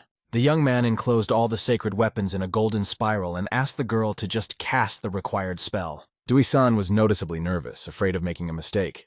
The situation was aggravated by the fact that Yu-gu constantly urged her on. When the liquidation process began, the elder of the Immortal Sword Clan praised the student. She completed the task. The girl almost began to cry. She admitted that she came here too late. All this time, her ancestors were forced to suffer. The spirit of the elder stated that a catastrophe was inevitable. Dui-san could not influence it. Their sword will be reborn from the flames. The ghost looked thoughtfully at the curved sacred sword, blackened by fire. He said that the Demon King's failure to obtain the weapon was a great success. The elder looked sadly at his beloved sword. Unfortunately, it must be destroyed. Dui-san frightenedly pulled the young man by the sleeve, asking him to explain what happened to her ancestors. The sword spirit still hung above them in the fiery sphere. When the girl came closer, the spirit said that the weapon should not be left in this form. It will bring disaster after being desecrated by the Demon King. The ancestral spirit then turned to Ye Tian, declaring that he would rather fall by the master's hand than be destroyed by the enemy. The young man bowed to the ghost and apologized in advance for what would happen now. He activated a powerful burst of energy. Yu-gu rushed towards the ancestral spirit from the Sword Immortal clan with the speed of the wind. He steadfastly awaited his fate. The sword spirit cut through the polluted blade and flew on. The weapon was torn to pieces by a powerful explosion. Dui-san vowed to avenge her ancestors. The young man closed his eyes, remembering with sadness how his master's sacred weapon was destroyed in a past life. Dui-san caught part of the spiritual heritage of her ancestors by placing her palms. Ye Tian stated that the future of the clan is now in her hands. The girl surrounded herself with a fiery spiral and exclaimed that she would give the master the heritage of her ancestors so that he would avenge them. The young man's face was illuminated by a bright fiery flash. The rays emanating from it penetrated the guy's consciousness. Tian understood that this was a huge sacrifice, and asked Dui-san if she would regret passing on the legacy of her ancestors. Clenching her fists, the girl firmly stated that she would never do this. She knows that in the entire world only Tian can avenge her. The young man turned away, putting his hands in his pockets. He told his interlocutor that she had too high an opinion of his skill. Dui-san continued to look at his back with secret hope.